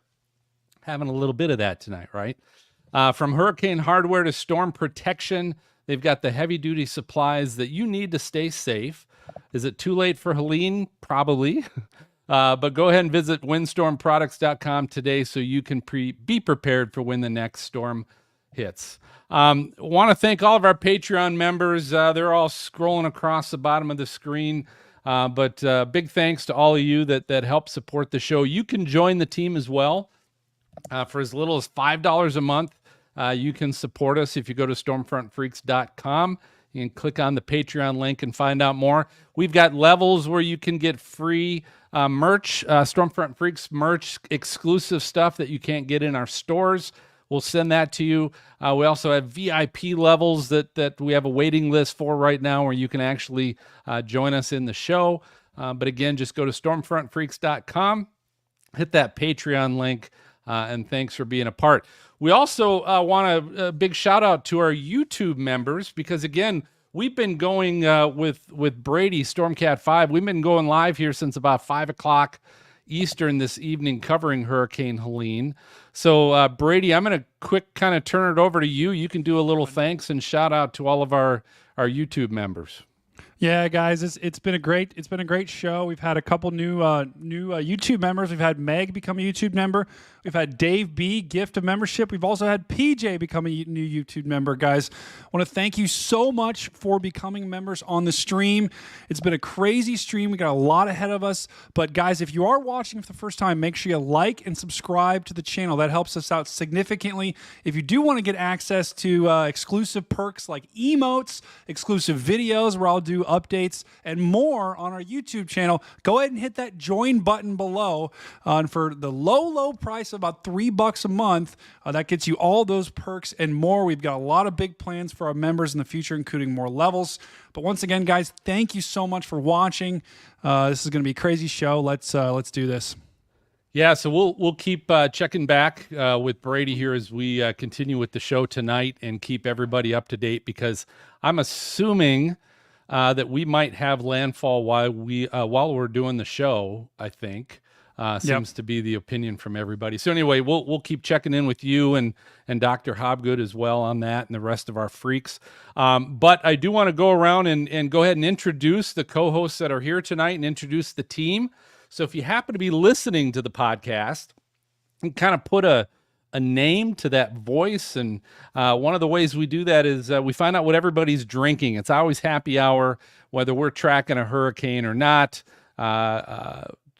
Maybe not when we're tracking a hurricane, but I don't know. I am, but I'm going to go around the horn. Let's find out who's here. We're going to start off with our storm chaser and photographer, Greg Johnson. Greggles, what are you imbibing tonight? Oh man, I'm drinking coffee tonight, Phil. I'm channeling Jen Watson, drinking coffee. I'm driving tonight. I'm chasing aurora storms up here in the Great White North, and so no alcohol for me tonight.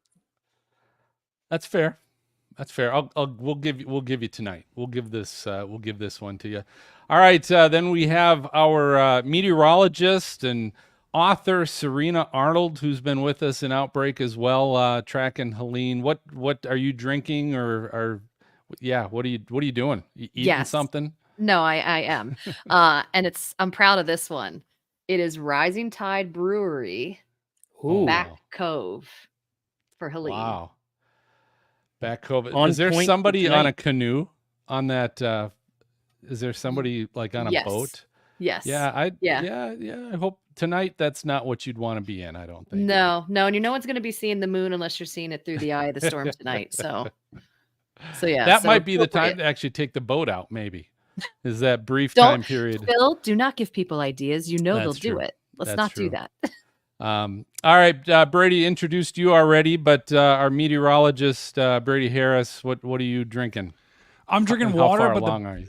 You know, I'm drinking water. We're far along. The big update I just want to say is, so they just did the newest advisory, 140 miles an hour, pressure of 941 millibars. So guys, it's Hurricane Helene is still strengthening.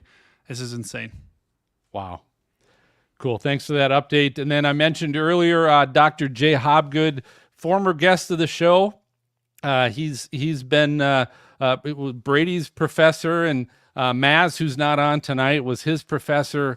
So there's a big connection to Dr. Hobgood, and we're certainly blessed and appreciative that he's able to join us as a hurricane expert as we cover this. But Dr. Hobgood, what are you drinking tonight? You got to be having something. Well, thanks for the kind words, Phil. I'm drinking Diet Coke. As my students all know, that's my drink of choice when I have to work. The classic. It's classic. Oh, he is working tonight. I know we've got a good friend of the show and VIP of Patreon, Agent Dan Wallace is in the green room, and then of course our producer. MJ is back there as well, running the show, giving Brady a little break. Brady, you get a little producing break here during the show. But so let's do this. I'm going to turn it over here as we introduce our guest. Going to turn it over to Serena. But again, we're going to kind of go back and forth with questions for Andrew and coverage of the storm. But Serena, go ahead and take it away. And you're muted. What a rookie noob mistake. Goodness gracious. Well, welcome to the show. Yeah, thanks. Happy to be here. For long-time listener, first-time caller. So tonight is going to be absolutely an amazing show. I'm so excited to be able to introduce Andrew Markowitz, who's joining us today. He's a graduate of Penn State University's prestigious meteorology program. He works as a meteorologist for Xcel Energy in Denver, but he's most known for his TikTok posts and his 114,000 followers. I don't know how you do it. I think it's absolutely amazing. So 2-part question for you. 1, what are you drinking? And number 2, how much of a flex are you going to make it that you picked the night Helene made landfall to be in our podcast? Is that a forecast? Yeah, so first of all, I'm honored to be here. Serena, I've been following you for a while. I actually saw you yesterday on the winter outlook for WSI. I thought that was funny to see not one, but two familiar faces on that.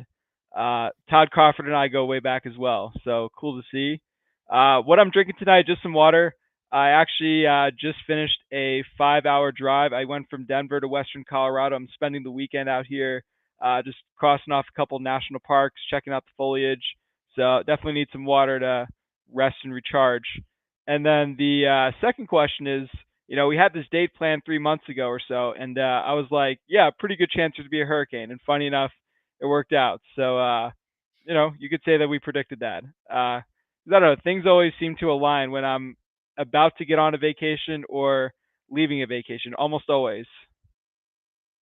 I do seem to feel like that's a theme as well. So let's talk a little bit about like your TikTok influence. First of all, it's absolutely phenomenal. But I feel like there's an interesting transition happening in where people are getting their information. And I know with my very weak following compared to yours, that I found that the messaging I was putting out there was informing people about the storm for the first time. I feel like social media is really taking a tremendous place in like as a news information source. How are you seeing that with what you do on TikTok and notifying people about the weather? Oh, absolutely. I mean, that's the number one motivation, I think, for continuing to grow this brand. I mean, the original reason I downloaded TikTok was during the pandemic. I started seeing funny videos. It had nothing to do with weather, but the more I was getting videos on my page, I'm like, wait a minute, there's a very niche thing that's being discussed. Somehow this is getting hundreds of thousands of views. And I had the idea, nobody is doing this for weather. Why don't I try to take advantage of this market that has not been tapped into?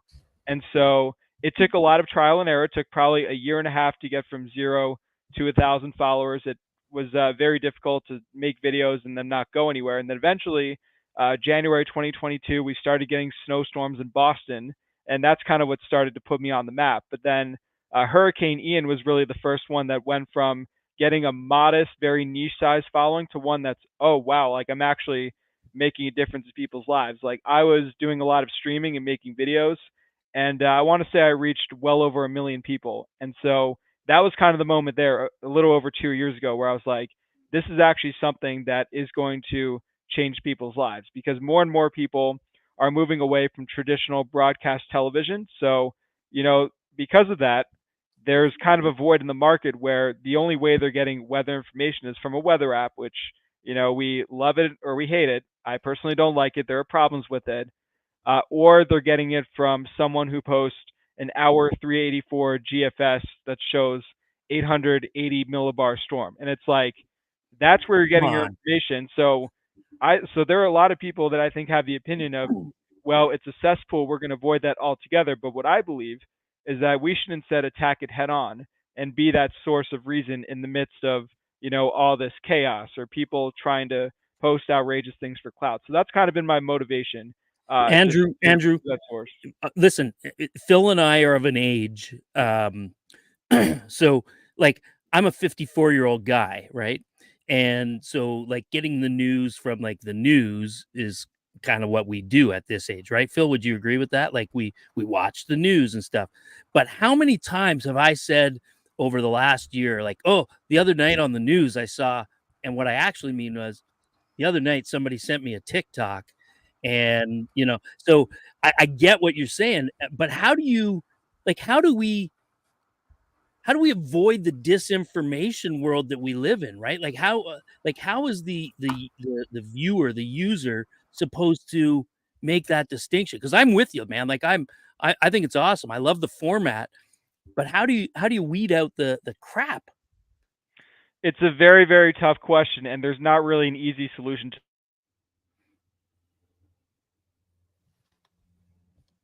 meteorologist. I information out there, and I try to position myself as the voice of reason. That is, when you have a TikTok, to grab the viewer in less than a second. If you don't grab the viewer in the first second, that's it. There's no chance of you ever seeing that person ever again. So you really have to grab. I just kind of go ahead and, I do my best to give it to them straight in a way that people understand. I mean, my goal at the end of this is, number one, people are informed and then they can prepare for inclement weather. But number two, I want to make sure that people can learn something. And unfortunately, there are a lot of people out there who, they just that are crazy. We know that they're not going to happen, that the science is junk. But the problem is, we like they may not necessarily know the truth. So a lot of that is just sometimes you attack them head on and be like, yeah, or like, and by attack them head on, it's more like I stitch a part of the video. I'm like, they're saying this, I'm going to respond to it, and in reality, it's more like this. So it's kind of tough. Like sometimes I think the approach is you respond to it, sometimes you just ignore it. So I don't. It's something I try to work on every day. Like there's not really a perfect solution, but my goal is to just give them the information, and hopefully more people can see it. Again, I feel like I'm always testing out a few different things, seeing what works, seeing what doesn't. But ultimately, I think I built up enough of a followers to say that some people at least respect the word that I have to say, and I'm at least helping some people, which is all that really matters. Yeah, I love that. And I mean, you highlight so many of the problems with social media. Like I discovered you after I got into this, and it was so nice to feel like there was someone else on my side, because you do see these people who post the last run of the GFS. I've already had to talk about why Florida's not getting hit by 3 hurricanes in a row, because some person has like the little siren emojis all over their post and has that doom and gloom music in the background talking about how Florida's about to get hit by 3 hurricanes. It's like, why? And what I think makes me more frustrated about than anything is how they are discrediting meteorologists, because people think they're knowledgeable and they're not. They're fakers. They're false. And then you have these people that put this kind of information forward, and then it's like, oh, meteorologists are always wrong, or oh, everybody's getting hyped. And it's like, actually, the people who know their stuff are not the ones who are hyping it. It's all of, I call them mediaologists, because they do not know what they're doing and they're only in it for clicks and likes. So was I not supposed to post that 3 hurricane post? Sorry about that. I didn't realize that was Damn it, Phil. inappropriate. You say not a forecast, it's okay. Inappropriate to do. So Andrew, you're breaking up just a little bit, but question for you on, I want to go to Helene here and kind of get your thoughts on Helene, and more importantly, how have you been trying to cover this on your own social media? Well, first of all, Hurricane Helene, it's unfortunately doing exactly what I had suspected that it would. Even when things seemed to be backing off, there seemed to be dry air that was kind of intruding at it, which I think was related to Hurricane John. I saw earlier this afternoon, there were some people that were like, this is underperforming, but I always knew in the back of my mind, this one was going to go to a Cat 4. I've been saying that for the past few days. Just, I never really trust any storm that enters the Gulf of Mexico. We've seen it over and over again. And, this rapid intensification before landfall, what was the latest update? Like a 941? Is that what it was? Yeah, 941 with winds at 140. Oh, boy. I mean, this is like the worst case scenario for the Big Bend region, which historically, for some reason, they've gotten fairly lucky. It's actually pretty odd to me that, this area had gone 150 years without a Category 3 hurricane, because there's nothing physically that would say, that's possible. It's just a matter of luck. So it's really unfortunate for a lot of these communities that will be impacted forever. But also what's remarkable about this storm is its size. The fact that there was that update that said it was in the 90th percentile in terms of its radius. So the problem with this is the impacts are going to be extending far inland too. So that's covering pretty much all of Georgia, and then places like Tennessee, Western Carolinas, where you may grow up there your entire life. You may never even think about hurricanes, and yet this one's going to be a big deal. So one thing I'm watching now is where Tallahassee is going to be in relation to the eye. Again, I don't want to jinx it, but it does seem like there was somewhat of an eastward shift, and perhaps there is hope that it could avoid that worst case scenario, but we got to see that. And but in terms of my coverage on TikTok, so I've been making videos pretty much every day since I thought it was a legitimate threat. I want to say since Saturday, from even before it was an invest, just telling people, okay, this is what could happen. These are my thoughts, but not going overboard like some of the posts that I had seen. And this actually got a lot of traction. Like I had multiple videos that had well over 100,000 views. So this one was getting pushed to a lot of people. And then I was doing live coverage each of the past few nights.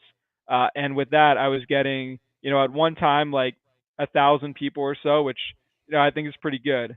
And I actually saw Serena doing that too in other Mets, so it was good to see that it wasn't just me. Other people were getting on there and being forces for good.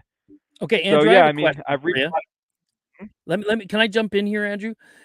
So Absolutely, go ahead. with this storm, even while it was wasn't even prior to it being categorized as a tropical storm, which it was only for a short period of time before it went hurricane. But even before that, the spaghetti models really were almost like unusually in agreement of where this storm was going to go, how fast it was going to move. I mean, the variation was like maybe 100 miles from east to west on landfall. And like, I can't think of another hurricane with that level of agreement in the models. And it was a mess at the Yeah. time. Like, it was just a mess. Like, Like, there's it was something there. Yeah, it didn't even look like it looks like some thunderstorms, right? Yeah. Yeah. So what about that? Like when it comes to the models and the predictability in the course here, first of all, any analogs that you can think of, and also obviously that improves your level of trust on the forecast. Well, I would say I think that's a testament to how far science has come to say that, when you have a little cluster of thunderstorms off the coast of Nicaragua, and you can say with confidence that several days later that can turn into what we're seeing right now at the top of the screen. I mean, that is really remarkable to think about. And you compare it to maybe other fields, I think we have to feel pretty good about what science has done. There are obviously things that, we could be doing better, but I think we've come a very long way. And so in terms of analogs, I didn't really want to name drop this, but there are a lot of parallels, I think, to Hurricane Michael. That was another one that developed in that Central American gyre. It was kind of later in the season, like early mid-October.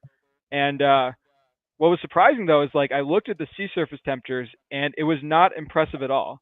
Like you would have had no idea that that thing was going to turn into a Cat 5.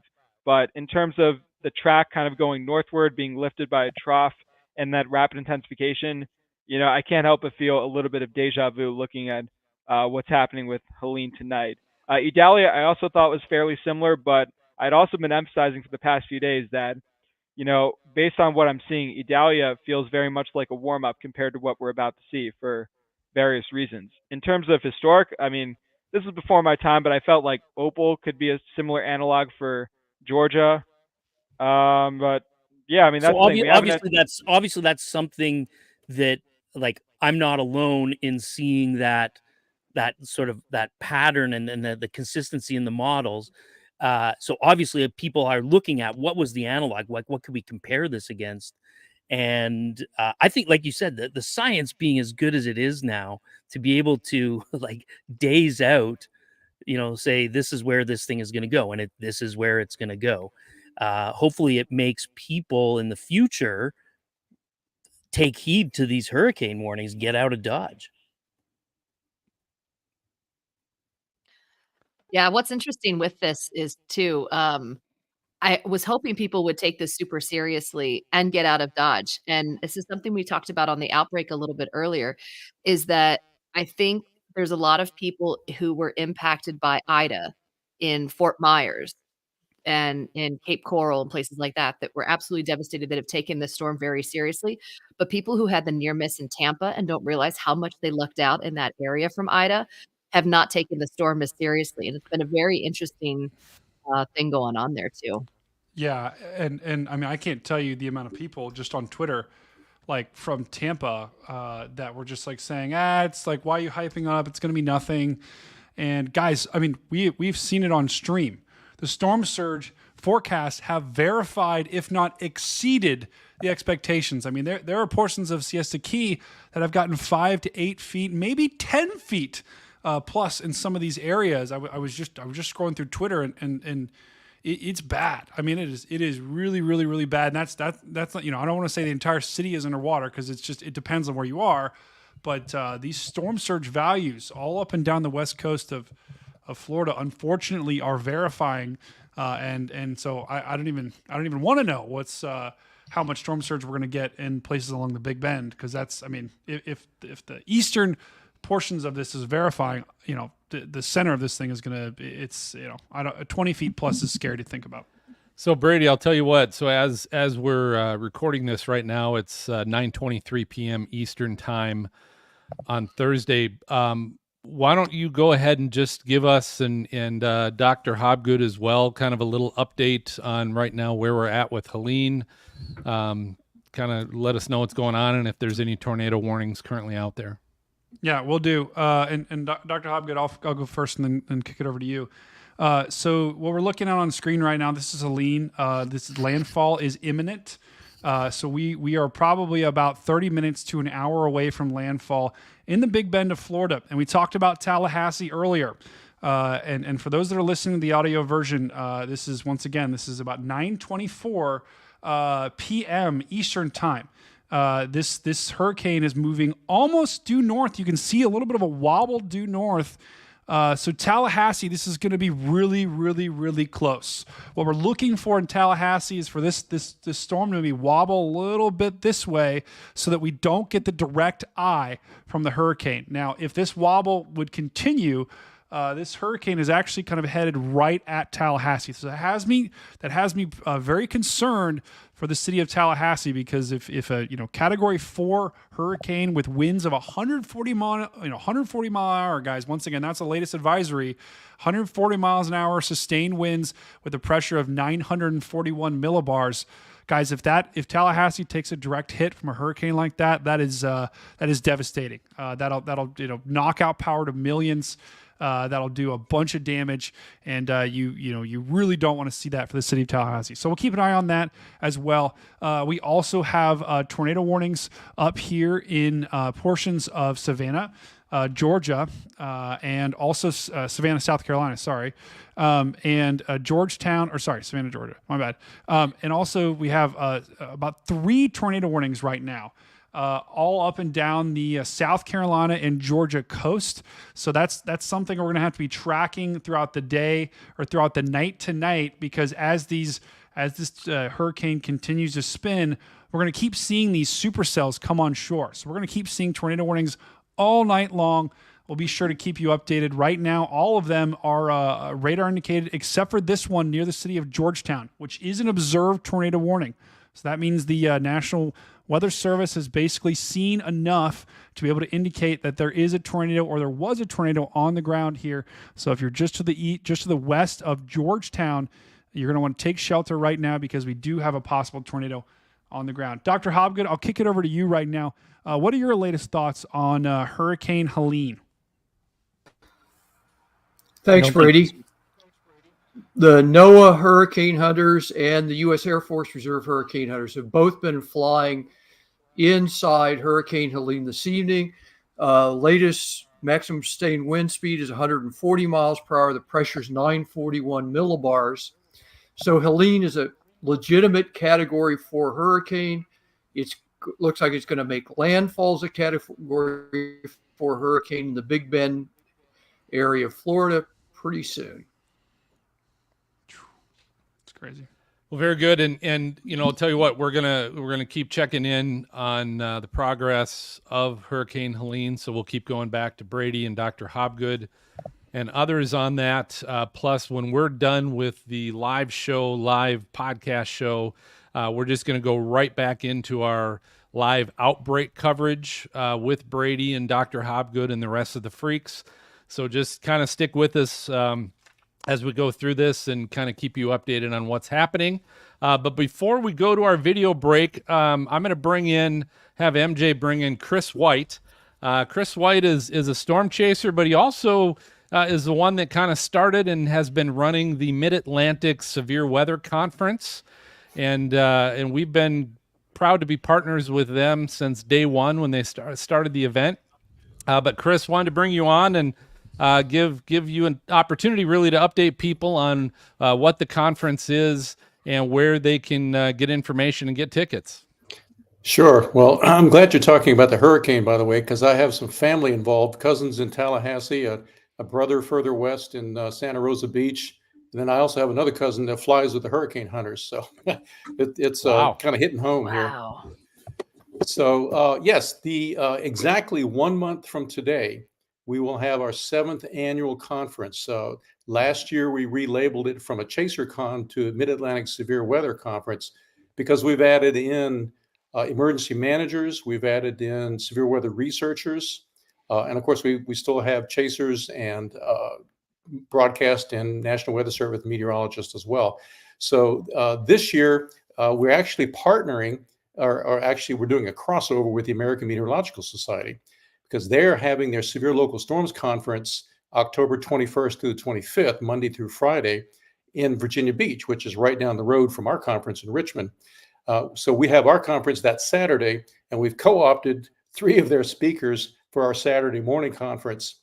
So we'll be doing that crossover with them. And those speakers will be Dr. Kevin Knupp from the University of Alabama, Huntsville, Dr. Ian Gimanco, who does hail research for the Insurance Institute for Business and Home Safety. He'll be talking about his field research. And then we're going to have a virtual conference with Cameron Nixon. He unfortunately couldn't stay. He's going to be at the Virginia Beach conference, but he couldn't stay for ours. So we'll be bringing him in virtually. So those are some of the research aspects that we have coming in for that day. And then in the afternoon, we're going to have a storm chaser panel from the Virginia Tech Storm Chase team, talking to 3 different former storm chasers in different parts of their careers to ask them and have them talk about how that storm chasing field experience has impacted their careers, which I always feel like is important to get eyes on the weather, no matter what you've seen in the classroom. Then we have a broadcast meteorologist, George Flickinger, a chief meteorologist from Lynchburg, Virginia. Then we have Dan McCarthy, who is a retired meteorologist in charge of the Indianapolis office, who was also, by the way, was the first WCM, Warning Coordination Meteorologist for the Storm Prediction Center. He's going to be talking about the 1974 super outbreak, which this is the 50th year, the 50th anniversary. So he's going to give us a briefing presentation on that. And then we're going to wind up with Tim Marshall. I think everybody knows who Tim Marshall is. And he'll be here wrapping us up that afternoon. So it's going to be a great day. We're going to be at the Science Museum of Virginia. We actually have a new part of the facility. It's called the Dewey Gottwald Center. And all that's on the website that you see there on your screen. You can look that up. It's a great venue. In fact, I was just there today. Phil knows I did a round trip to Richmond today just to check out, had to do our final walkthrough there. And it's going to be a lot of fun, and we're looking forward to it. And for those of you listening, go to the website. It's MID, and then Atlantic is abbreviated ATL, severe.com. So MID, ATL, severe.com, and get your tickets there. And the Freaks are, again, proud to be a partner with you guys, Chris, and going to be sending you some little giveaways that everybody in attendance will be able to walk away with. So looking forward to being a part of it that way. So thanks for joining us. Those of you watching, stick around. We're going to be right back with some more from Andrew and Helene right after this short video break. Mesoscaleforecast.com brings us StormNet, a state-of-the-art deep learning model designed to revolutionize severe weather forecasting. The innovative tool is tailored to provide unparalleled real-time predictions of severe weather events, including probability of wind, hail, and tornadoes. And now they've added Hurricane Vision, a cutting-edge hurricane track and intensity prediction system that uses deep artificial intelligence to predict the track and future intensity of tropical cyclones. You've seen us use it on our Storm Front Freaks live outbreak coverage with meteorologist Stormcat 5. Now you can use it as well. Visit Mesoscaleforecast.com and access live data subscriptions. Plus, when you enter the code Stormfront, you'll receive a 10% discount for life. Yes, for life. Go to Mesoscaleforecast.com. The Stormfront Freaks is now available on the Weather Store. Come shop our catalog of shirts, hats, and hoodies, all with our Stormfront Freaks logo and Outbreak logo. Plus, you'll find all your other favorite weather geek and storm chasing gear, footwear, and accessories. Visit the Weather Store at thewxstore.com, the exclusive supplier of the Stormfront Freaks. Let's all go to the lobby. Let's all go to the lobby. Let's all go to the lobby to get ourselves a treat. Delicious things to eat. The popcorn can't be beat. The sparkling drinks are just dandy. The chocolate bars and the candy. So let's all go to the lobby to get ourselves a treat. Let's all go to the lobby to get ourselves a treat. Welcome back, everyone, to the Stormfront Freaks podcast and also Outbreak. Guys, I just wanted to quickly update the group. I just found this pretty crazy camera. First of all, I don't know why there's someone driving right now in this, but the winds, this is a camera just to the north of Cedar Key, Florida, where the winds are really, really starting to pick up, guys, as this eye wall really inches closer to the coast. We're going to see scenes more and more like this from the traffic cameras as we go throughout the night. We'll keep an eye on this camera. Now let's get back to Andrew. So Andrew, I know I want to go back to TikTok a little bit. You said you kind of adopted that really early. I want to know, like, do you have any fears of all of this China and people potentially banning it, if that's kind of where you've really planted your social flag? Andrew? Yeah, I mean, I'm definitely concerned more about the banning aspect. Oh, can you hear me? Yeah, okay. It must just be delayed. Are you Yeah, guys able go to hear ahead. me? Yeah, we can hear you. Oh, yeah. So all right, good. So my bigger concern would definitely for it to be banned. I feel like I've tried not only to be on TikTok, but also to go to other platforms like Instagram, YouTube, but I found that none of those have really taken off the same way. And so, again, a lot of that is experimental. So I feel like if TikTok goes away, I would try to adapt in the other spaces, but that's been by far the most successful for me. In terms of the China stuff, I mean, that's actually a reason why I didn't get TikTok originally, because I wasn't sure how safe this would be. Ultimately, I decided that the pros outweighed the cons. It's something that's still in the back of my mind, and in case that there are security issues with it, but ultimately I feel I can overcome that. As long as it's still helping people and can make a little bit of money on the side, then I can get over that for the time being.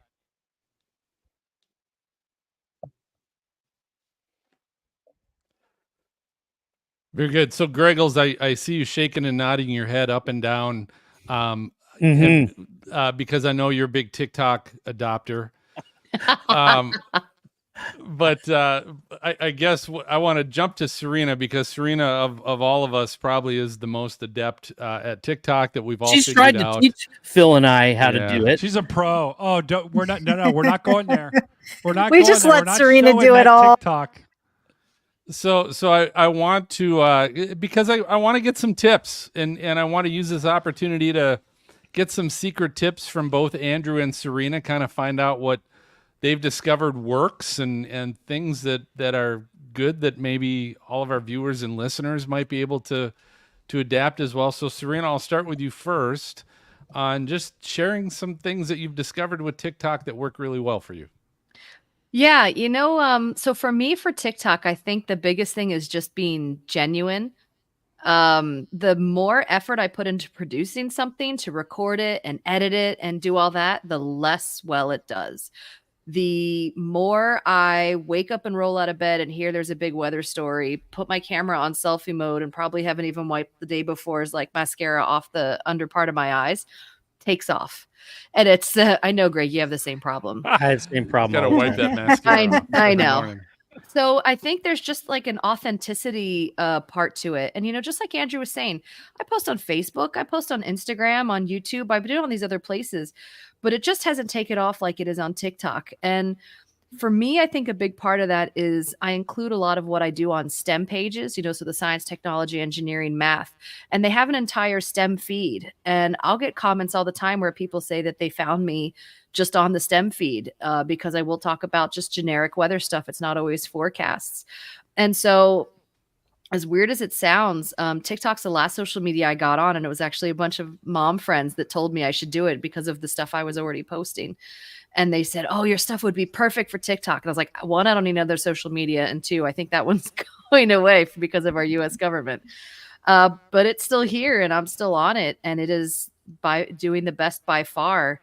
And I wish I could tell you more secrets as to why it's working. Genuinely, I don't quite know, but I do know that the more authentic what I do is, and the more relevant it is, and almost the more sciencey and geeky I can get about it, the more my stuff is promoted for some reason. Phil, the reason I was kind of nodding my head and smiling, I'm watching radar here right now, and I think it might be a good time to just have Dr. Hobgood and Andrew chime in. And Brian Dillon, one of our viewers, just made the comment that the eye wall looks to be getting rectangular. And there's a noticeable kind of collapse that's going on in that eye wall at the moment as we get closer to land. Guys, what's happening here? Yeah, I agree. The eye wall that we're looking at right now, and Dr. Hobgood, I'll go to you right after this.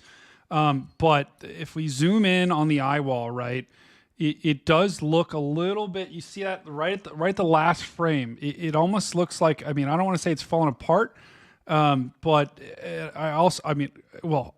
Hobgood, I think you should weigh in on this because I'm going to be honest. I see the rectangular look, but I also see the eye wall to the north have an unbelievable amount of lightning. I actually think this could be still trying to strengthen, and there's a little bit of a wobble just due west. It's almost going north, and then a little bit of a wobble just in the last frame, a little bit of a westward wobble, which is not good for the folks in Tallahassee. But I mean, when you see this, Dr. Hobgood, what do you think is going on? Do you think there's a little bit decreasing, or do you think that's just the eye wall possibly increasing in strength?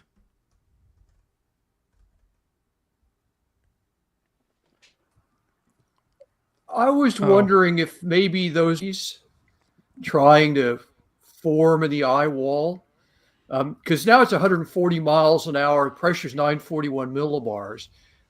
The other thing is, I mean, you do have a little bit of that drier air wrapping around the southern side of the eye wall. So there may be two things going on at the same time. Drier air may be trying to weaken a little bit, but the mesovortices in the eye wall because it's so strong. Yeah. Yeah, that's a really good point. I think there's probably two, Greg, to your point, and I'd be curious to see what you think too, Greg. But this is a dangerous storm, right? I think regardless of whether the eye is weakening or increasing in strength, I think we are going to have catastrophic storm surge come on shore very shortly, if not imminently, for the Big Bend of Florida. We've seen it up and down the coast. Look at those. Yeah, go ahead, Greg. If you just looked at the last, 8 or 10 scans, you would believe that this hurricane is now moving north and possibly even, slightly northwest.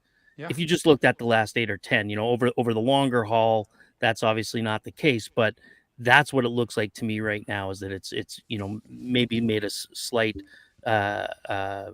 change in direction towards the north. And it's going to end up taking longer to make landfall. Yeah, and not only that. I mean, I was supposed to work through landfall, but they like, I need a break. Yeah, it not only that, guys, but like we are so close to this being a almost I don't want to say worst case, but almost worst case for Tallahassee, right? If they just issued an extreme wind warning for portions of the Big Bend, so there is a significant wind of 100 miles an hour to 140, right? The sustained winds is about 140 mile winds are about to impact the city of Tallahassee if this thing doesn't change course. Well, here's a good question. Yeah. Here's a good question for Andrew and Dr. Hobgood. Tallahassee is about 25 miles inland from the coast. How much does 25 miles impact those hurricane wind speeds when it gets on overland? Go ahead, Andrew. Yeah, I mean, certainly once you get over land, you're going to be having some degree of land friction that would weaken the storm. Now, the angle at which it comes into Tallahassee is, I think, what's going to be the most important thing here. If that eye wall does get into Tallahassee and you get the most extreme winds, or if it ends up making that slight jog to the east and avoiding, I mean, when we talk about the track, for the vast majority of people, the track really does not matter because it's such a large storm. But for Tallahassee, that could actually make all the difference here. So, I mean, as you go further into land, you would get weakening. So, therefore, you may not get the absolute most extreme winds. But Tallahassee's not that far. I mean, you're absolutely going to be talking about well over hurricane intensity pretty far inland. Maybe Dr. Hobgood has an idea as to how much it would weaken to some extent. I mean, again, I'm not saying it would be the most extreme thing, but yeah, I would certainly be bracing for hurricane force winds, even well inland too.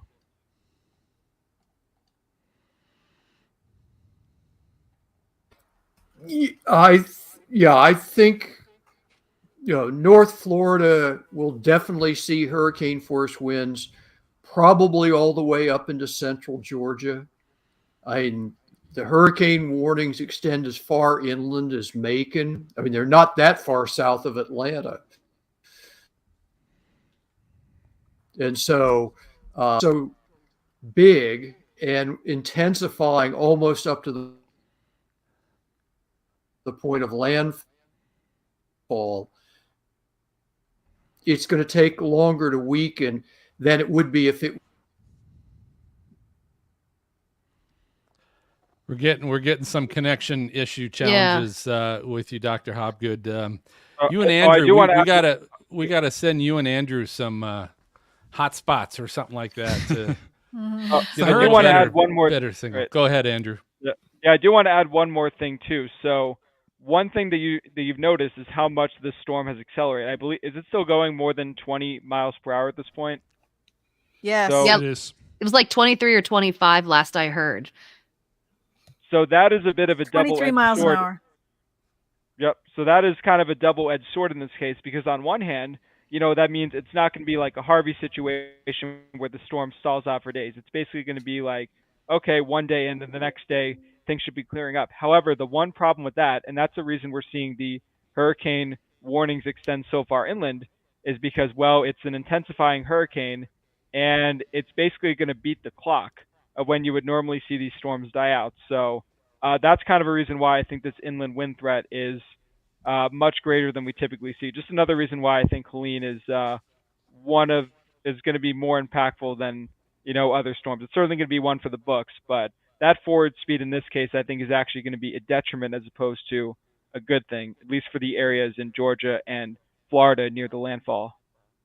I agree totally. And so Greg made the point that Tallahassee. Oh no, I hear the thunder. No, go ahead. You finish it up. All right, Tallahassee, you said is like 25 miles inland. The storm's traveling at 25 miles an hour. An hour after it makes landfall, it's going to be impacting Tallahassee. That is not enough time for significant weakening. That's all.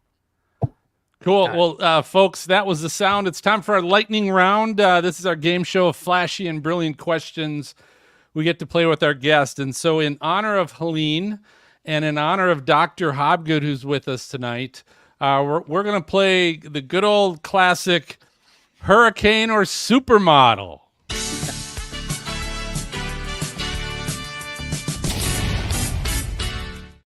All right, Andrew. So you're going to be new to this. The rest of us know what this game's all about. The first time we played it was with Dr. Hobgood back in 2016. I'm sure is when we had that first show. But what this is I'm going to give you a name. And you need to tell me, is that the name of a 2025 hurricane or tropical storm? Or is it the name of a popular supermodel from the 2000s? Okay. So hurricane or supermodel, that's what it is. If you struggle a little bit, Freaks and Dr. Hobgood can kind of help you out. Actually, Dr. Hobgood might have aced this, I think, when he did. So no pressure. No pressure, but we can always help you out. So here's the first name is Wendy, and you got to tell me, is that the name of a hurricane next year or a supermodel? What do you think? All right, let me think about this. So 2025, that's the 2019 list because they go every 6 years. So, yeah, that's a hurricane name. That is correct. That is a hurricane name. All right, the next number 2, Daria, hurricane or supermodel? Oh no, that's supermodel because the D would be a guy's name. I think that was supposed to be Dorian actually, or whatever they replaced that with. Interesting thoughts, but it's correct nonetheless. That is. Wow. Oh, I think you're in tough here, Phil. I think we got a ringer on our hands here. That would be supermodel Daria Werbawi. Brady dated her once. Number 3, Natasha, hurricane or supermodel? It's got to be supermodel. Dr. Hobgood, put your be guesses in the private chat. I want to see Natasha how many of these you get. Pauly. Natasha Pauly, supermodel. All right, number 4 is Lorenzo. Lorenzo. Oh, that is 100% a hurricane name. That was a Category 5 that was not retired in 2019. Wow. I should have told you can't use Google. You're not using Google on this, right? This is good. All right. Next one is Tyson, hurricane or supermodel? No, I promise I'm not using Google. I just have a good memory when it comes to weather stuff, or at least try to. Well, hey, you're really delayed. I already gave you a name, but oh, sorry. What was the name? I didn't get that. Tyson. Oh, Tyson. Like the chicken nuggies. Like the nuggies. I'm gonna go supermodel. That's supermodel. Tyson Beckford. Next one is Imelda. Well, I actually remember that storm too. That was pretty bad in Texas, so that's a hurricane. Another one I thought was going to get retired, but it didn't. There you go. All right, Pablo, hurricane or supermodel? That's got to be a hurricane. Why? I don't know. I don't know any supermodels named Pablo, so I think by default it's gotta be a hurricane. wow, so you're an good one. I expert don't in remember supermodels. Pablo. So that's maybe it's wow. This whole game was right up your alley. Like the two things you are great at: hurricanes and supermodels. So, all right, I'm going to only give you 3 more because I don't think I'm going to get you on any of these. Marcus. Marcus, I'm going to guess, is a supermodel. All right, then, but give me his last name. I gotcha. Scheckenberg. You don't know. Scheckenberg. All right, Hillary. The last 2. Hillary. Well, Hillary was just a hurricane in California. No, I'm going to say it's supermodel. Wow. All right, Hillary Rhoda. Wow. What if it was both? Okay, Andrew, before you get to the last one, Phil, just so you know, Andrew, we've been playing this lightning round for years. No one has ever cleared the board. No one. Except Dr. Hobgood might have. Before you joined us, we played this with Dr. Hobgood. Wow. And I think he might have cleared the board. But all right, last one. This really isn't any fun anymore, to be honest with you. But the last one is Olga. Olga, hurricane or supermodel? All right, I gave it to you. It is a hurricane. Jeez. All right. I you were delayed because your internet has you a little delayed. So I was like, are you typing this in and looking it up, or you got someone in the back that's flashing hurricane or supermodel at you? Well, actually, no, I can tell you one thing that gave me an edge today. So, like during work, I was looking at like the repeating list of hurricane names, and including 2019. So I was like, all right, 2025, it's mostly the same. How much of that do I remember? I guess I remembered more than I thought I would. You studied. You studied for this. I inadvertently studied. Who knew? Oh my goodness. Well, tell you what, that regardless, Andrew, that was amazing. And it's great that you did it in front of Dr. Hobgood, who's probably the only other person who aced Hurricane or Supermodel. But let's tell our listeners and viewers, where can they find you and catch you on social media, including TikTok? Yeah, so my TikTok, it's at Andrew Markowitz 96. My Instagram is at Andrew Markowitz WX. Most of the TikToks that are shorter, I usually cross post there or sometimes post other types of graphics. I have a Facebook page, which is called Meteorologist Andrew Markowitz. And then my X/Twitter, whatever you want to call it, is at A Markowitz WX. But I would say among those, the best place to reach me would probably be TikTok and then Instagram if you wanted to pick one or two. So TikTok until they shut it down, right? And then it's Instagram. Well, unfortunately, by default, and yeah, I'm just trying to run out the clock as much as I can and see what happens. Take it, baby. Run with it. Run with that ball. Score as many touchdowns as you can. Hey, we're going to take a short video break, but when we come back, we're going to cover our infamous weather fools and get some more updates from Helene from Storm Cat 5. So stay tuned. We'll be right back with everybody right after these videos.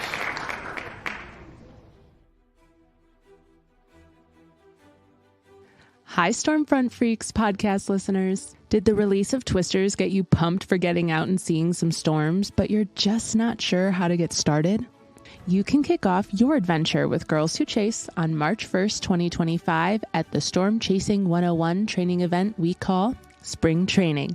And if you register by October 31st, 2024, you'll get an extra discount.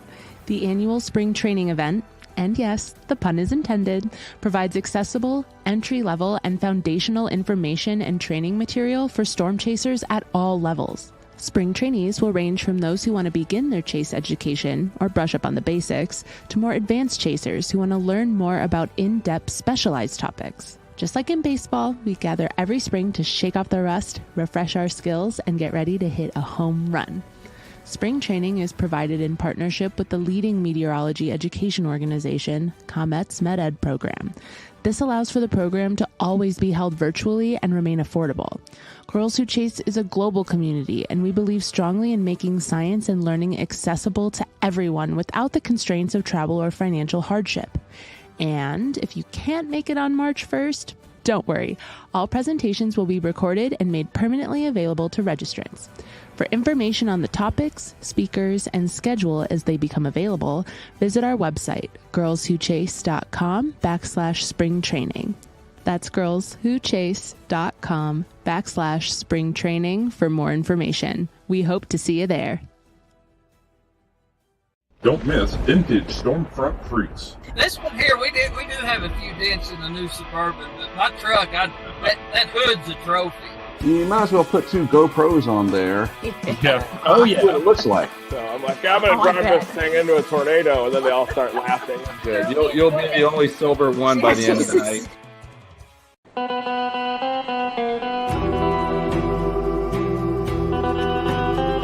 Hey everyone, it's Mark Remillard. And it's Bobby Nichols with Outbreak, the Storm Chasing multiplayer game, and you're listening to the Stormfront Freaks podcast. Let's take a drive under the moon. Let's take a drive under the somber sky. Let's take a drive under the moon.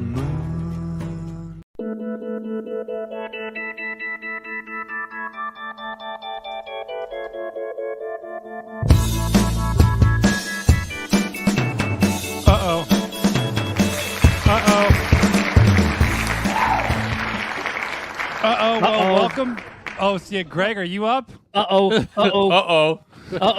We are weather fools here, Brady. We are weather fools right now. Go ahead. Guys, this is our favorite part of the show. Every time we record, we stumble upon some morons doing dumb things with weather. Now, today Phil, it's just you and me, Phil. We got MJ's got a couple queued up for you. What do you got for us? We got to pull the weight again, Greg. So first one I've got, this is from Matthew, and I call this, I don't think the heavy stuff's going to come down for quite a while. This was a soccer match. It's raining a little bit. That's I'm going to turn the volume down on that a little bit. And you can see the rain's coming, and it's coming a little heavier, and it's a little heavier. Oh dear, it's getting wet here. And they're just still playing. Look at the trees blowing. It looks like Hurricane Helene. They're just, I think they're finally calling it. And you can't even see across the field anymore. Wow. Sorry, across the pitch. They're tough though. Not like baseball where they get a little rain and then they stop. Someone has to introduce them to something called a radar. The visibility goes to 0. Goodness. Yeah. Yeah. So anyway, thanks to Matthew for that one. And then the second one I've got comes from Mikey. I call this Chasing with an Anus. Tornado chaser. And you just have to listen. Just listen to this. As y'all can see, my tornado chaser is covered in armor.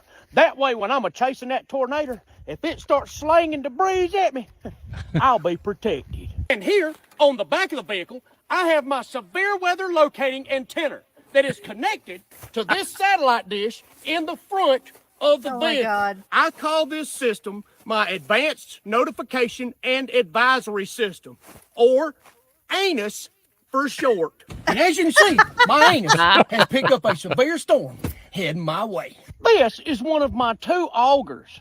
I will park my vehicle in the path of the tornado. And as the tornado's coming at me, I will get out and I will drill my augers into the dirt. Unlike that sissy boy Tyler Owens on that Twisters movie, who can hit a little button from inside the safety of his truck to make his augers go in the dirt. I'm a real man. I get out in the middle of the tornado and drill it in the dirt. He uses his anus. Let's test it out. It is Daisy Dude. Cheesy digging, son! Now I'm going to simulate tornado forced wind. Oh my God. See there? Oh my God. Now in them Twisters movies, them storm chasers had something called Dorothy. But you see, I got something way cooler than that. I'm going to pull into the path of that tornado. And when that funnel cloud gets right over me, I'm going to let my top down. Just like this. Oh, smart. Oh my God, he's brilliant. Then I will hop out of the vehicle and get out the much cooler version of Dorothy called Balls Deep. You see, balls stands for buoyancy and lift study. I'm going to set that bad boy down just like that right there.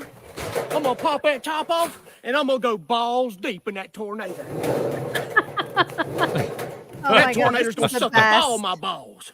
So I guess you could say that thanks to my anus, I'm going to be able to go balls deep in that tornado. That was the best. That's All right, tornado that's alert good. system. That's probably enough. Tell me there's a funnel cloud close by. Time to... Oh, man. Phil, that's brilliant. So thanks to Mikey for sharing that with us. That was good. That's so Awesome, good. Phil. That's Ginger Billy. If anyone doesn't know him, he is amazing. That's I enjoy brilliant. that Oh person. my God. All right, I got a few here as well, guys. So this one comes from Saudi Arabia, where I'm guessing they're not super used to thunderstorms, but it's getting windy, so they're trying to hold the doors shut. These big glass doors. Jeez Louise. And then watch the other 2 guys. They're like, "We're out of here." They just leave their buddy, and then it all starts going. That to first hell in a guy handbasket. looked like he got real dazed. Like that. Well, glass I wouldn't hit be him. surprised if He he's did. cut, right? Like that's glass Yeah. flying. Right. Yeah. But you could see The other him guys kind of ditch like, him. yeah. Oh my That is gosh. wild. That's kind of how I would feel like when we're storm chasing and you guys bail, and you take off. You mean All when right. you Go, take go, off go. when you float? Go. Okay, so this next one, let's roll this. This is where look at the window cleaning guy up top. You can see the Still there? flying around, and then if you watch this is the one I thought was hilarious here. Is that his hot dog? Oh, Yeah. What Hot could dog be stand? possibly so important that this guy is trying to He track? wants his hot dog cart. Oh my goodness. It's Handsome. amazing Maybe how he many had of these some money videos in come it. out of China lately, though. I don't know if you guys are noticing that, but it's almost like every time you see one of these really cool Whoa. weather Whoa. videos, it's coming out of China. But I just thought that guy chasing the thing down the road was pretty hilarious. Those are good ones, you guys. Wow. And this last one, let's put this one in motion here. So these guys are in Mexico City on an amusement park ride. You know, the one that swings around. You sit in the swings, and they stop the ride for whatever reason in the middle of this thunderstorm, and these people are getting pelted. I can't even imagine how terrifying that would be. You got to imagine there's lightning going on around. It turns out they were all safe. There was no worse for wear, but still, I thought pretty scary to be stuck at the top of an amusement park ride. Why would you stop it? Like, what's the purpose? Like, I don't know. A moving object might be more likely to hit by lightning or something. Like, and also to your point earlier, like, do they not have a radar? Does nobody have a phone with a radar that they can look at and go, hey, maybe we shouldn't let people go up on this ride right now? But anyway, that's look at a carnival. Yeah, that's Weather Fools for episode 219. So we'll have all of those posted in the show notes. And if you go to stormfrontfreaks.com and you go to show 219 live Hurricane Helene coverage, you will find all of those Weather Fools. So awesome. So, hey, that just about does it for this hybrid episode of Stormfront Freaks Live and Outbreak. Thanks for tuning in, watching, or listening. And however it is you might take our content. But if you would, please follow or subscribe to the show, whether you're on YouTube, you're on your podcast player, whatever it might be. It just helps other people find us and learn more about us as well. Special thanks to our guest tonight, Andrew Markowitz. So thank you to Andrew for joining us this evening. Thanks, Andrew. Let's go around the horn here, freaks. Find out how people can follow you as well. Greggles, I'll start with you. On social media, Tornado Greg, and also cameraeasy.ca if you want to learn how to use your camera. Very good. All right, Dina.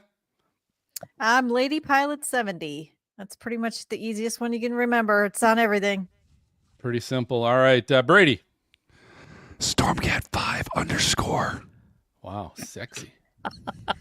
Don't forget the underscore. Something. All right, Serena, you got to follow that. Yeah, I got a book. Maybe I want to talk about a book. So everything is WX Serena, WXCYRENA. TikTok, Instagram, Facebook, YouTube, Twitter sometimes. You know what you need to do sometimes, Serena? You should write a children's book about hurricanes, because that would be perfect if you did. You know, Future Phil reached out to me and told me about this episode, which is why we got Andrew when we put all this thing together. But I did. I wrote a book called The Hurricane Story that is meant to help teach kids and adults, actually, all about storms and how they form and everything like that. But what's cool is I really wanted it to be a learning resource. And you'd be surprised how many times today I have referenced my own book.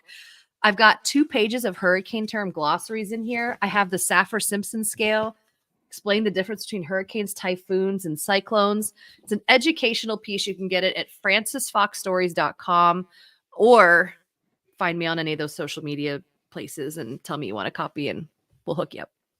That sounds good. You can typically find me on Twitter at Stormfront Freak is usually the account I typically use the most. But here's what's exciting, guys. Next episode, it's going to be a podcast takeover. We're going to be doing some podcast takeovers this fall and into next year where our co-hosts are going to get their own show. They can do whatever the hell they want with the show. Well, oh, God. We should be careful before I say that, but they're gonna be allowed to run the show and design the show and create the show however they want, and so this is gonna be exciting. I don't even know what to expect from all of this, but our first podcast takeover is gonna be from Serena. So as I understand this, she's putting it together now, but I hear it's gonna focus on weather apps. Is that right? Yeah, any other little tidbits you want to share? Yeah, so trying to put together having a couple different guests from a couple different popular weather apps to just talk about the strengths and weaknesses of them and have it be an educational piece a little bit while we have some fun about how weather apps work, what they're really good at, and honestly, what they suck at as well, to be totally blatantly honest. So we've got a couple cool guests. I have a verbal acceptance from Matthew Capucci, who's from the My Radar and is a storm chaser. He was actually on that Midland Odessa storm with us, and turns out he's a huge Stormfront Freaks fan as well. So we'll probably have him join us, plus a couple other people we're working on. It's going to be all about weather apps. Cool. So that's going to be live on Thursday, October 10th, 9 o'clock Eastern, 8 o'clock Central. That'll be on YouTube, of course. But then you can also catch that audio podcast that will be available the following weekend. So for all you watching, just stick around. Brady and Dr. Hobgood and the Freaks, we're going to continue Hurricane Helene coverage as it makes landfall. But for Dr. Hobgood, MJ, Serena, Brady, Dina, Greg, I think Dan's back there somewhere. But I'm going to signal the all clear, and we will catch you right after this for more Outbreak. See ya. Boom. Bye.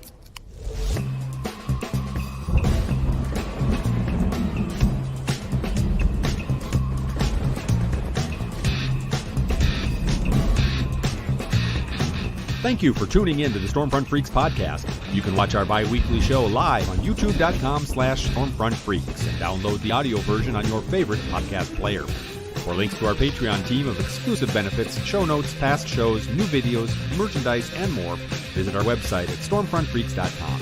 While you're there, check out our interactive chaser radar from our friends at zoomradar.com. If you'd like to contact us with questions or make comments about the show, shoot us an email to questions@stormfrontfreaks.com or follow us on Twitter, Facebook, Instagram, or TikTok. Search for Stormfront Freaks. We'd love to hear from you. Join us next time and tell a friend about the Stormfront Freaks podcast.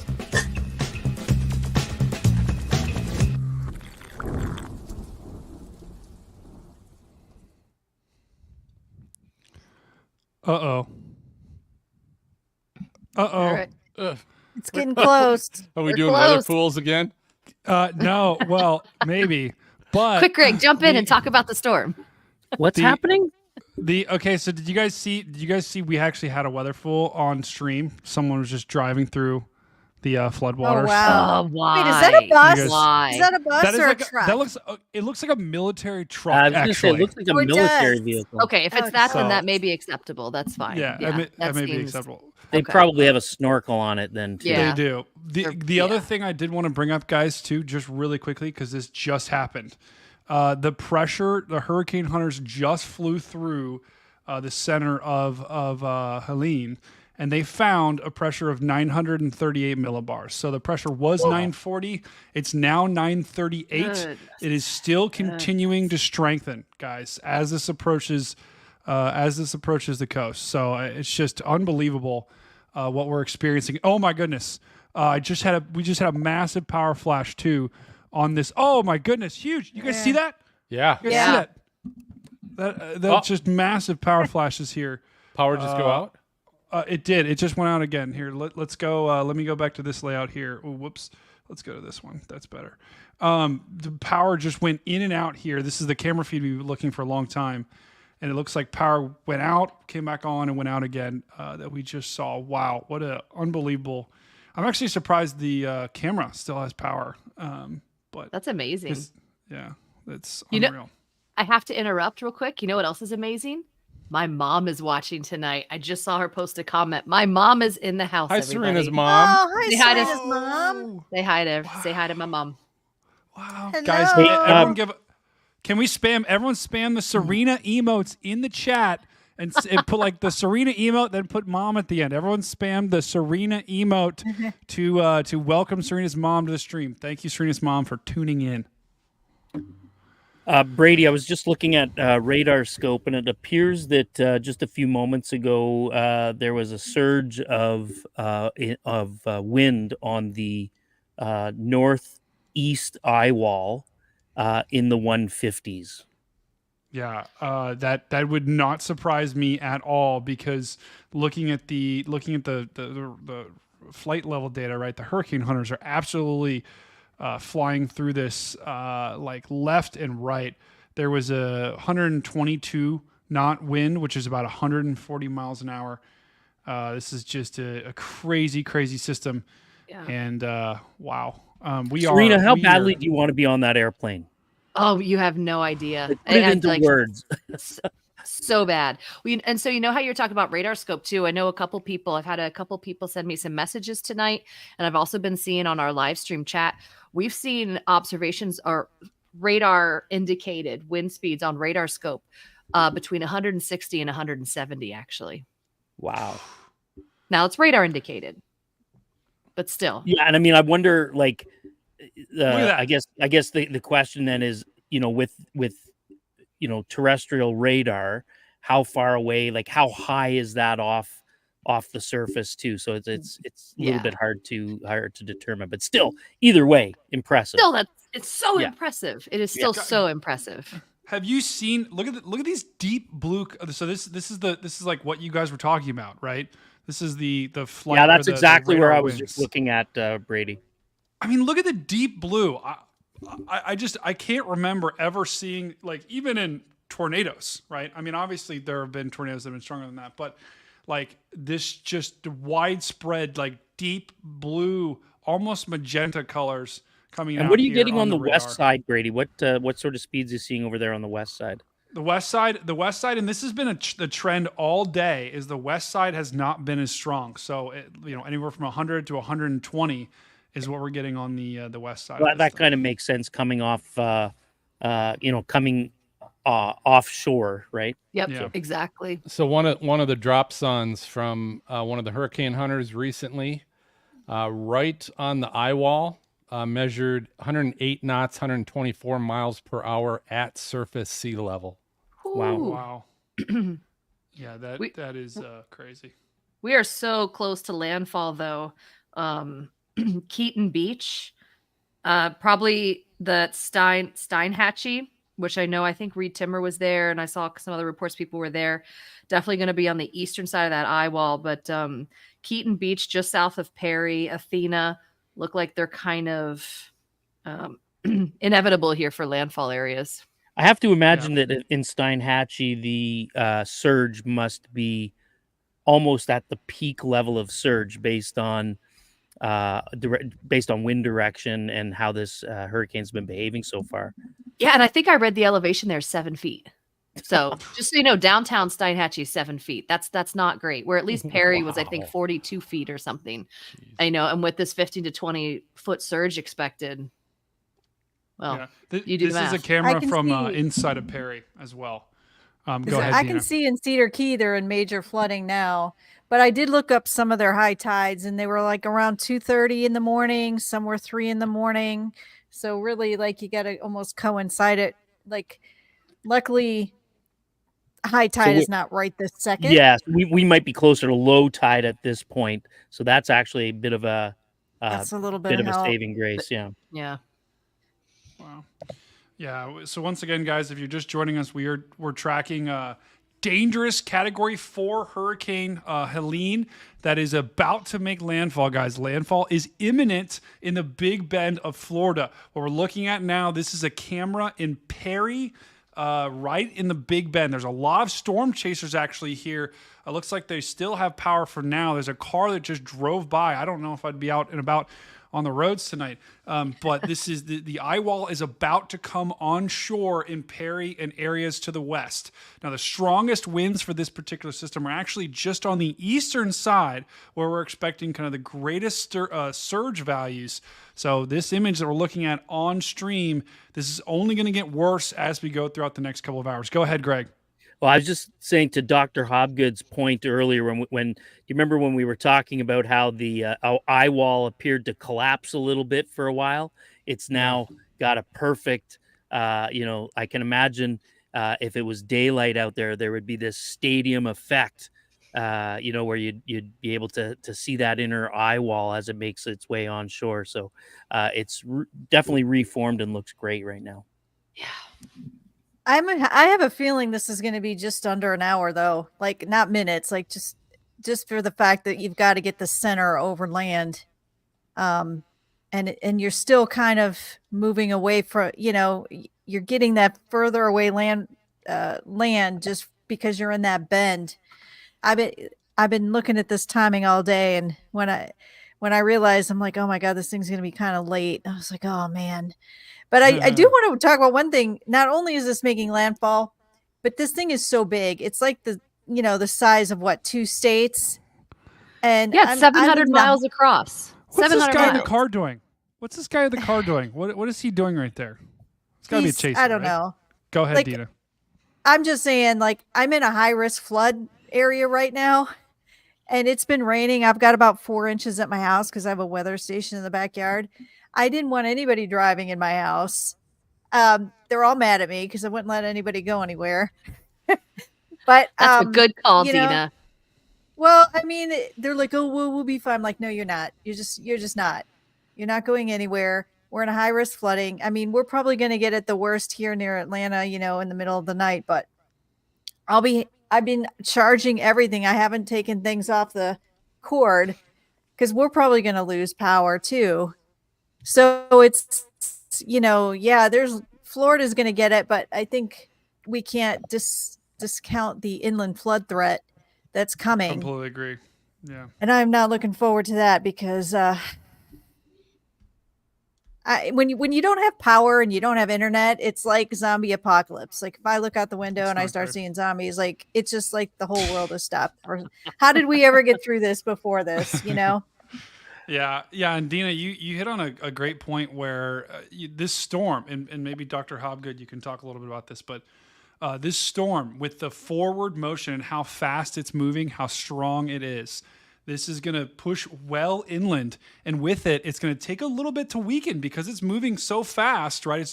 It's driving a Lamborghini instead of driving, you know, a semi truck, right? So this thing is moving super fast, and it's going to get to Atlanta before massive power flash. I think, yeah, massive power flash on the screen. But it's going to get to Atlanta before it's actually, you know, as it's like almost a category 1 hurricane, right? So that's why we have hurricane warnings well inland and tropical storm warnings for Atlanta. This is going to be a dangerous threat. Dr. Hobgood, I do want to ask you, are you seeing anything from the hurricane hunters, anything that catches your eye? We just talked about that pressure of 938. Are you seeing anything else that we're finding here as this thing about to make landfall? Yeah, looking at the radar, I mean, it almost looks like the coast is causing the northern side of the eye wall to tighten up. And you sometimes see this, right? Because you get a little extra convergence along the coastline. And sometimes as the center of a hurricane approaches the coast, you'll see the part of the eye wall, or if it's tropical storm, the part of the center of the circulation near the coast actually strengthen a little bit. And that sort of looks like what we're seeing here. Yeah. I completely agree. You know, Greg, I don't know like what your thoughts are, but I mean, this is unprecedented for this part of the country. And we are about to see, if not, we are seeing significant amounts of storm surge, right? Cedar Key, Horseshoe Beach, you guys are getting you're probably close to your peak storm surge right now. So this is just a ton of water is going on shore. And unfortunately, we don't have any great visuals from there in terms of cameras. But from what I'm seeing from some of the Mesovort and some other cameras that are available, there is catastrophic amounts of water coming on shore right now. The one thing that appears to be happening, which may be a positive, is it does look right now like the eye of this storm will actually be slightly to the east of Tallahassee, which being the biggest population center in the area, it does look like this could be a good thing for them. Obviously things can change and it can move further west, but right now it's looking okay. Yeah, that's a good point, Greg. Not so much for Monticello, though. No, yeah, Monticello is Monticello. I think that's like Italian, right? Hey, Monticello. Hey, Brady, if you want, I can pull up the current eye wall according to Virtue Weather. Yeah, I will. Let's pull that up too. I do want to quickly highlight right as I go away from the radar. So we've got the camera right now that we're going to be looking at that's about to experience the eye wall. Perry. So I'll keep that camera up. Let's look at this eye wall though on Virtue Weather and check it out. All right. So basically, this is live. This is what it currently looks like and is constructed to via radar. I've turned the light up a little bit, right? So you can see it a little better. Otherwise, I mean, you could kind of give it a little bit of a night look. but this is the eye. I'll kind of back up a little bit, get up top. This is what she looks like. Currently, see, it's got that kind of rectangular shape that we were talking a little bit about earlier. Yep. You can definitely see kind of the stadium effect on here. It's not as dramatic as it probably. Well, I mean that's pretty dramatic actually. You can definitely see the stadium effect of the eye. That's just absolutely blasting its way onshore right now as we speak. So if I go I'm just looking at Perry now, you guys. They're gusting at about 63 miles an hour. They're about to. So get they're it on getting the eye wall. blown around. It's getting up there. Yeah, and it really hasn't. The worst of it hasn't got to Perry yet. No, it has not. We've got a camera literally right in the middle of Perry. So I think things are going to get pretty crazy here in just the next 10 minutes. Phil, you want to see if you can drive a car right on that beach? Don't tell me that's. Whoops. Is that like an island that's literally in the eye wall right now, or the eye? It's about to be. Like if I go down, whoops. You can see the eye walls right there. Oh, geez. So yeah, I'll try and let's see if I can drop a car. Do you know what the name of that goodness. community is, Phil? Nope. Yeah, It looks like he fell off the road there. Yeah, I like how they problem darken it for night. Put your headlights Phil, on, you're not Phil. supposed to be drinking and driving, Phil. Whoa. Put your headlights on. Don't go in the ocean. Oh my god. I don't even know where I'm going here. The problem with with where Phil is right now is just completely going to be. Oh no! Oh no! I'm in trouble. Oh, well, now you've done it. You in floodwater yet? Not yet. Well, I don't think it's live surge levels. No. Doubt it. Yeah, I actually would bet that area, if not already covered, is about to be covered in surge, and Phil's off the road now. I think you're in the ocean now. I might be. I'm getting out of here. Hurricane's coming. Oh, the funny thing is, they're actually. I mean, I hope there's no chasers that are on that island right now, but this is probably a real thing that some storm chasers are realizing that they need to move, and so they're probably driving, maybe not on that road specifically, but they're probably driving right next to that, which is oh wow. I will say, it looks like Salem, Florida is also getting hammered right now. Just slightly southeast of Perry. Yeah, and just in the last couple of seconds here, the webcam has the winds have increased dramatically. I saw what I thought was a power flash. I think it was just a lightning bolt. Here, this is once again, this camera is in Perry, and I also do want to check in on Vince. Let's check out where Vince is right now. Oh, Vince is next to a Popeyes. They got chicken nuggets. Why is Where he is always where Vince, there's? you know? He's always where there's food. It's weird. Check out those rain bands, though. Even just right there where he is, you can still see some pretty sweet rain bands. Where is Vince? I'm gonna ask him right now. Let's see. I've got him on walkie-talkie. I know Tallahassee. I'm just looking if he's in Tallahassee. That's gusting at 43. Last time I talked to down him, by he was in Perry. Yeah. Yeah. Vince, where are you, brother? Are you staying safe?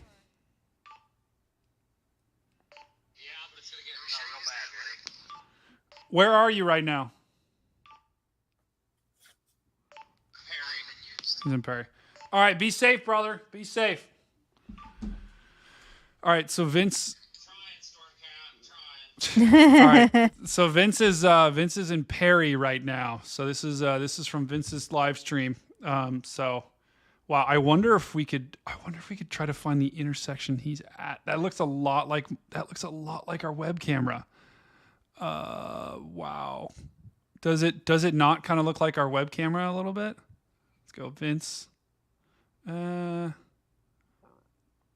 don't know. There's probably different lights. Wait, it looked like there was. Yeah, it looked like a road. I couldn't read that sign. And some Yeah, I trees. couldn't read that sign when he went by. Ooh, power flickering. Yeah, this is nuts. Dina, I do want to get your take on this because you've been tracking this all day. And you know, like obviously you're one of the few of us else than Serena that does this, you know, as your job. So it was literally your job to track it today. What is your take on Hurricane Helene? Has anything surprised you today? I won't say surprised. I think we knew that this thing was a large storm. We've been saying that, you know, not only is this a large storm, there's surge up to 20 feet possible. The inland flooding. I think, okay, here's one thing that does surprise me. Hurricane warnings being issued so far north in Georgia. Governor Kemp did issue a state of emergency for all of Georgia. So that he has the National Guard or if he needs it. But I have lived in Georgia long enough where I've had tropical storms come over my house and do a little bit of damage, but I've never had a hurricane come over me. I think by the time it gets to us, it will be a tropical storm, but that's not 100%. Because, I mean, we're still thinking a category 2 by the time it gets in pretty far north into Georgia. So it's going to have to wind down pretty quickly. I mean, I've taken things off my deck or laid them flat, taken things out of the way. I've been warning my neighbors all day. But just being in a high risk flood area is worrying me. I know we're now in a flash flood warning. You know, that worries me. I think that it's getting so far inland is maybe that would be the most impressive thing I've seen, because this is also like, you know, at the beginning of the season, we said, oh, this is going to be like, we thought this would be like the most storms ever. But the big thing is you can have a ton of storms. So they don't hit the US. It's not a busy season for people, but we've already had Debbie, we'll have Helene. We had Francine and Beryl all hit the U.S. this year. It's crazy. So yeah, it is busy. It depends on how you rate busy. But I think that is like the one thing. Those are the few things, at least, that's been standing out to me so far. What do you think, Serena? Yeah. Brady, are you able to click the last link I sent in our private chat? Yeah. I'd love Sorry, to let me turn. Yeah, no worries. I know there's a lot going on. I following up on what Dina said. I want to talk about the inland flooding possibility because, like, there's two headlines with this storm. One is the coastal impacts, but the second is the flooding that you're going to see inland in the mountains of North Carolina and the mountains of South Carolina, Kentucky, Tennessee. It is bad. The forecast is really, really bad. There's going to be a tremendous amount of rain put over these locations, and a lot of them, the ground is already super saturated anyway. And I'm speaking with a meteorologist friend who is in Asheville and said that their local National Weather Service office is describing this as the most significant weather event of the modern era in this region. And he's in Asheville. Now, if you can click on the French Broad River at Fletcher, which was in the link. I don't know. You may have to scroll all the way to the right to see it. Did it not work? I didn't pull it up all the way. I'll tell you how to get there. Go north. I'll show you exactly. See that block of purple squares? Zoom in on those. And the lower one right below where you were. Nope, up one more. Oh, yeah, no, there it was. French Broad. Yep, it's just the French Broad River at Fletcher. I want you to click on that one. Nope, it's the other French Broad then. The one just north of there. The other French Although Broad. that one did look like it was going to break a record there. Oh, Look my at gosh. 30.5 feet. Wow, Oh. record 10 feet above record. The Biltmore is going to break their record. The French Broad River at Fletcher is going to break their record. It cannot be understated how bad this is going to be for inland. I know we're focused on coastal today, but seeing forecasts like this, 10 feet above a record, It's Yeah. insane. I don't have words. Yeah. That's It's huge. Yeah, I mean, guys, this is just to show you how impactful of a storm this is, right? I mean, we talk about water, by far is the most dangerous part of a hurricane. And that can be water well inland once this hurricane stalls and is just going to drop a ton of water.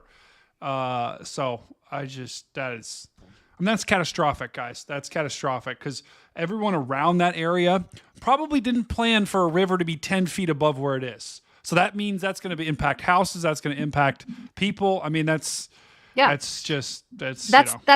feet. So at action stage, which is where you have your lowest level of flooding for this location, is 10 feet. It's going to be at 30. This is 20 feet above normal. That is. And think about it too, like all that rain hits the mountains and then just cascades down. So anybody who lives like on the east side of those mountains floods badly, and then they get debris flows and they get mudslides, and I mean everything's taken out. And I know and I can't remember if I can find it, I'll let you know, but there is a dam that if I can remember the name of it, there's a dam that's being threatened over there too. I mean, now you're just really, adding to the worst of it. If I can find that, but there is a dam over there that could break or breach. So it's just, I know we always worry about landfall, and yes, it's horrible. I guess I have a different perspective today since I live in this highly anticipated flood area further north, but these people in the mountains are going to get it even worse than I will, I know. Yeah. So Dina, in our chat, in the comments section, I've been following Mama G, and she's saying that they're in Caps, which is just about 7 miles south of Monticello. So if you go back to your radar, you'll see that essentially she's directly in the path of this this storm. So we obviously want to say, stay safe and don't do anything crazy, but it's at that intersection just south of Monticello, and that's the one right there. And if you zoom out on it, you got the eye wall coming right for you. Yeah, like she's in like prime position, and that's pretty scary actually. Yeah. Also, there's a Dina Jones in the comments. My maiden name was Jones. I was Dina Jones. Wow. No way. That's kind of freaking me out a little bit, but that's wild. Wow. Yeah, and guys, I do want to just quickly show, and also the audio on Vince's stream. Is this how loud is this? Is this incredibly loud? Wait, hold on. Is this actually, hold on. I don't really think this is coming through now. Does somebody have their trunk open on this? Is that what we're seeing? No, I don't know. Can you guys hear that audio from Vince? No. Vince's stream. No. You cannot. Oh, I know why. It's because I don't have. There we go. Can you hear it now? Nope. No. Now I hear it. I think somebody's got their freaking trunk open. Now I hear it. Now we can. You hear it now? I think I just heard Vince talking about his tailgate being open. Yeah. So, Vince right now is in Perry. He is in Perry. These are the sights and sounds of Hurricane Helene, guys. This is also, there is definitely someone with their trunk open right in front of us. Which is just insane. Wow. We've got a lot going on right now. We just had a new tornado warning. So guys, right now we're looking at Storm Chaser Vince Welty, who is in Perry. So Mama G, this what we're seeing now is coming right at you. These kind of conditions. Look at this guy. He's out in it. What we are watching, guys, this is a weather fool right here. He is just out in the hurricane with his trunk open. Why is he letting this truck get all wet inside? That's coming the other way. I'm not gonna lie. If I were, I'd be doing the same thing. I can kind of see it. Yeah, but still coming this way. It's a safe spot. I'd be there. I'd do it.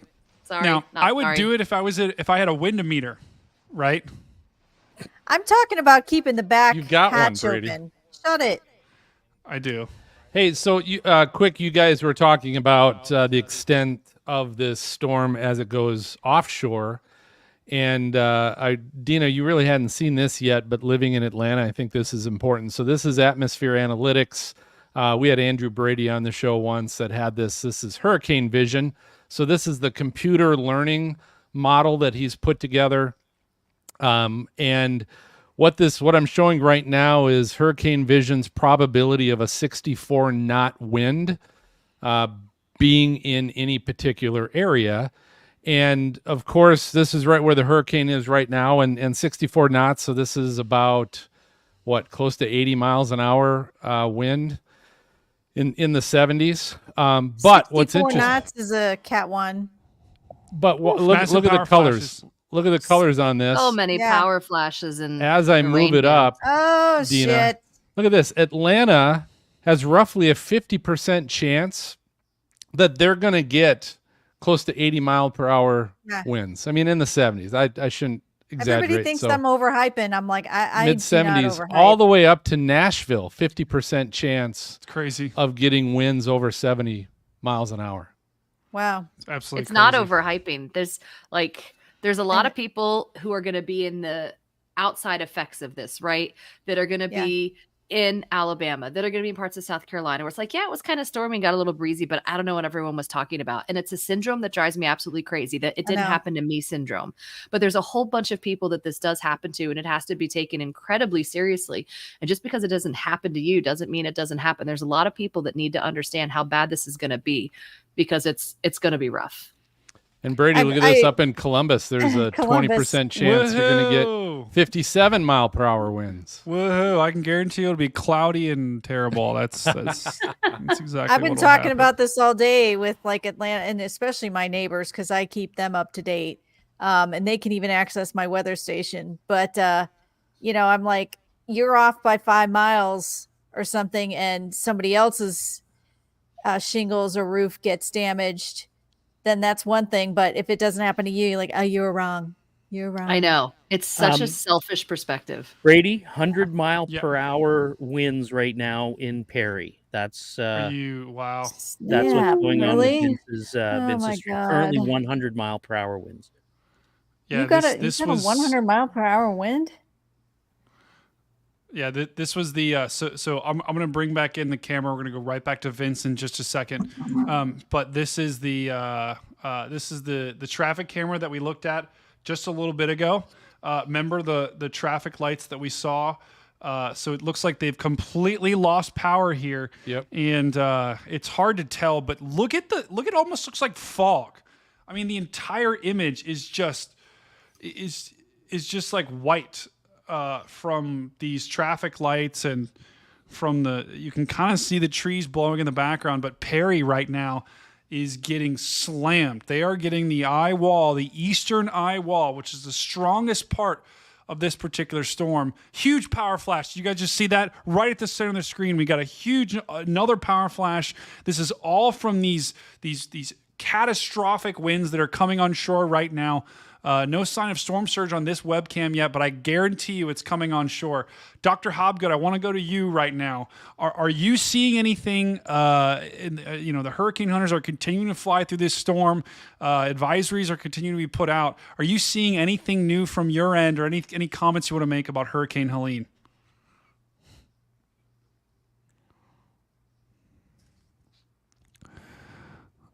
Yeah, Brady. Just give me a second to pull it back up. Oh, yeah, no problem. Putting you on the spot here. Yeah. The storm surge at Cedar Key is up to 11 feet. And I just saw a report that all of the water level stations around Tampa Bay have broken their records. Oh, my gosh. So Cedar Key's record is 8.65 feet. So it may not get to 20 feet, but many places are seeing unprecedented storm surge. Wow. Any word on Steinhatchee as far as storm surge is concerned? It's just, to my eye, that looks like it would have been taking, just because of the shape of the coastline at that area. It almost seems like it kind of funnels right there. It was taking the real brunt of that, northeast quadrant of that hurricane as it was moving on shore. And so to me, it seems like that would be an area that would have been primed for some extreme surge. The sites I'm looking at don't give any water level stations near Steinhatchee. The one at Keaton's Beach seems to be inoperative. So there's no water level data from it either. Wow. Yeah. Are you looking at 11... tides and current, Dr. Hobgood, tides and current, NOAA.gov? Well, I look at that. I also get to it through the NDBC, the NOAA Data Buoy Center. But yeah, it then takes you to tides and currents. All right, I'm checking Hendersonville. Is this Princess Leia? Is this give me a better idea about this? Is this Florida? Is this Tennessee? What I'm seeing right now is in Tennessee. So give me a better idea about the Hendersonville you're talking about. But I mean, 11 feet of storm surge, guys, coming on shore in Cedar Key. Guys, Cedar Key is close to the center, but it was not even hit by the eye of Hurricane Helene, right? If you look at Cedar Key is down here, right? So, I think to your point, Dr. Hobgood, we may not see 20 feet, but I don't think that's going to matter, right? I would be curious. The problem is, right in, Jenna is probably where you're getting your max storm surge. Horseshoe Beach, you're probably getting close to max as well. So I would doubt there'd be any sensors down there, but that would be where right along the east side of this thing, where the winds are whipping around as strong as they are. That's where you're going to get your biggest storm surge right now, and really all up and down the West Coast. Okay, that's south of Asheville, North Carolina. So I'll look at that in just a little bit. I don't think, at least Asheville, North Carolina, you have a tornado threat. You don't. This hurricane is actually going to start to go west. So I wouldn't expect North Carolina to be in the center of this thing. Now, there is a non-zero tornado threat. We do have 2 active tornado warnings. We're going to come right back to Vince and the cameras here, but these both are radar indicated tornado warnings just to the north of Savannah, Georgia. So we have this storm. It's a nasty looking storm to the north of Pooler, and that's a radar indicated tornado warning. We also have another tornado warning, also a nasty looking storm. I don't really like that right in there. That little bit of a couplet right in there, just to the west of Tillman. Barry's Landing are in this tornado warning as well. I do want to just look at and I would love for you guys to weigh in here as well. It almost looks like just in the last couple of frames, this actually has started to wobble a little bit east. So it looked like it was almost going west, and now it's wobbling a little bit east, which I think is going to have dramatic implications for the landfall location for this. Tallahassee is not out of the woods. I think we're still going to get on the outer eye wall. But the hope is there that if this just continues due north, they'll be on the west side of this storm, which will be better for them in terms of storm surge and winds. As we've seen, the strongest winds of this thing are on the eastern side. I guess Greg's not on. Dina, are you looking at this eye, right? Am I the only one that thinks it's going east a little bit right now? It's a little bit of an eastern wobble. I mean, honestly, I think it has been just slightly. It's always just wherever you look at the track at various different apps, forecast models, it always has been hanging just a tiny bit, which is why my fingers are still crossed for Tallahassee, man. And the whole day since I got on this morning, every single model has been to the east of the track. I've been showing the track all day. And then a lot of times what I like to do is overlay a model and have the track animate with it. But I haven't been able to do that all day because the Euro, the GFS, the HER, the NAM, the graph have all skewed a little bit to the right or to the east, whichever way you want to say it. But so I've been kind of curious. I was kind of thinking maybe NHC would when they do any kind of shift, they shift slow. and they go very slowly, but they haven't shifted that track. So I'm going to be really interested, because if it is that little tiny bit of shift east, then all those models, would verify. Yeah. But every Lindsay- single model. Yeah, sorry, Dina. I completely agree with you. That eastward shift, there wasn't a massive shift, but it is kind of following what the model said. Lindsay asked, "Is this thing still Cat 4?" Yes, it is still a dangerous Category 4 hurricane that's making landfall right now as we speak. Last time we looked at this at a pressure of 140 140 miles an hour. Fuzzy's saying hurricane hunters are reporting severe turbulence in the northern eye wall. So this thing is I don't want to it's maintaining strength. This thing is not necessarily weakening as it approaches landfall. The past several passes by the hurricane hunters through the eye wall have actually found pressure has been decreasing slowly. So, that's a very important thing to know, is this hurricane has not been weakening as it approaches landfall. It's actually been gaining strength. Yeah. And we do have a new tornado warning as well. Go ahead, Dina. No, I mean, we actually even considered earlier, this thing still had a run at a Cat 5, but I think now that it's coming on shore and they're still saying 140, I think we can maybe not go that far, but we were talking about it a lot at work today. Yeah. Guys, listen to this wind. Listen to this wind from Vince's stream. I mean, this is the eye wall is moving into Perry right now. So this is basically the peak winds are hitting Storm Chaser Vince Welty right now as we speak. And look at the amount of cars here, guys. I mean, these are all have to be Storm Chasers, right? I mean, I hope so. Some people just don't want to stay home. Yeah. Wow. But it just the amount of just looking on Radar Omega, right there, all of the Storm Chasers are all there. We are getting a new tornado warning as well, guys. So we're getting warnings left and right. I think that's for South Carolina. But wow, stay safe, Vince.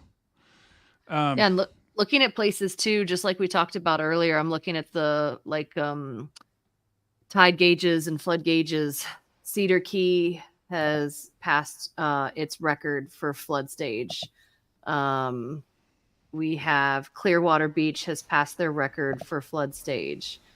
Dude, Clearwater Beach got close to 10 feet of storm surge. I mean, that's terrible. The Alafia River at Riverview near US 301, which looks like it's Tampa, passed their record for flood stage. So it's a common theme here. Wow, Nikki Marie, the NWS Jackson lost power too. Wow. Oh no. That's New Orleans is soon back up. Oh, that's not good. No, I mean, there is a tornado watch for southern Georgia and much of Florida. That one goes till 6 a.m. The other one that goes from Georgia to North Carolina goes to 8 a.m. So not only do you have a tornado watch, it's at night. People are going to go to bed, and that's just the scariest part if they don't have any way to get a warning. Power flashes. You guys see those power flashes? That's crazy. Yeah, those are great. Well, bad, but do you guys also see the wind? See the wind slightly shifting direction and starting to calm? So just let me pull up the radar really quickly just to show you guys. So Vince is here in Perry, right? This storm, the eye is almost is going to be over top of him. I think it's going to be really close. Whether or not this eye, but I'm almost looking. Well, hold on. Just as soon as I said that, the winds just picked up and shifted. Look at this shift in direction. Wow, that is crazy. So Vince is going to be right on the edge of this eye wall here as it moves onshore, and oh my goodness. This is absolutely insane here. Let me tune Vince back in just so you can hear some of the sights and sounds of what Category 4 hurricane sounds like from inside of a car inside the eye wall. It's absolutely nuts.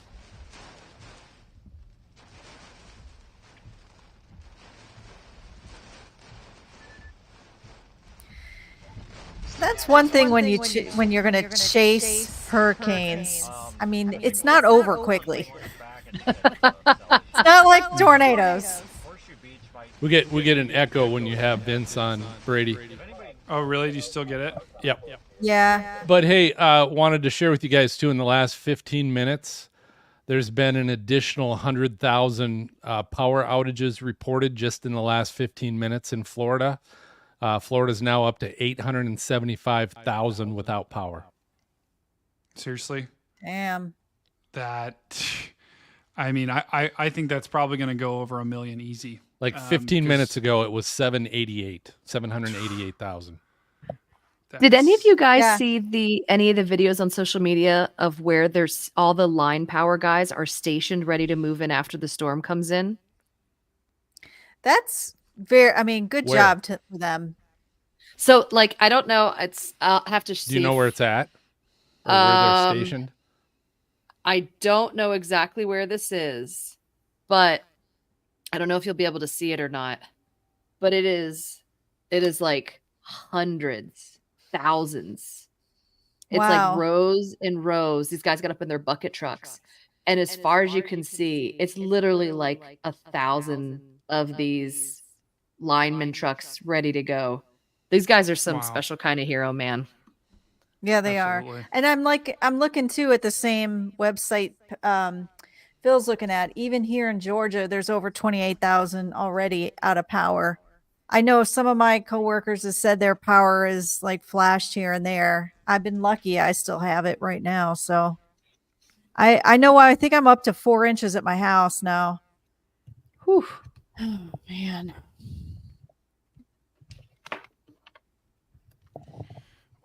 Guys, this is you guys are still hearing some echo.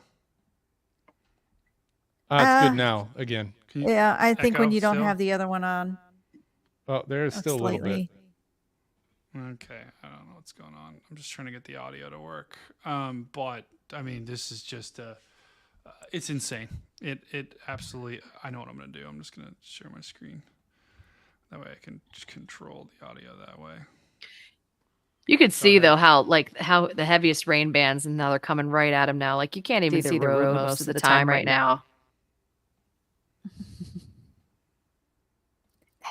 Yeah. Wait, still. Now can't hear Brady. You muted yourself. But I'm echoing. Wait, really? Can you hear me now? Now, yeah. Oh, that's better. Okay. Yeah. Okay. I don't know what's going on. Anyway. Yeah. So, guys, I mean, what we're witnessing right now is a historic event. We have a dangerous Category 4 hurricane coming on shore. This is Hurricane Helene, guys. We've been tracking close, it. Guys. It is getting really, really, really close. Remind me, Dina. I guess when is the official point where you actually declare landfall? You have to get the exact center of the eye crossing land. So, like, if you time it, you've got to start the timing right from the center over land. That's why I was saying, a while ago, it would be just under an hour, and we're getting to be about that.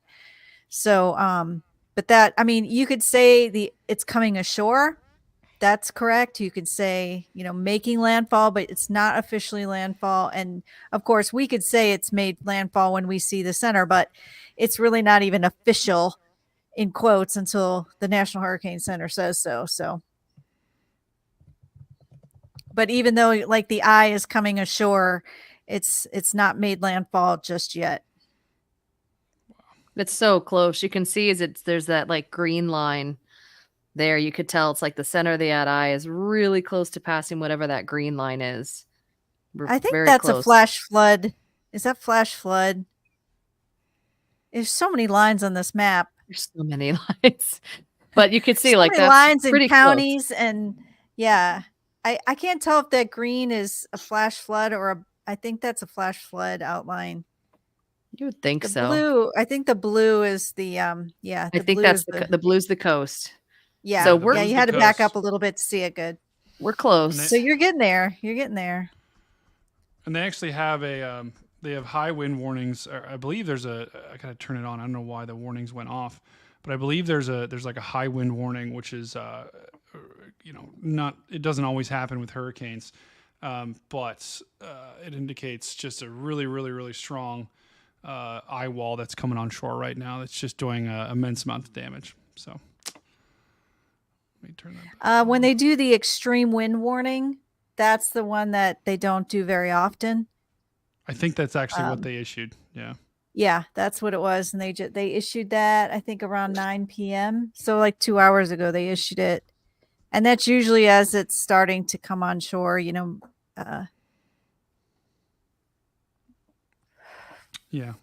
That goes until midnight, actually. Yeah, it's pretty crazy of a system, guys, that we're looking at right now. Just the velocity, got a new tornado warning as well. But look at these values right over top of Perry. So once again, these are radar indicated. These are not actual wind measurements.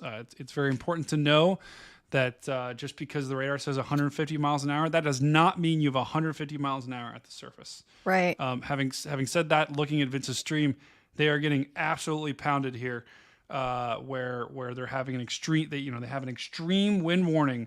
And I don't know why I can't get it to show up on the radar app. So I will. I'm just thinking, I hope he filled up with gas and has some snacks, because he's just going to sit there a while. Yeah, he's gonna be there for a good bit. And it looks like in Perry, they're still sitting in the eye wall. So they have not gotten to the eye. And the eye is I think it's going to move directly over. I think Perry is probably going to be. Well, it looks like it's the closest town for eye wall for the direct landfall. So the interesting thing to me is, and I don't know, Dr. Hobgood, if you're noticing this as well, the wind direction on this stream has changed a couple of different times, and I don't know if that's just a factor of being in the eye wall and it being kind of erratic and maybe some mesovortices. Like, why is that? Well, I think that is being in the eye wall. You're getting closer to the core of the hurricane too. So the wind directions are going to change faster than if you're out farther from the center, right? Because you're closer to that center of rotation. So you get more rapid changes of wind direction. I did want to say something else. It looks to me like the trough and the Mississippi River Valley is causing the circulation to tilt a little bit to the northeast with height. Because if you look at the infrared satellite image, it looks like the eye is already on shore.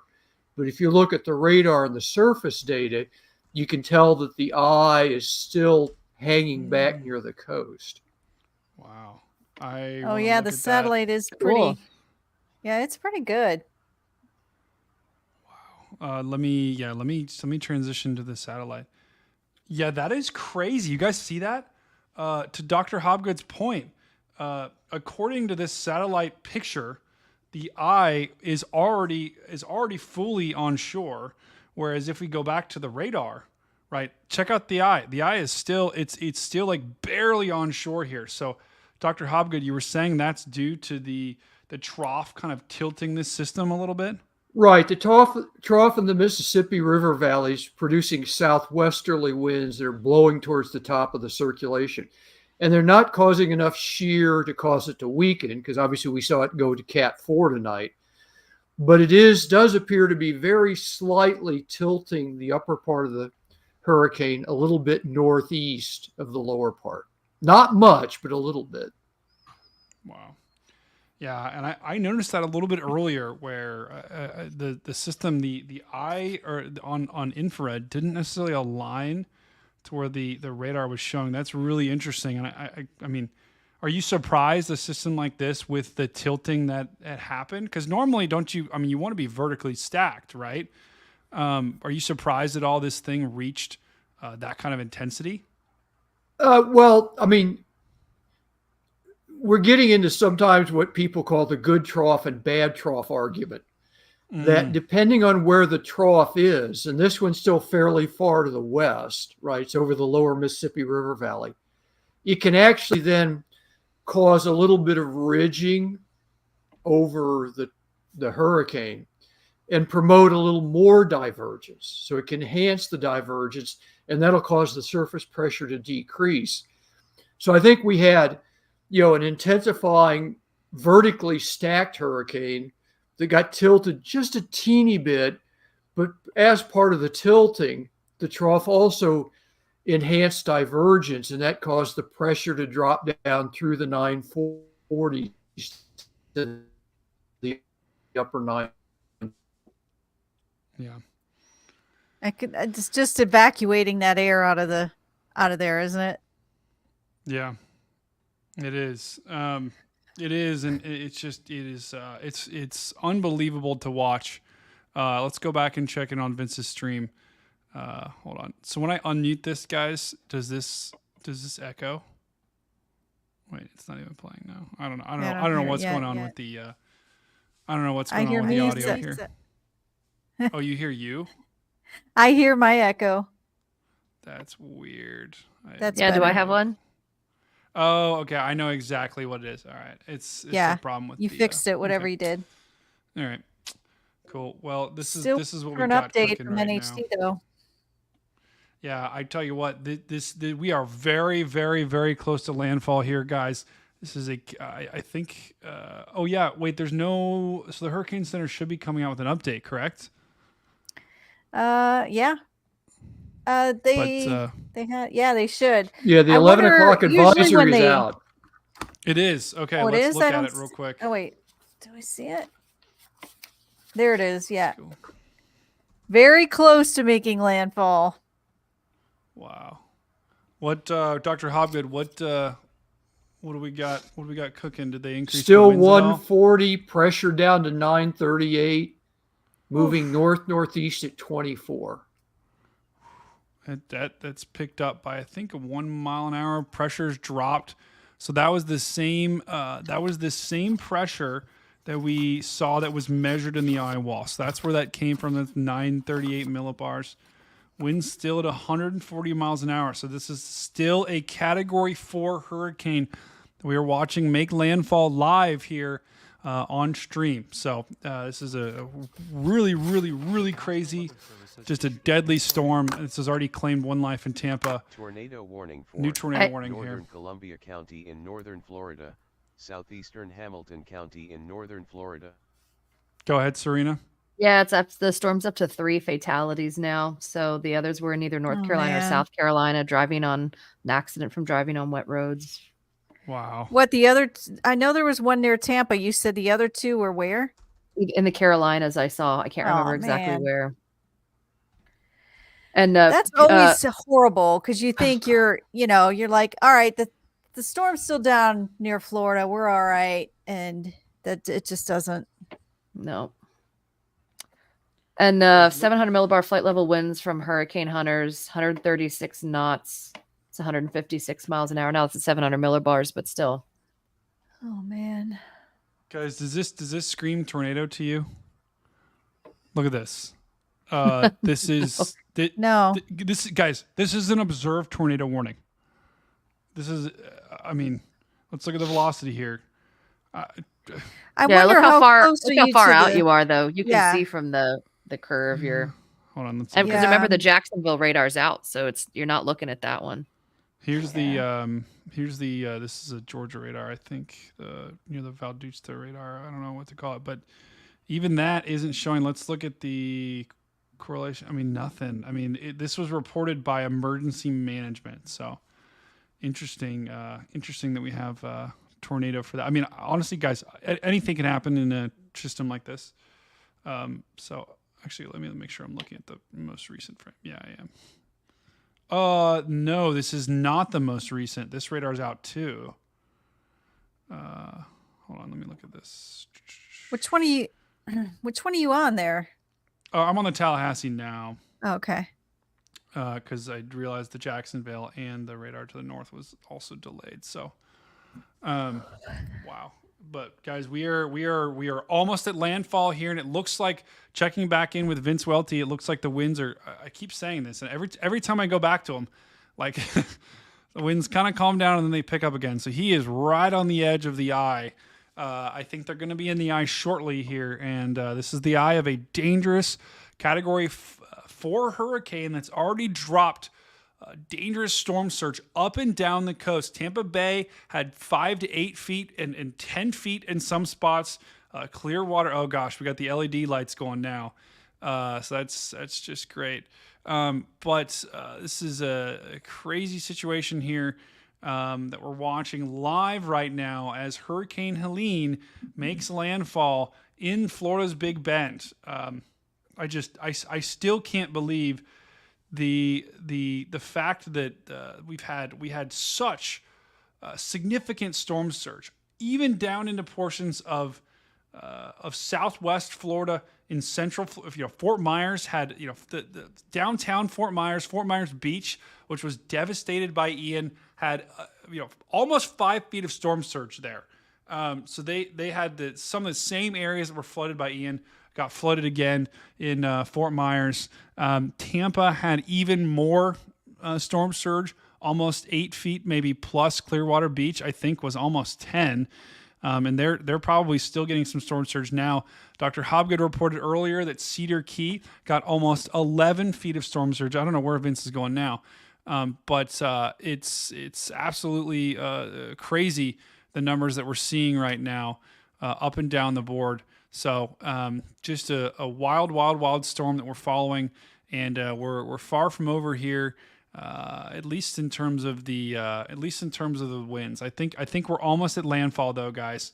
And it looks like Vince is trying to get in position for being in the eye wall. So hopefully he's far enough away from the coast. And I think really this is where some of this and Serena, I don't know if you want to comment on this too, but this is where storm chasing gets really, really, really tricky, because he is right now trying to time up and get in the eye wall while also not getting in the eastward surge, right? So here's kind of Vince and Perry, and to get in the eye wall, he's possibly driving south. But how far south do you go where you're going to run into this storm surge that's going to be pushing off the East Coast? Yeah, you don't. You take it such a little bit at a time, right? You take it like a half mile at a time. Actually, not too dissimilar to when we're chasing and you're following like a gigantic mezzo.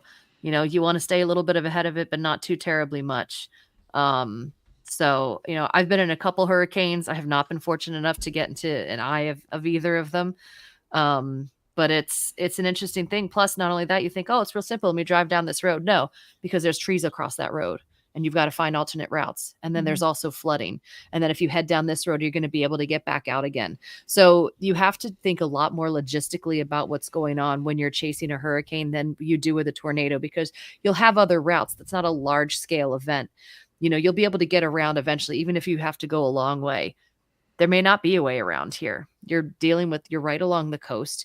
You don't have a lot of road options, and the few you have are going to be easily devastated. So you can so easily and quickly get yourself into a very bad situation, which is another reason why you take it like a mile at a time, because you never know what's going to cross the road behind you.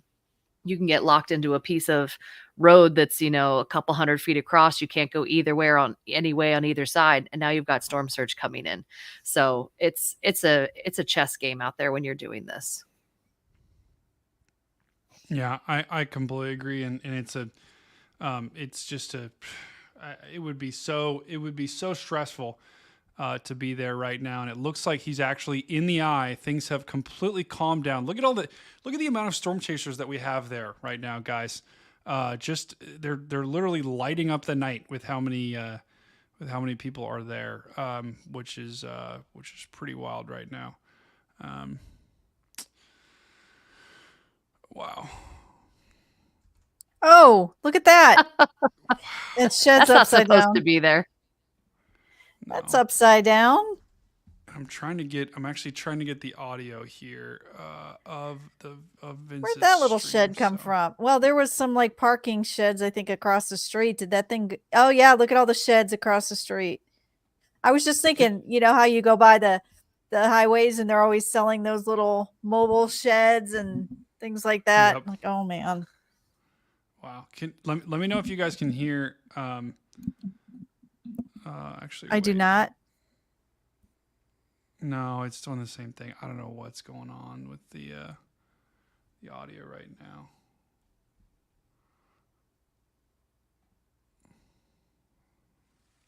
Well, I know the hurricane hunters are flying back. They're like, okay, we're done with this. They're on their way back. Yeah, so for whatever reason, whenever anyone else talks, it echoes, which is so annoying. Just trying to see what Vince is thinking right now. I mean, we could stay quiet if you want to talk to him. Yeah, let's just see what he's thinking right now.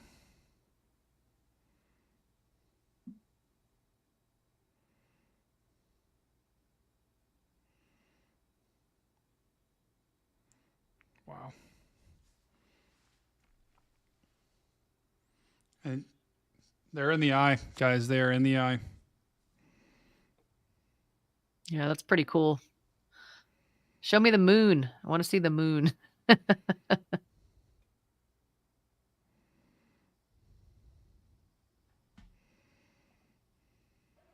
National Weather Service has issued a new tornado warning. Tornado warning for southwestern Barnwell County in central South Carolina, south central tornado Aiken warning. County in central South Carolina.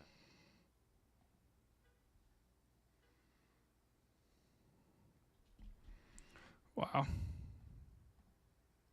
So they're in the eye wall right now, and this is getting pretty hot and heavy. I think they're once the backside of this system comes around. Wow. I'm gonna just ping Vince and see how he's doing. Vince, how you doing, brother? You hanging in there?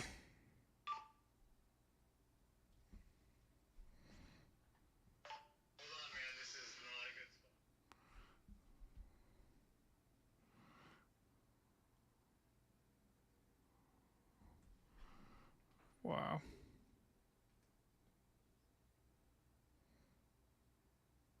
So I think they're trying to figure out how to get out.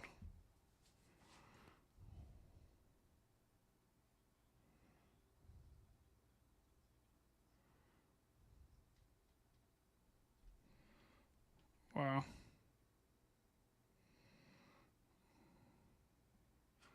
So I think they're trying to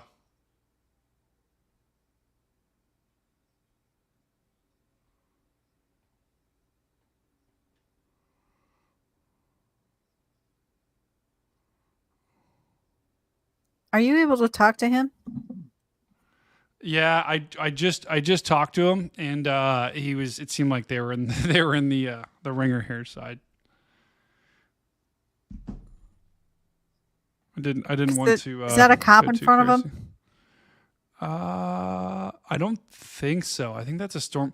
It's not a cop. It's a storm chaser for sure. Do you guys still hear the echo, Yep. by the way, when you talk? No, I'm not now. I just Not felt now? weird with like silence on the whole stream. Oh yeah. You can hear Vince though, right? No, I don't hear No? him. Nope. And I'm wondering how many of these cars at this Ford dealer is gonna get hit. Sorry about. I With thought the you could hear it. trailers go, or and all the sheds going by. Wow. Yeah, sorry about that, guys. I thought people could hear it. That's not good. No, I didn't. And it was kind of weird if it was silent. Okay. Okay, so apparently that's Brandon Kopech in front of Vince. I'm just waiting for a landfall report. I know. The I official. keep refreshing NHC. It's like, I come on. do too. I mean, and I'm realizing a lot of my data, my radar data, is old. So. Yep. Yeah, I mean, a lot that of it looks is. like it looks like to me it's made landfall, but it's not official till The they other say. thing, yeah, the other thing that's interesting is looking at where it is in relation to Tallahassee, right? So going back to some of those earlier conversations, see Yeah. a little bit of an easterly shift there. So see what Better. happens, but it's definitely looking a lot better for Tallahassee to not to have direct eye wall or go through the eye of the storm. Mm-hmm. It'll be interesting to see what happens with the eye while there. You see the severity of some of those bands that they're experiencing. Yeah. It'll be interesting.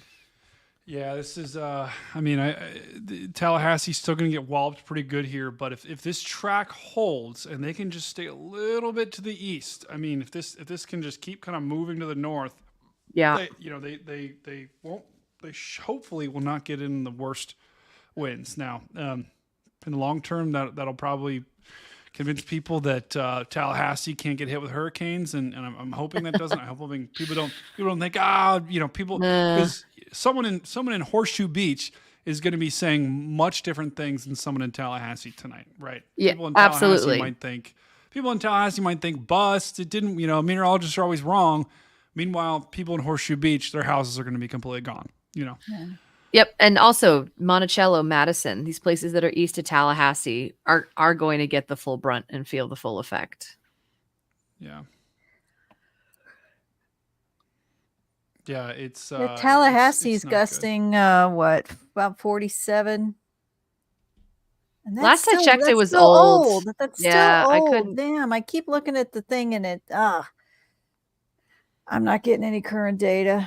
Yeah, I can't get many current observations. But I have Looks like found a Vince- video of a guy kayaking inside his own house showing people the flood damage. Oh God, really? Are you kidding me? No. That is insane. Nope, he's on a kayak in his own house because he's like, I don't want to get electrocuted and get in the nasty flood water. So he's kayaking through his house. Callan, good night. If you tell me where your uncle is, I can hopefully look at the radar close to there. But right now, guys, we're tracking Storm Chaser Vince Welty as he is very clearly they're in the eye. It's almost calm there. It looks like, which is kind of eerie. And Oh, there it is. It made landfall. Got it finally. Helene makes landfall in the Florida Big Bend, so 11:20 p.m. Eastern. Wow. I feel like I just stayed up for New Year. The ball dropped. I can go to bed now. I know. I'm like, I can't. I don't even think I have use of my legs. I've been sitting in this chair so long. You're a sport, Dina. I'm like, You're such oh a my trooper. God. I'm good. Dina, I need that's to you go gotta to get a bed standing soon, desk. but- I've been streaming right. I think we're on 6 hours and change. And if I was yeah, sitting, you I are. would Your be live dead. says 6 hours. I don't know how you do it. It But telling yeah, you. it's made Look at that. landfall officially. Wow.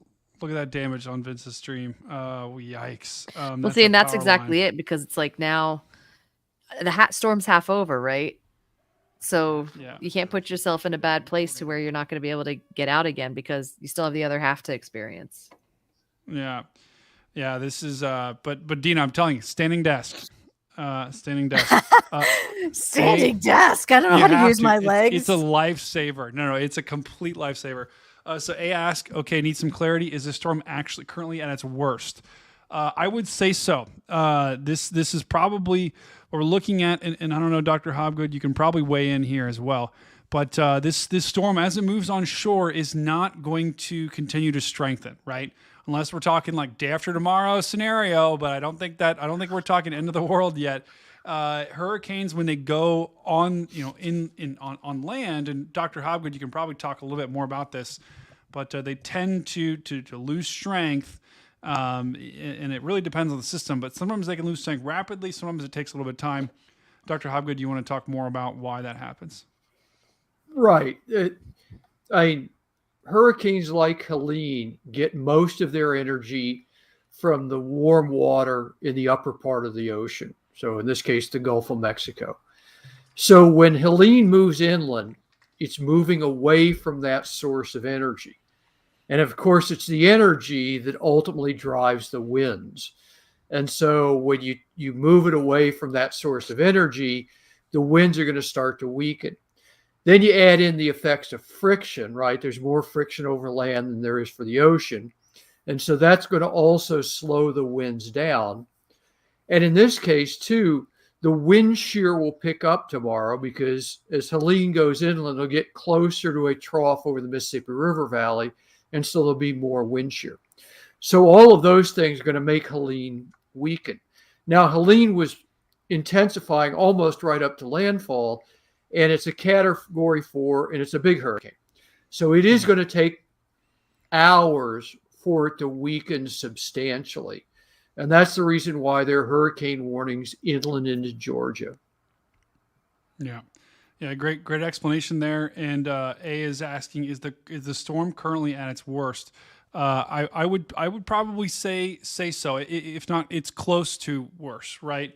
I think the peak surge with the, as the eye kind of comes on shore, that's when you normally will get some of your peak surge values as all of those the huge waves and all that water towards the center gets pushed on shore with the strongest winds. So yeah, I think that this is from here on out. This storm will slowly, to Dr. Hobgood's point, will slowly weaken. Now, having said that, there still is going to be catastrophic surge as the winds continue to pile water onshore. Right? If you look at this diagram, as long as you still have wind that's kind of whipping, moving, all this wind right now is perpendicular to the coast near Cedar Key. And so what that's doing is that's taking all of this water that's in the ocean that normally would just be sitting there, having boats right on top of it and everything. It's taking that water and pushing it on land. And so as long as we have that really, really strong hurricane force winds pushing that water onshore, you're still going to get storm surge moving inland, right? So I think the storm surge probably still got a little bit longer to go before we start to see the water recede. I think the water should be receding down here in Southwest Florida. We're close to high tide there. In Tampa, we still could get, as these kind of outer bands flow onshore, we're still getting wind from the southwest, which means all of that water is still being pushed up into the bay in Tampa. Especially along the coast here near Spring Hill and north of Tampa, Clearwater, we are still getting storm surge. We're still getting wind that's pushing up and towards Clearwater. Having said that, as we go throughout the next several hours, that water should start to recede as this hurricane continues to barrel its way onshore. But once again, guys, we just had landfall of Category 4 Hurricane Helene. Dina, do you know where this officially made landfall? Did they say Perry? They did not. In fact, I'm doing a graphic for work just because I said I'd help. No problem. No problem. Keep doing. It didn't give it specific. It says the Florida Big Bend region at about 11:10 p.m. Eastern. The bulletin came out at 11:20, but just east of the mouth of the Osceola River. Did I say that right? That was the one I was going to read. And this is about 10 miles west-southwest of Perry. Wow.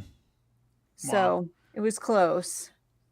Wow. Serena, from your perspective, I guess, is this, if a couple days ago, maybe not a couple days ago, but is this where you expected Hurricane Helene to make landfall? Does it seem like, from what you've seen, have forecasts been mostly verified from either like the landfall and the wind? Yeah. Forecast models have done a pretty good job with it. And there's been a lot of consistency with a lot of these forecast models.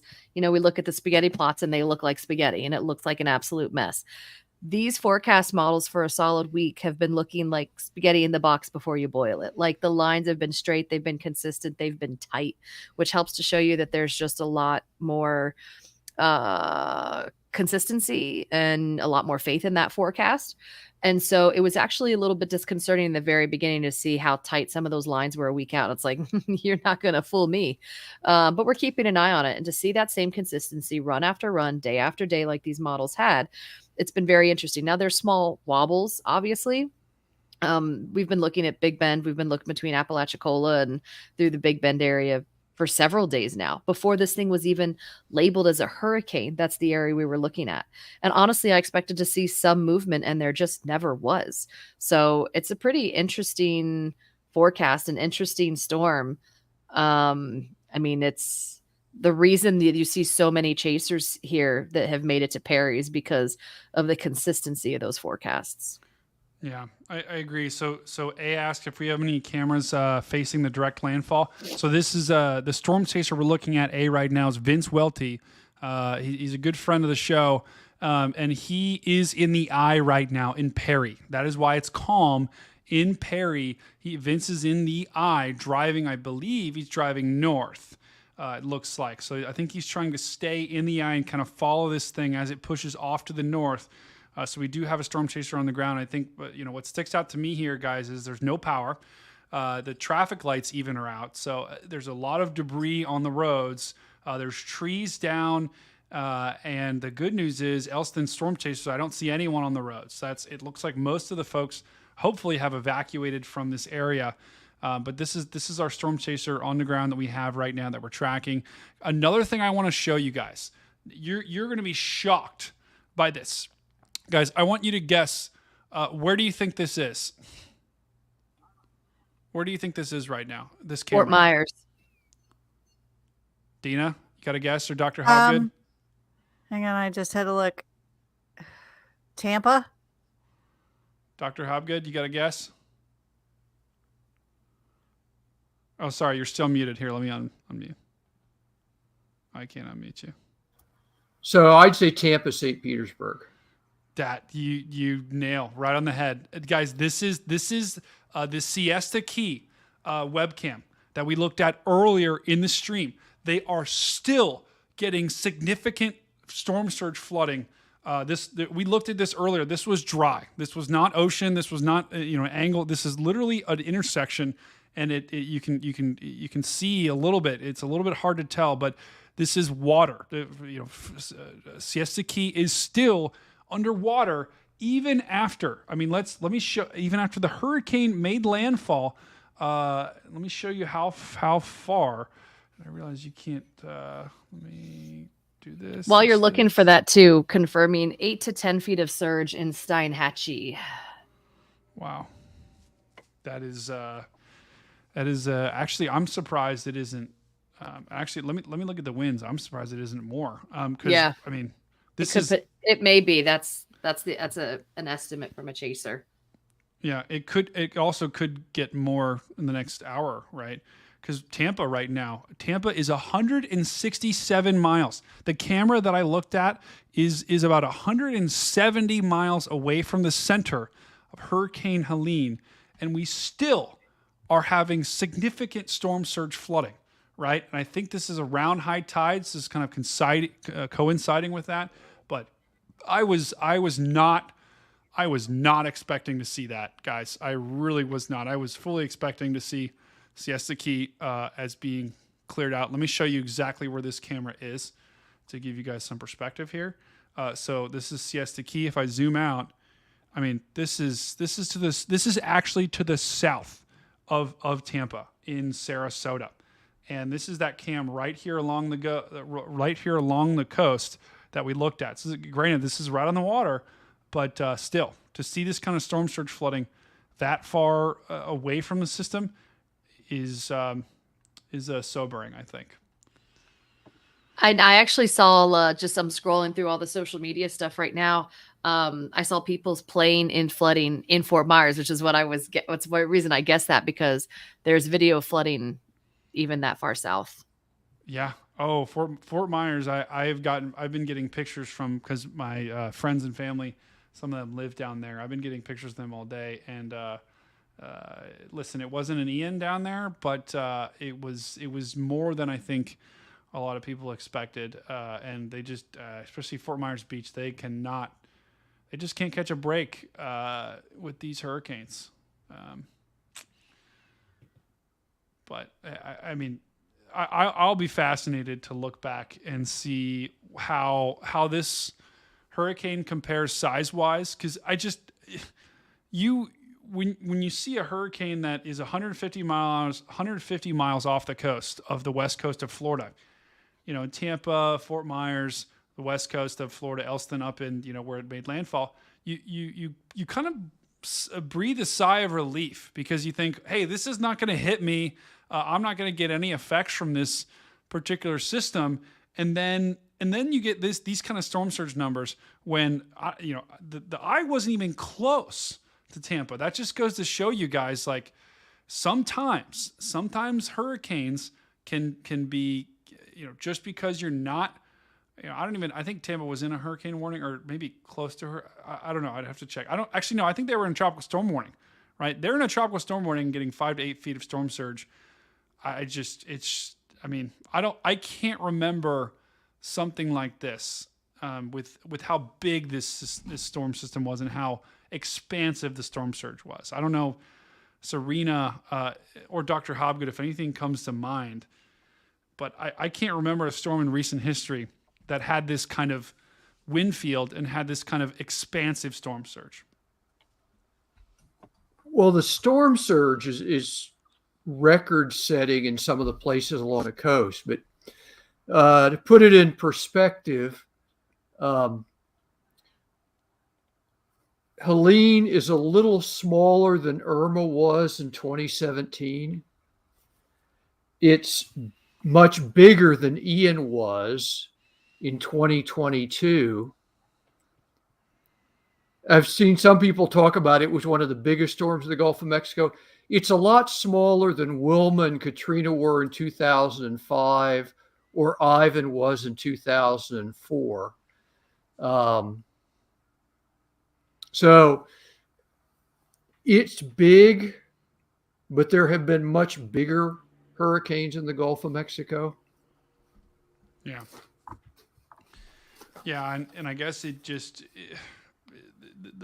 the thing that really makes you think is if this system was, 50 to 100 miles to the west, we're still dealing with a catastrophic landfall, but we're not dealing with the kind of we would have significantly lower storm surge on the west coast of Florida, which is crazy to think about.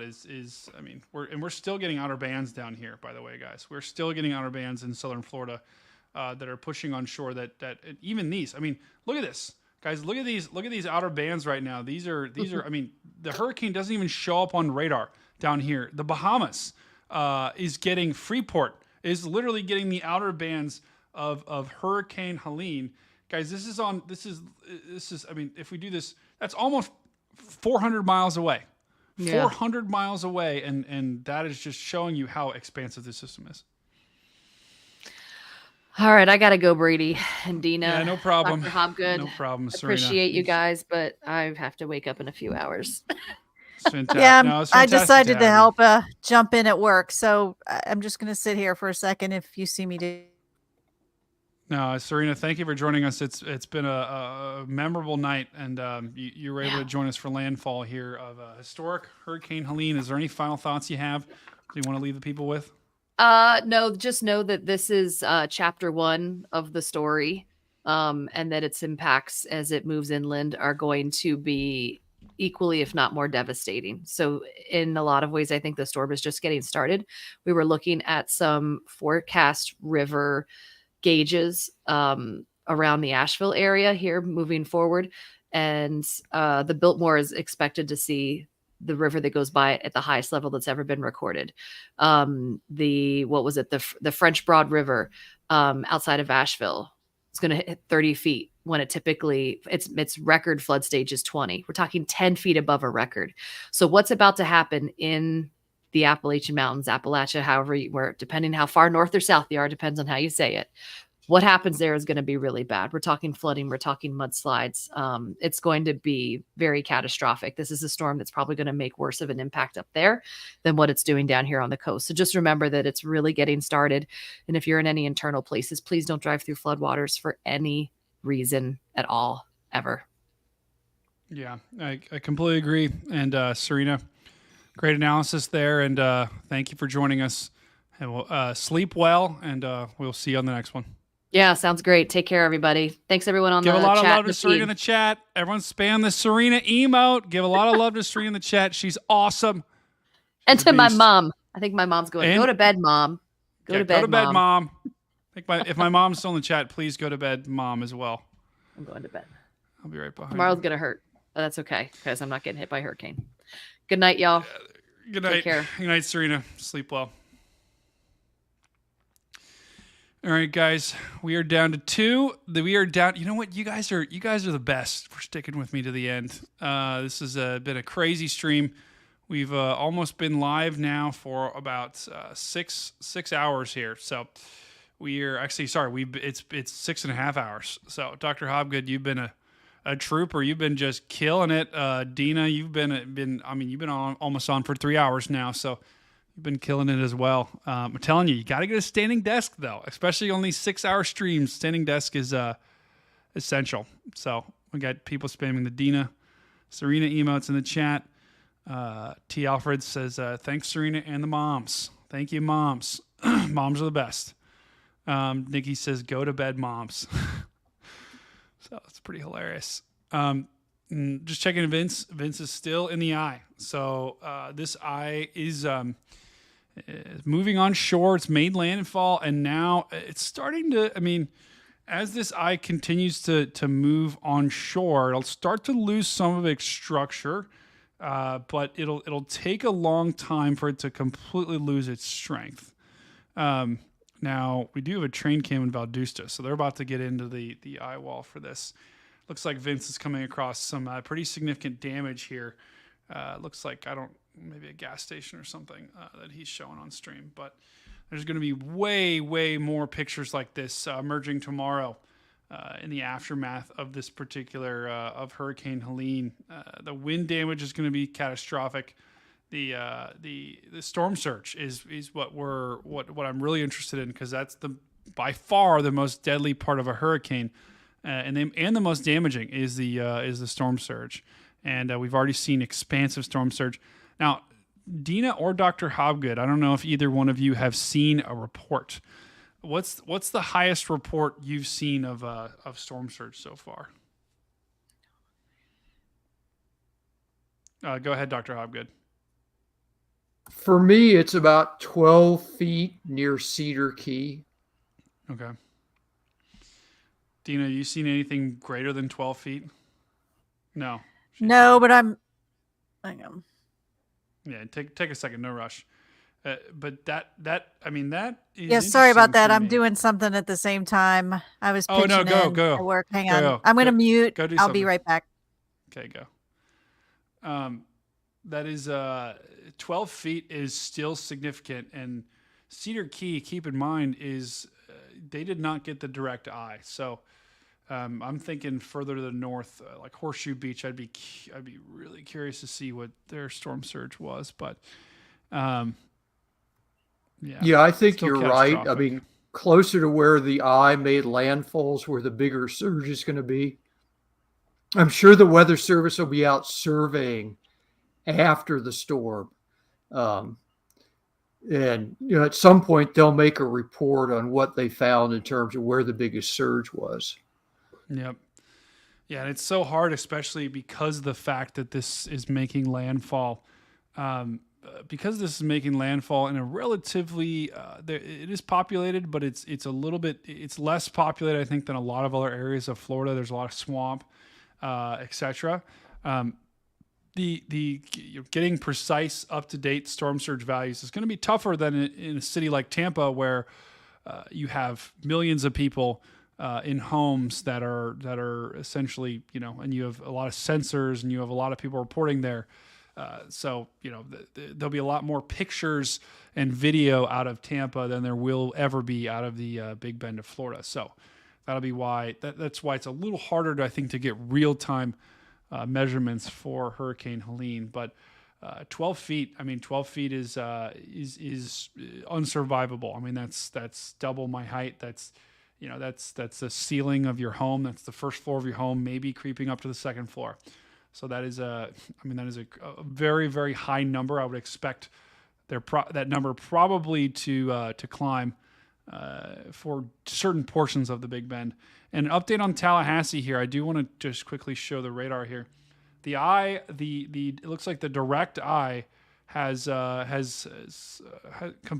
not, it's not completely avoided Tallahassee, but they are not going to get the strongest, kind of the northeast quadrant of this storm, where the strongest winds have been for the majority of this hurricane's life. So that is the good news for Tallahassee. Looks like they avoided a direct hit. They're still going to have power outages. They're still going to have strong winds pushing through there right now.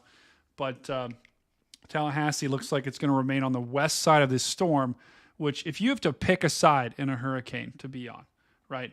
The west side I guess depending on where you are. But in this case, the west side is always the side you want to be on because the winds are pushing, instead of the winds pushing the water onshore, the winds are pushing the water offshore. So if you would be right now in Apalachicola or Carabel or even Sopchoppy, you might even see the water being pushed out. So some of those images from Ian and Tampa that everyone remembers about the shelf being there and people being able to walk out.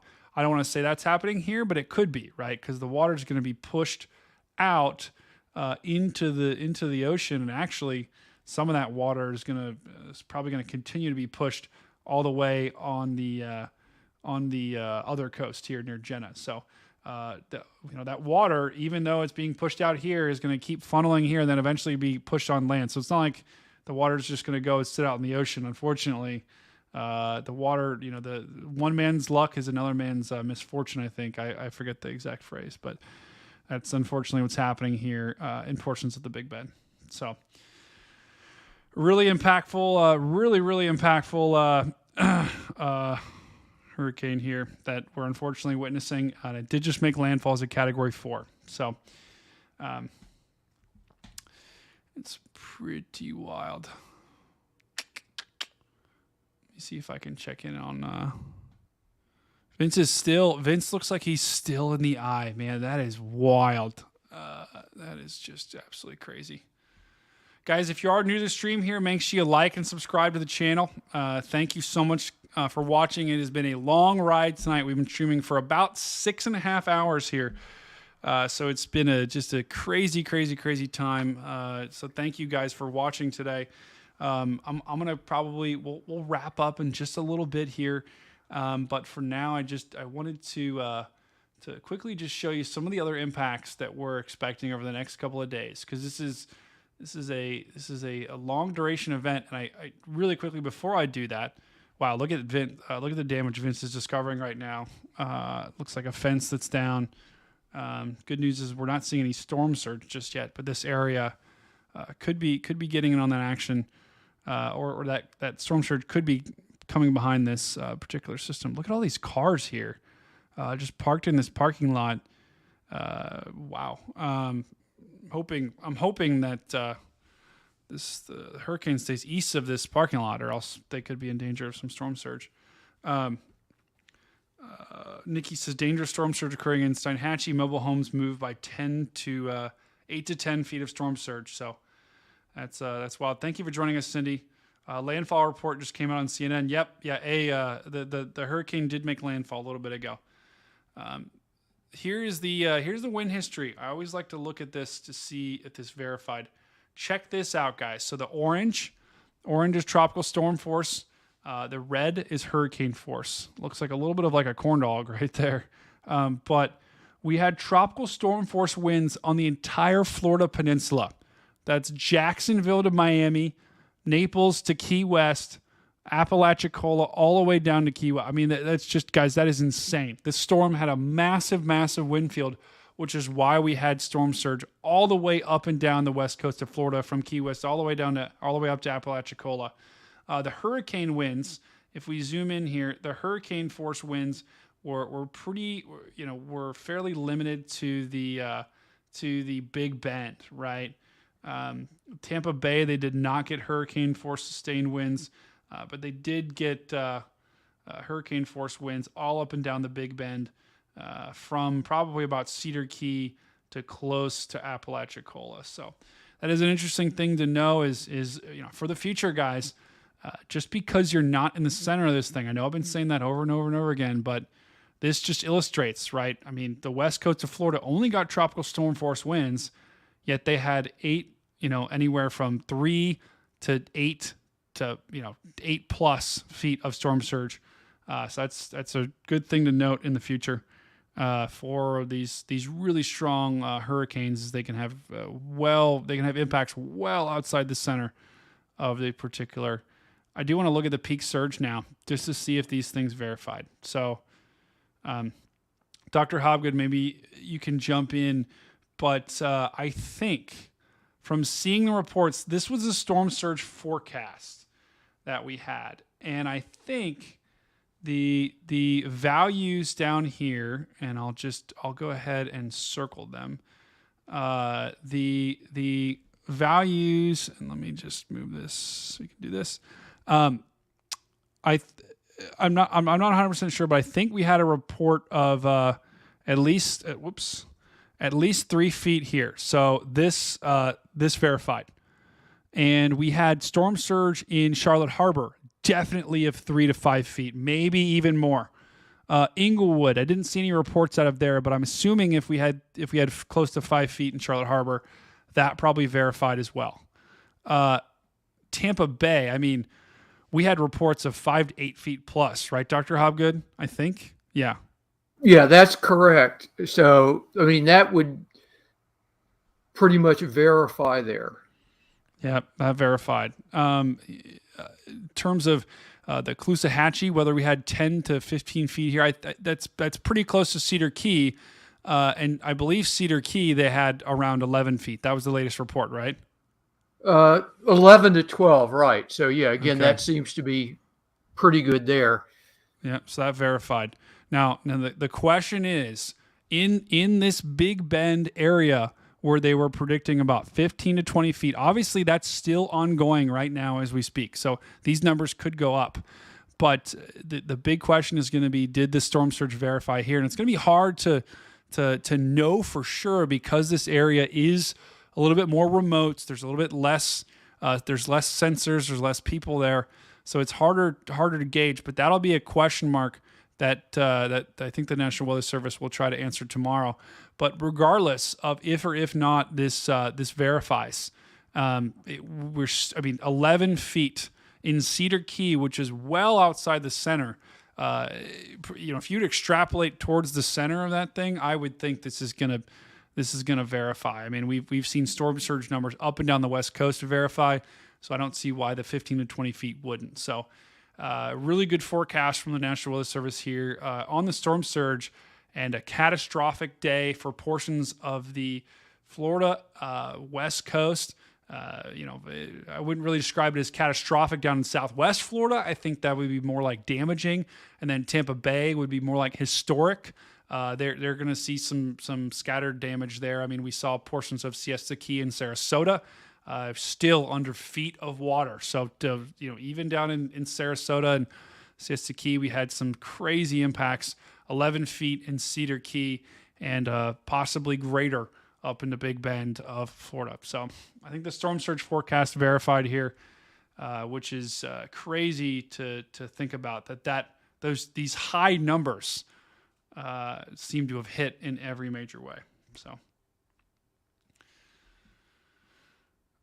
All right, so the other thing I want to talk about too before we wrap is that this system is got a long way to go before we're done with it. So one of the biggest risks with this storm system is the storm surge, but now we're going to be moving towards phase 2, right? And phase 2 is as this thing pushes inland, it's going to have significant impacts into Georgia, where we are expecting hurricane force winds well inland. And that includes, Atlanta, you got a tropical storm warning. So you guys will be right on the edge of those hurricane force winds. But down in southern Georgia, as Helene overnight continues to speed its way into Georgia, you guys are going to experience a significant wind. Actually, the Hurricane Helene, the eye wall is almost to the Georgia border. So it almost seems like just a second ago we talked about it making landfall, and now the eye wall is almost ready to cross into Georgia. So that just shows you how fast this thing's moving and why we are expecting some significant power outages into Georgia. And we're also expecting the National, I believe, Weather Service puts this graphic out. I forget it, but this is basically indicating a high risk of flash flooding, right? So it's a very dangerous. This is at least 70% chance of getting flash flooding in these areas. That includes Atlanta, that is right on the edge of Augusta. That includes Tallahassee. So most of central Georgia is in this, and continuing up into the Appalachian Mountains in western North Carolina here and the very northwestern portion of South Carolina, we have at risk for some very significant flooding. We showed you earlier the rivers that are going to be there are going to be at record levels, 20 feet above where they should be, or above where action is essentially 10 feet above their all-time record there. So we're expecting some really significant flooding up the next couple of days in this portion of the country. I know there are some portions of this area that need rain, like Ohio is in a pretty significant drought right now, but we don't need, areas of North Carolina don't need this much rain, right? This is going to be too much rain too fast, and that's going to be one of the major risks over the next couple of days. Yeah, you guys, I'm tapping out too. Yeah, Dina, we're about to wrap. So any other go ahead. Just, you had mentioned it. I was working. I said I'd help out at this for the landfall here at work, but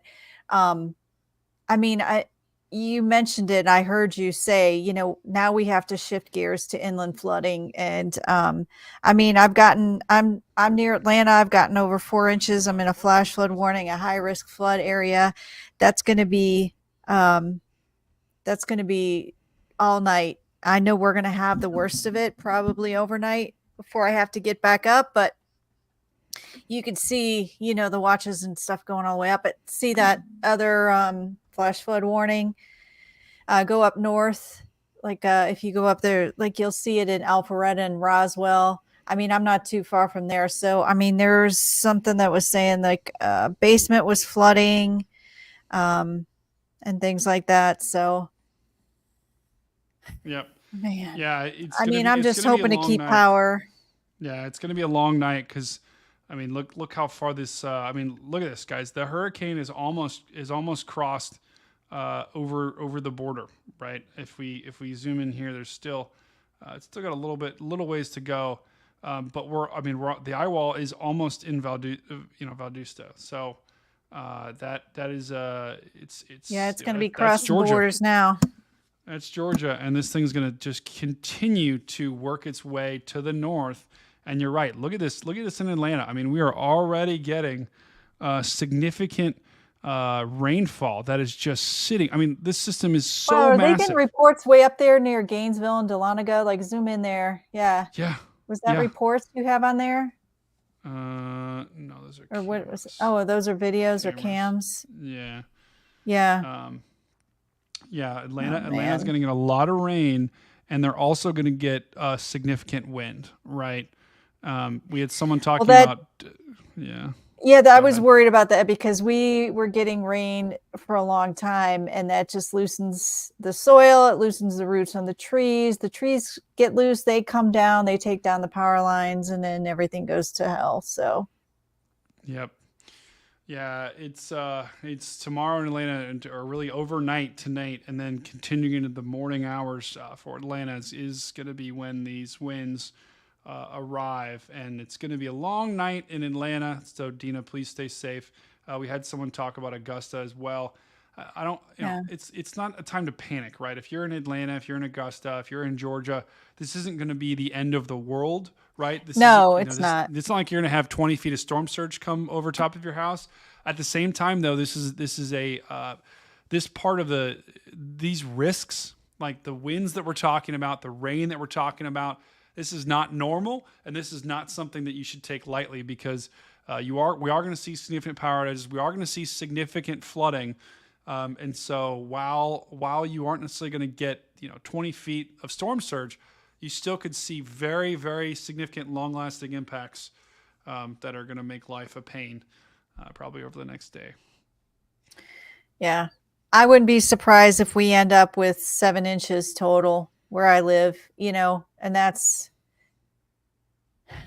not good either, But yep. No, not at all. And you'll stay probably off have the significant roads. Power outages as well. Yeah.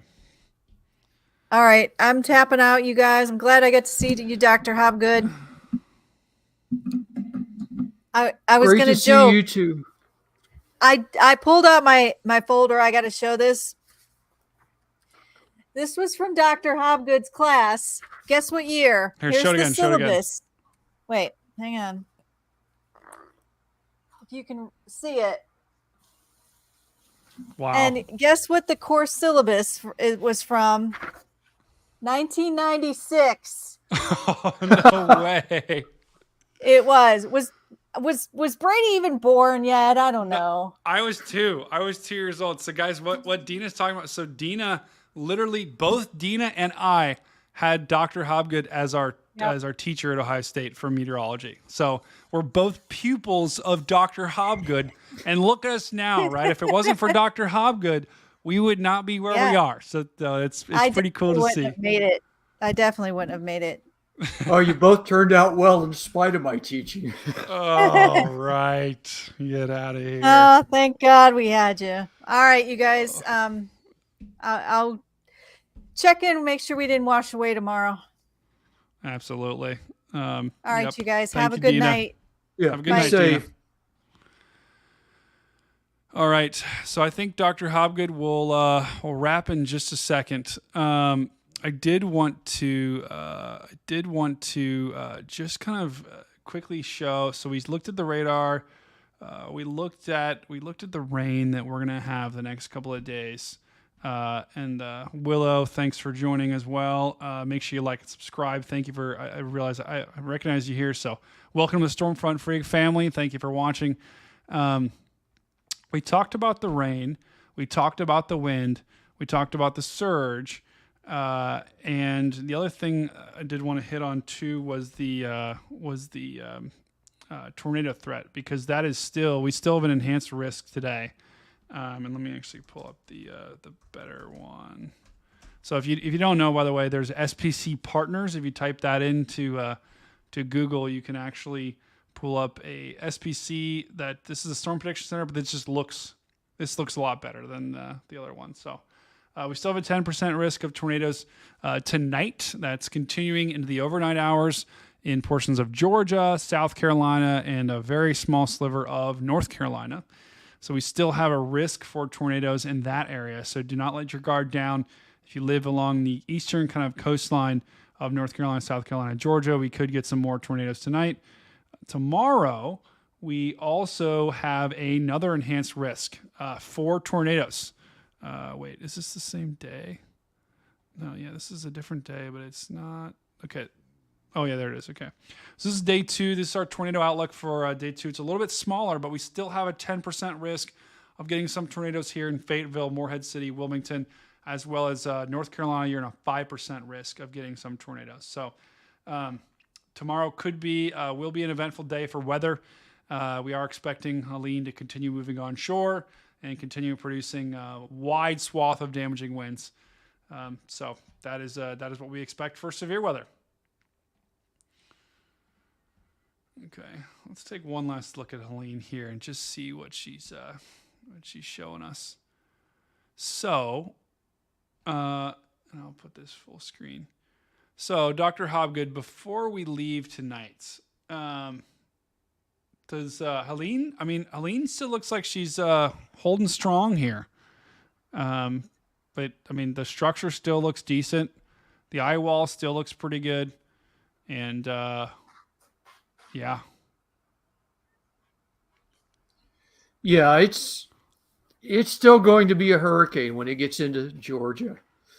Yeah, which is pretty baffling to think about, because I mean, not that this part of the country has seen storms. I mean, they've seen hurricanes before. It's not like this is the first one ever to cross the border like this, but just because of how strong it was, because of the forward speed, we're going to see hurricane conditions well inland when typically you would not see that. So it's pretty fascinating for sure to think about. So if you do know anyone in this area, if you do know anyone in Georgia, Atlanta, and Florida, make sure to check in on them tomorrow. Make sure everything's okay. See what you can do, because this is going to be this has been a rough 24 hours for everyone along the west coast of Florida. And this is going to be a rough 24 hours tomorrow for anyone along the Big Bend, and then anyone in Atlanta and southern Georgia as this continues to, as Hurricane Helene continues to move north. towards Atlanta. So, guys, I really want to thank every single one of you for joining me tonight, for tracking Hurricane Helene. This has been a historic night where we've seen a Category 4 hurricane drop anywhere from 3 to 11 feet of storm surge. That's what we know right now, but I think those numbers are going to go higher. We saw winds of around 140 miles an hour, and it's been an absolutely crazy, historic storm that we're going to look back and remember Helene. I would not be surprised if Helene might be retired or anything like that. I think we're going to wake up tomorrow and see the true devastation and a lot of damage. We're going to see a lot of damage up and down the west coast of Florida. So thoughts and prayers for anyone along the coast, because this is going to be a very, very impactful day tomorrow. And I think we're just kind of scratching the surface with some of the pictures that we've seen online and everything of the damage. So, Dr. Hobgood, any final thoughts on Hurricane Helene, this historic storm that just made landfall in the Big Bend of Florida? Well, I just wanted to say that we're now up to over 1 million customers without electricity in Florida, and they're up to over 60,000 customers without electricity in Georgia. That's insane. And that number in Georgia is going to climb as we go throughout the night, almost certainly. So 1 million people out of power in Florida. That is going to be just a very long time before some of those folks get their power back. So, that's not great. But once again, there's a very impactful storm that just made landfall. And thoughts and prayers are with anyone that's been affected by this storm. In the future, I would love to try to figure out how to funnel any donations I get into some charitable stuff. For now, we gotta I'll look into that. But thank you guys once again for joining. Make sure if it's your first time watching this stream, make sure you like and subscribe to the channel. That helps us out tremendously. I hope you guys enjoyed this stream. I hope you learned something tonight on this stream. I hoped we helped kind of make things a little bit safer for you. As we kind of have tracked Hurricane Helene live on stream. Thank you guys for being here. And wow, I'm trying to find the end video. Oh, wait, I'm on the wrong thing. Okay, there it is. But thank you guys for being here. And thank you, Dr. Hobgood. Thank you, all the Stormfront freaks. Phil, Dina, we had Serena, we had Andrew on as well, who was honorary Stormfront freak tonight. We had Tornado Greg as well, tracking Hurricane Helene all night. We've been live since 5 p.m., so it's been a crazy night. Thank you, everyone, for watching. Please stay safe, and I will see you on the next one. See you, Dr. Hobgood. See you, Brady. Take care. Peace out.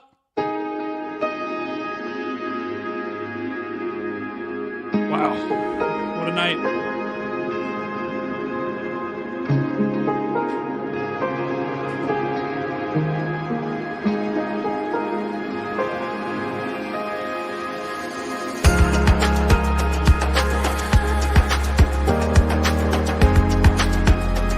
Thanks, guys, for joining. Thank you, Dr. Hobgood. Guys, let's hear it for Dr. Hobgood in the chat. Awesome. Isn't that crazy that he taught both Dina and me?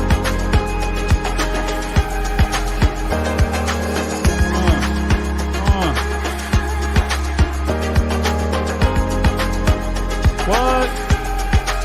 Guys, go check Vince's stream out. Vince is going to be streaming probably for a lot longer, so go check this out. I'm sure a lot of you are probably going over there right now.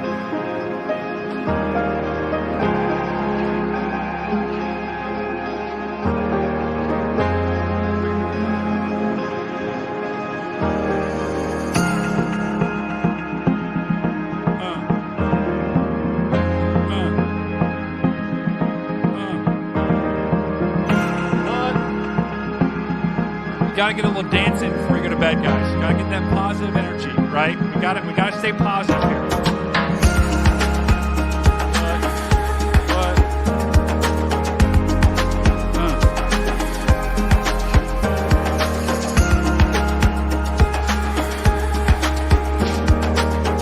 I'm getting old, Dr. Hobgood. My body can't take standing this long.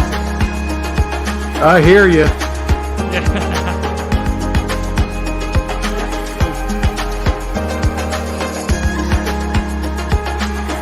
Nikki says thank you, Dr. Hopgood. People love you.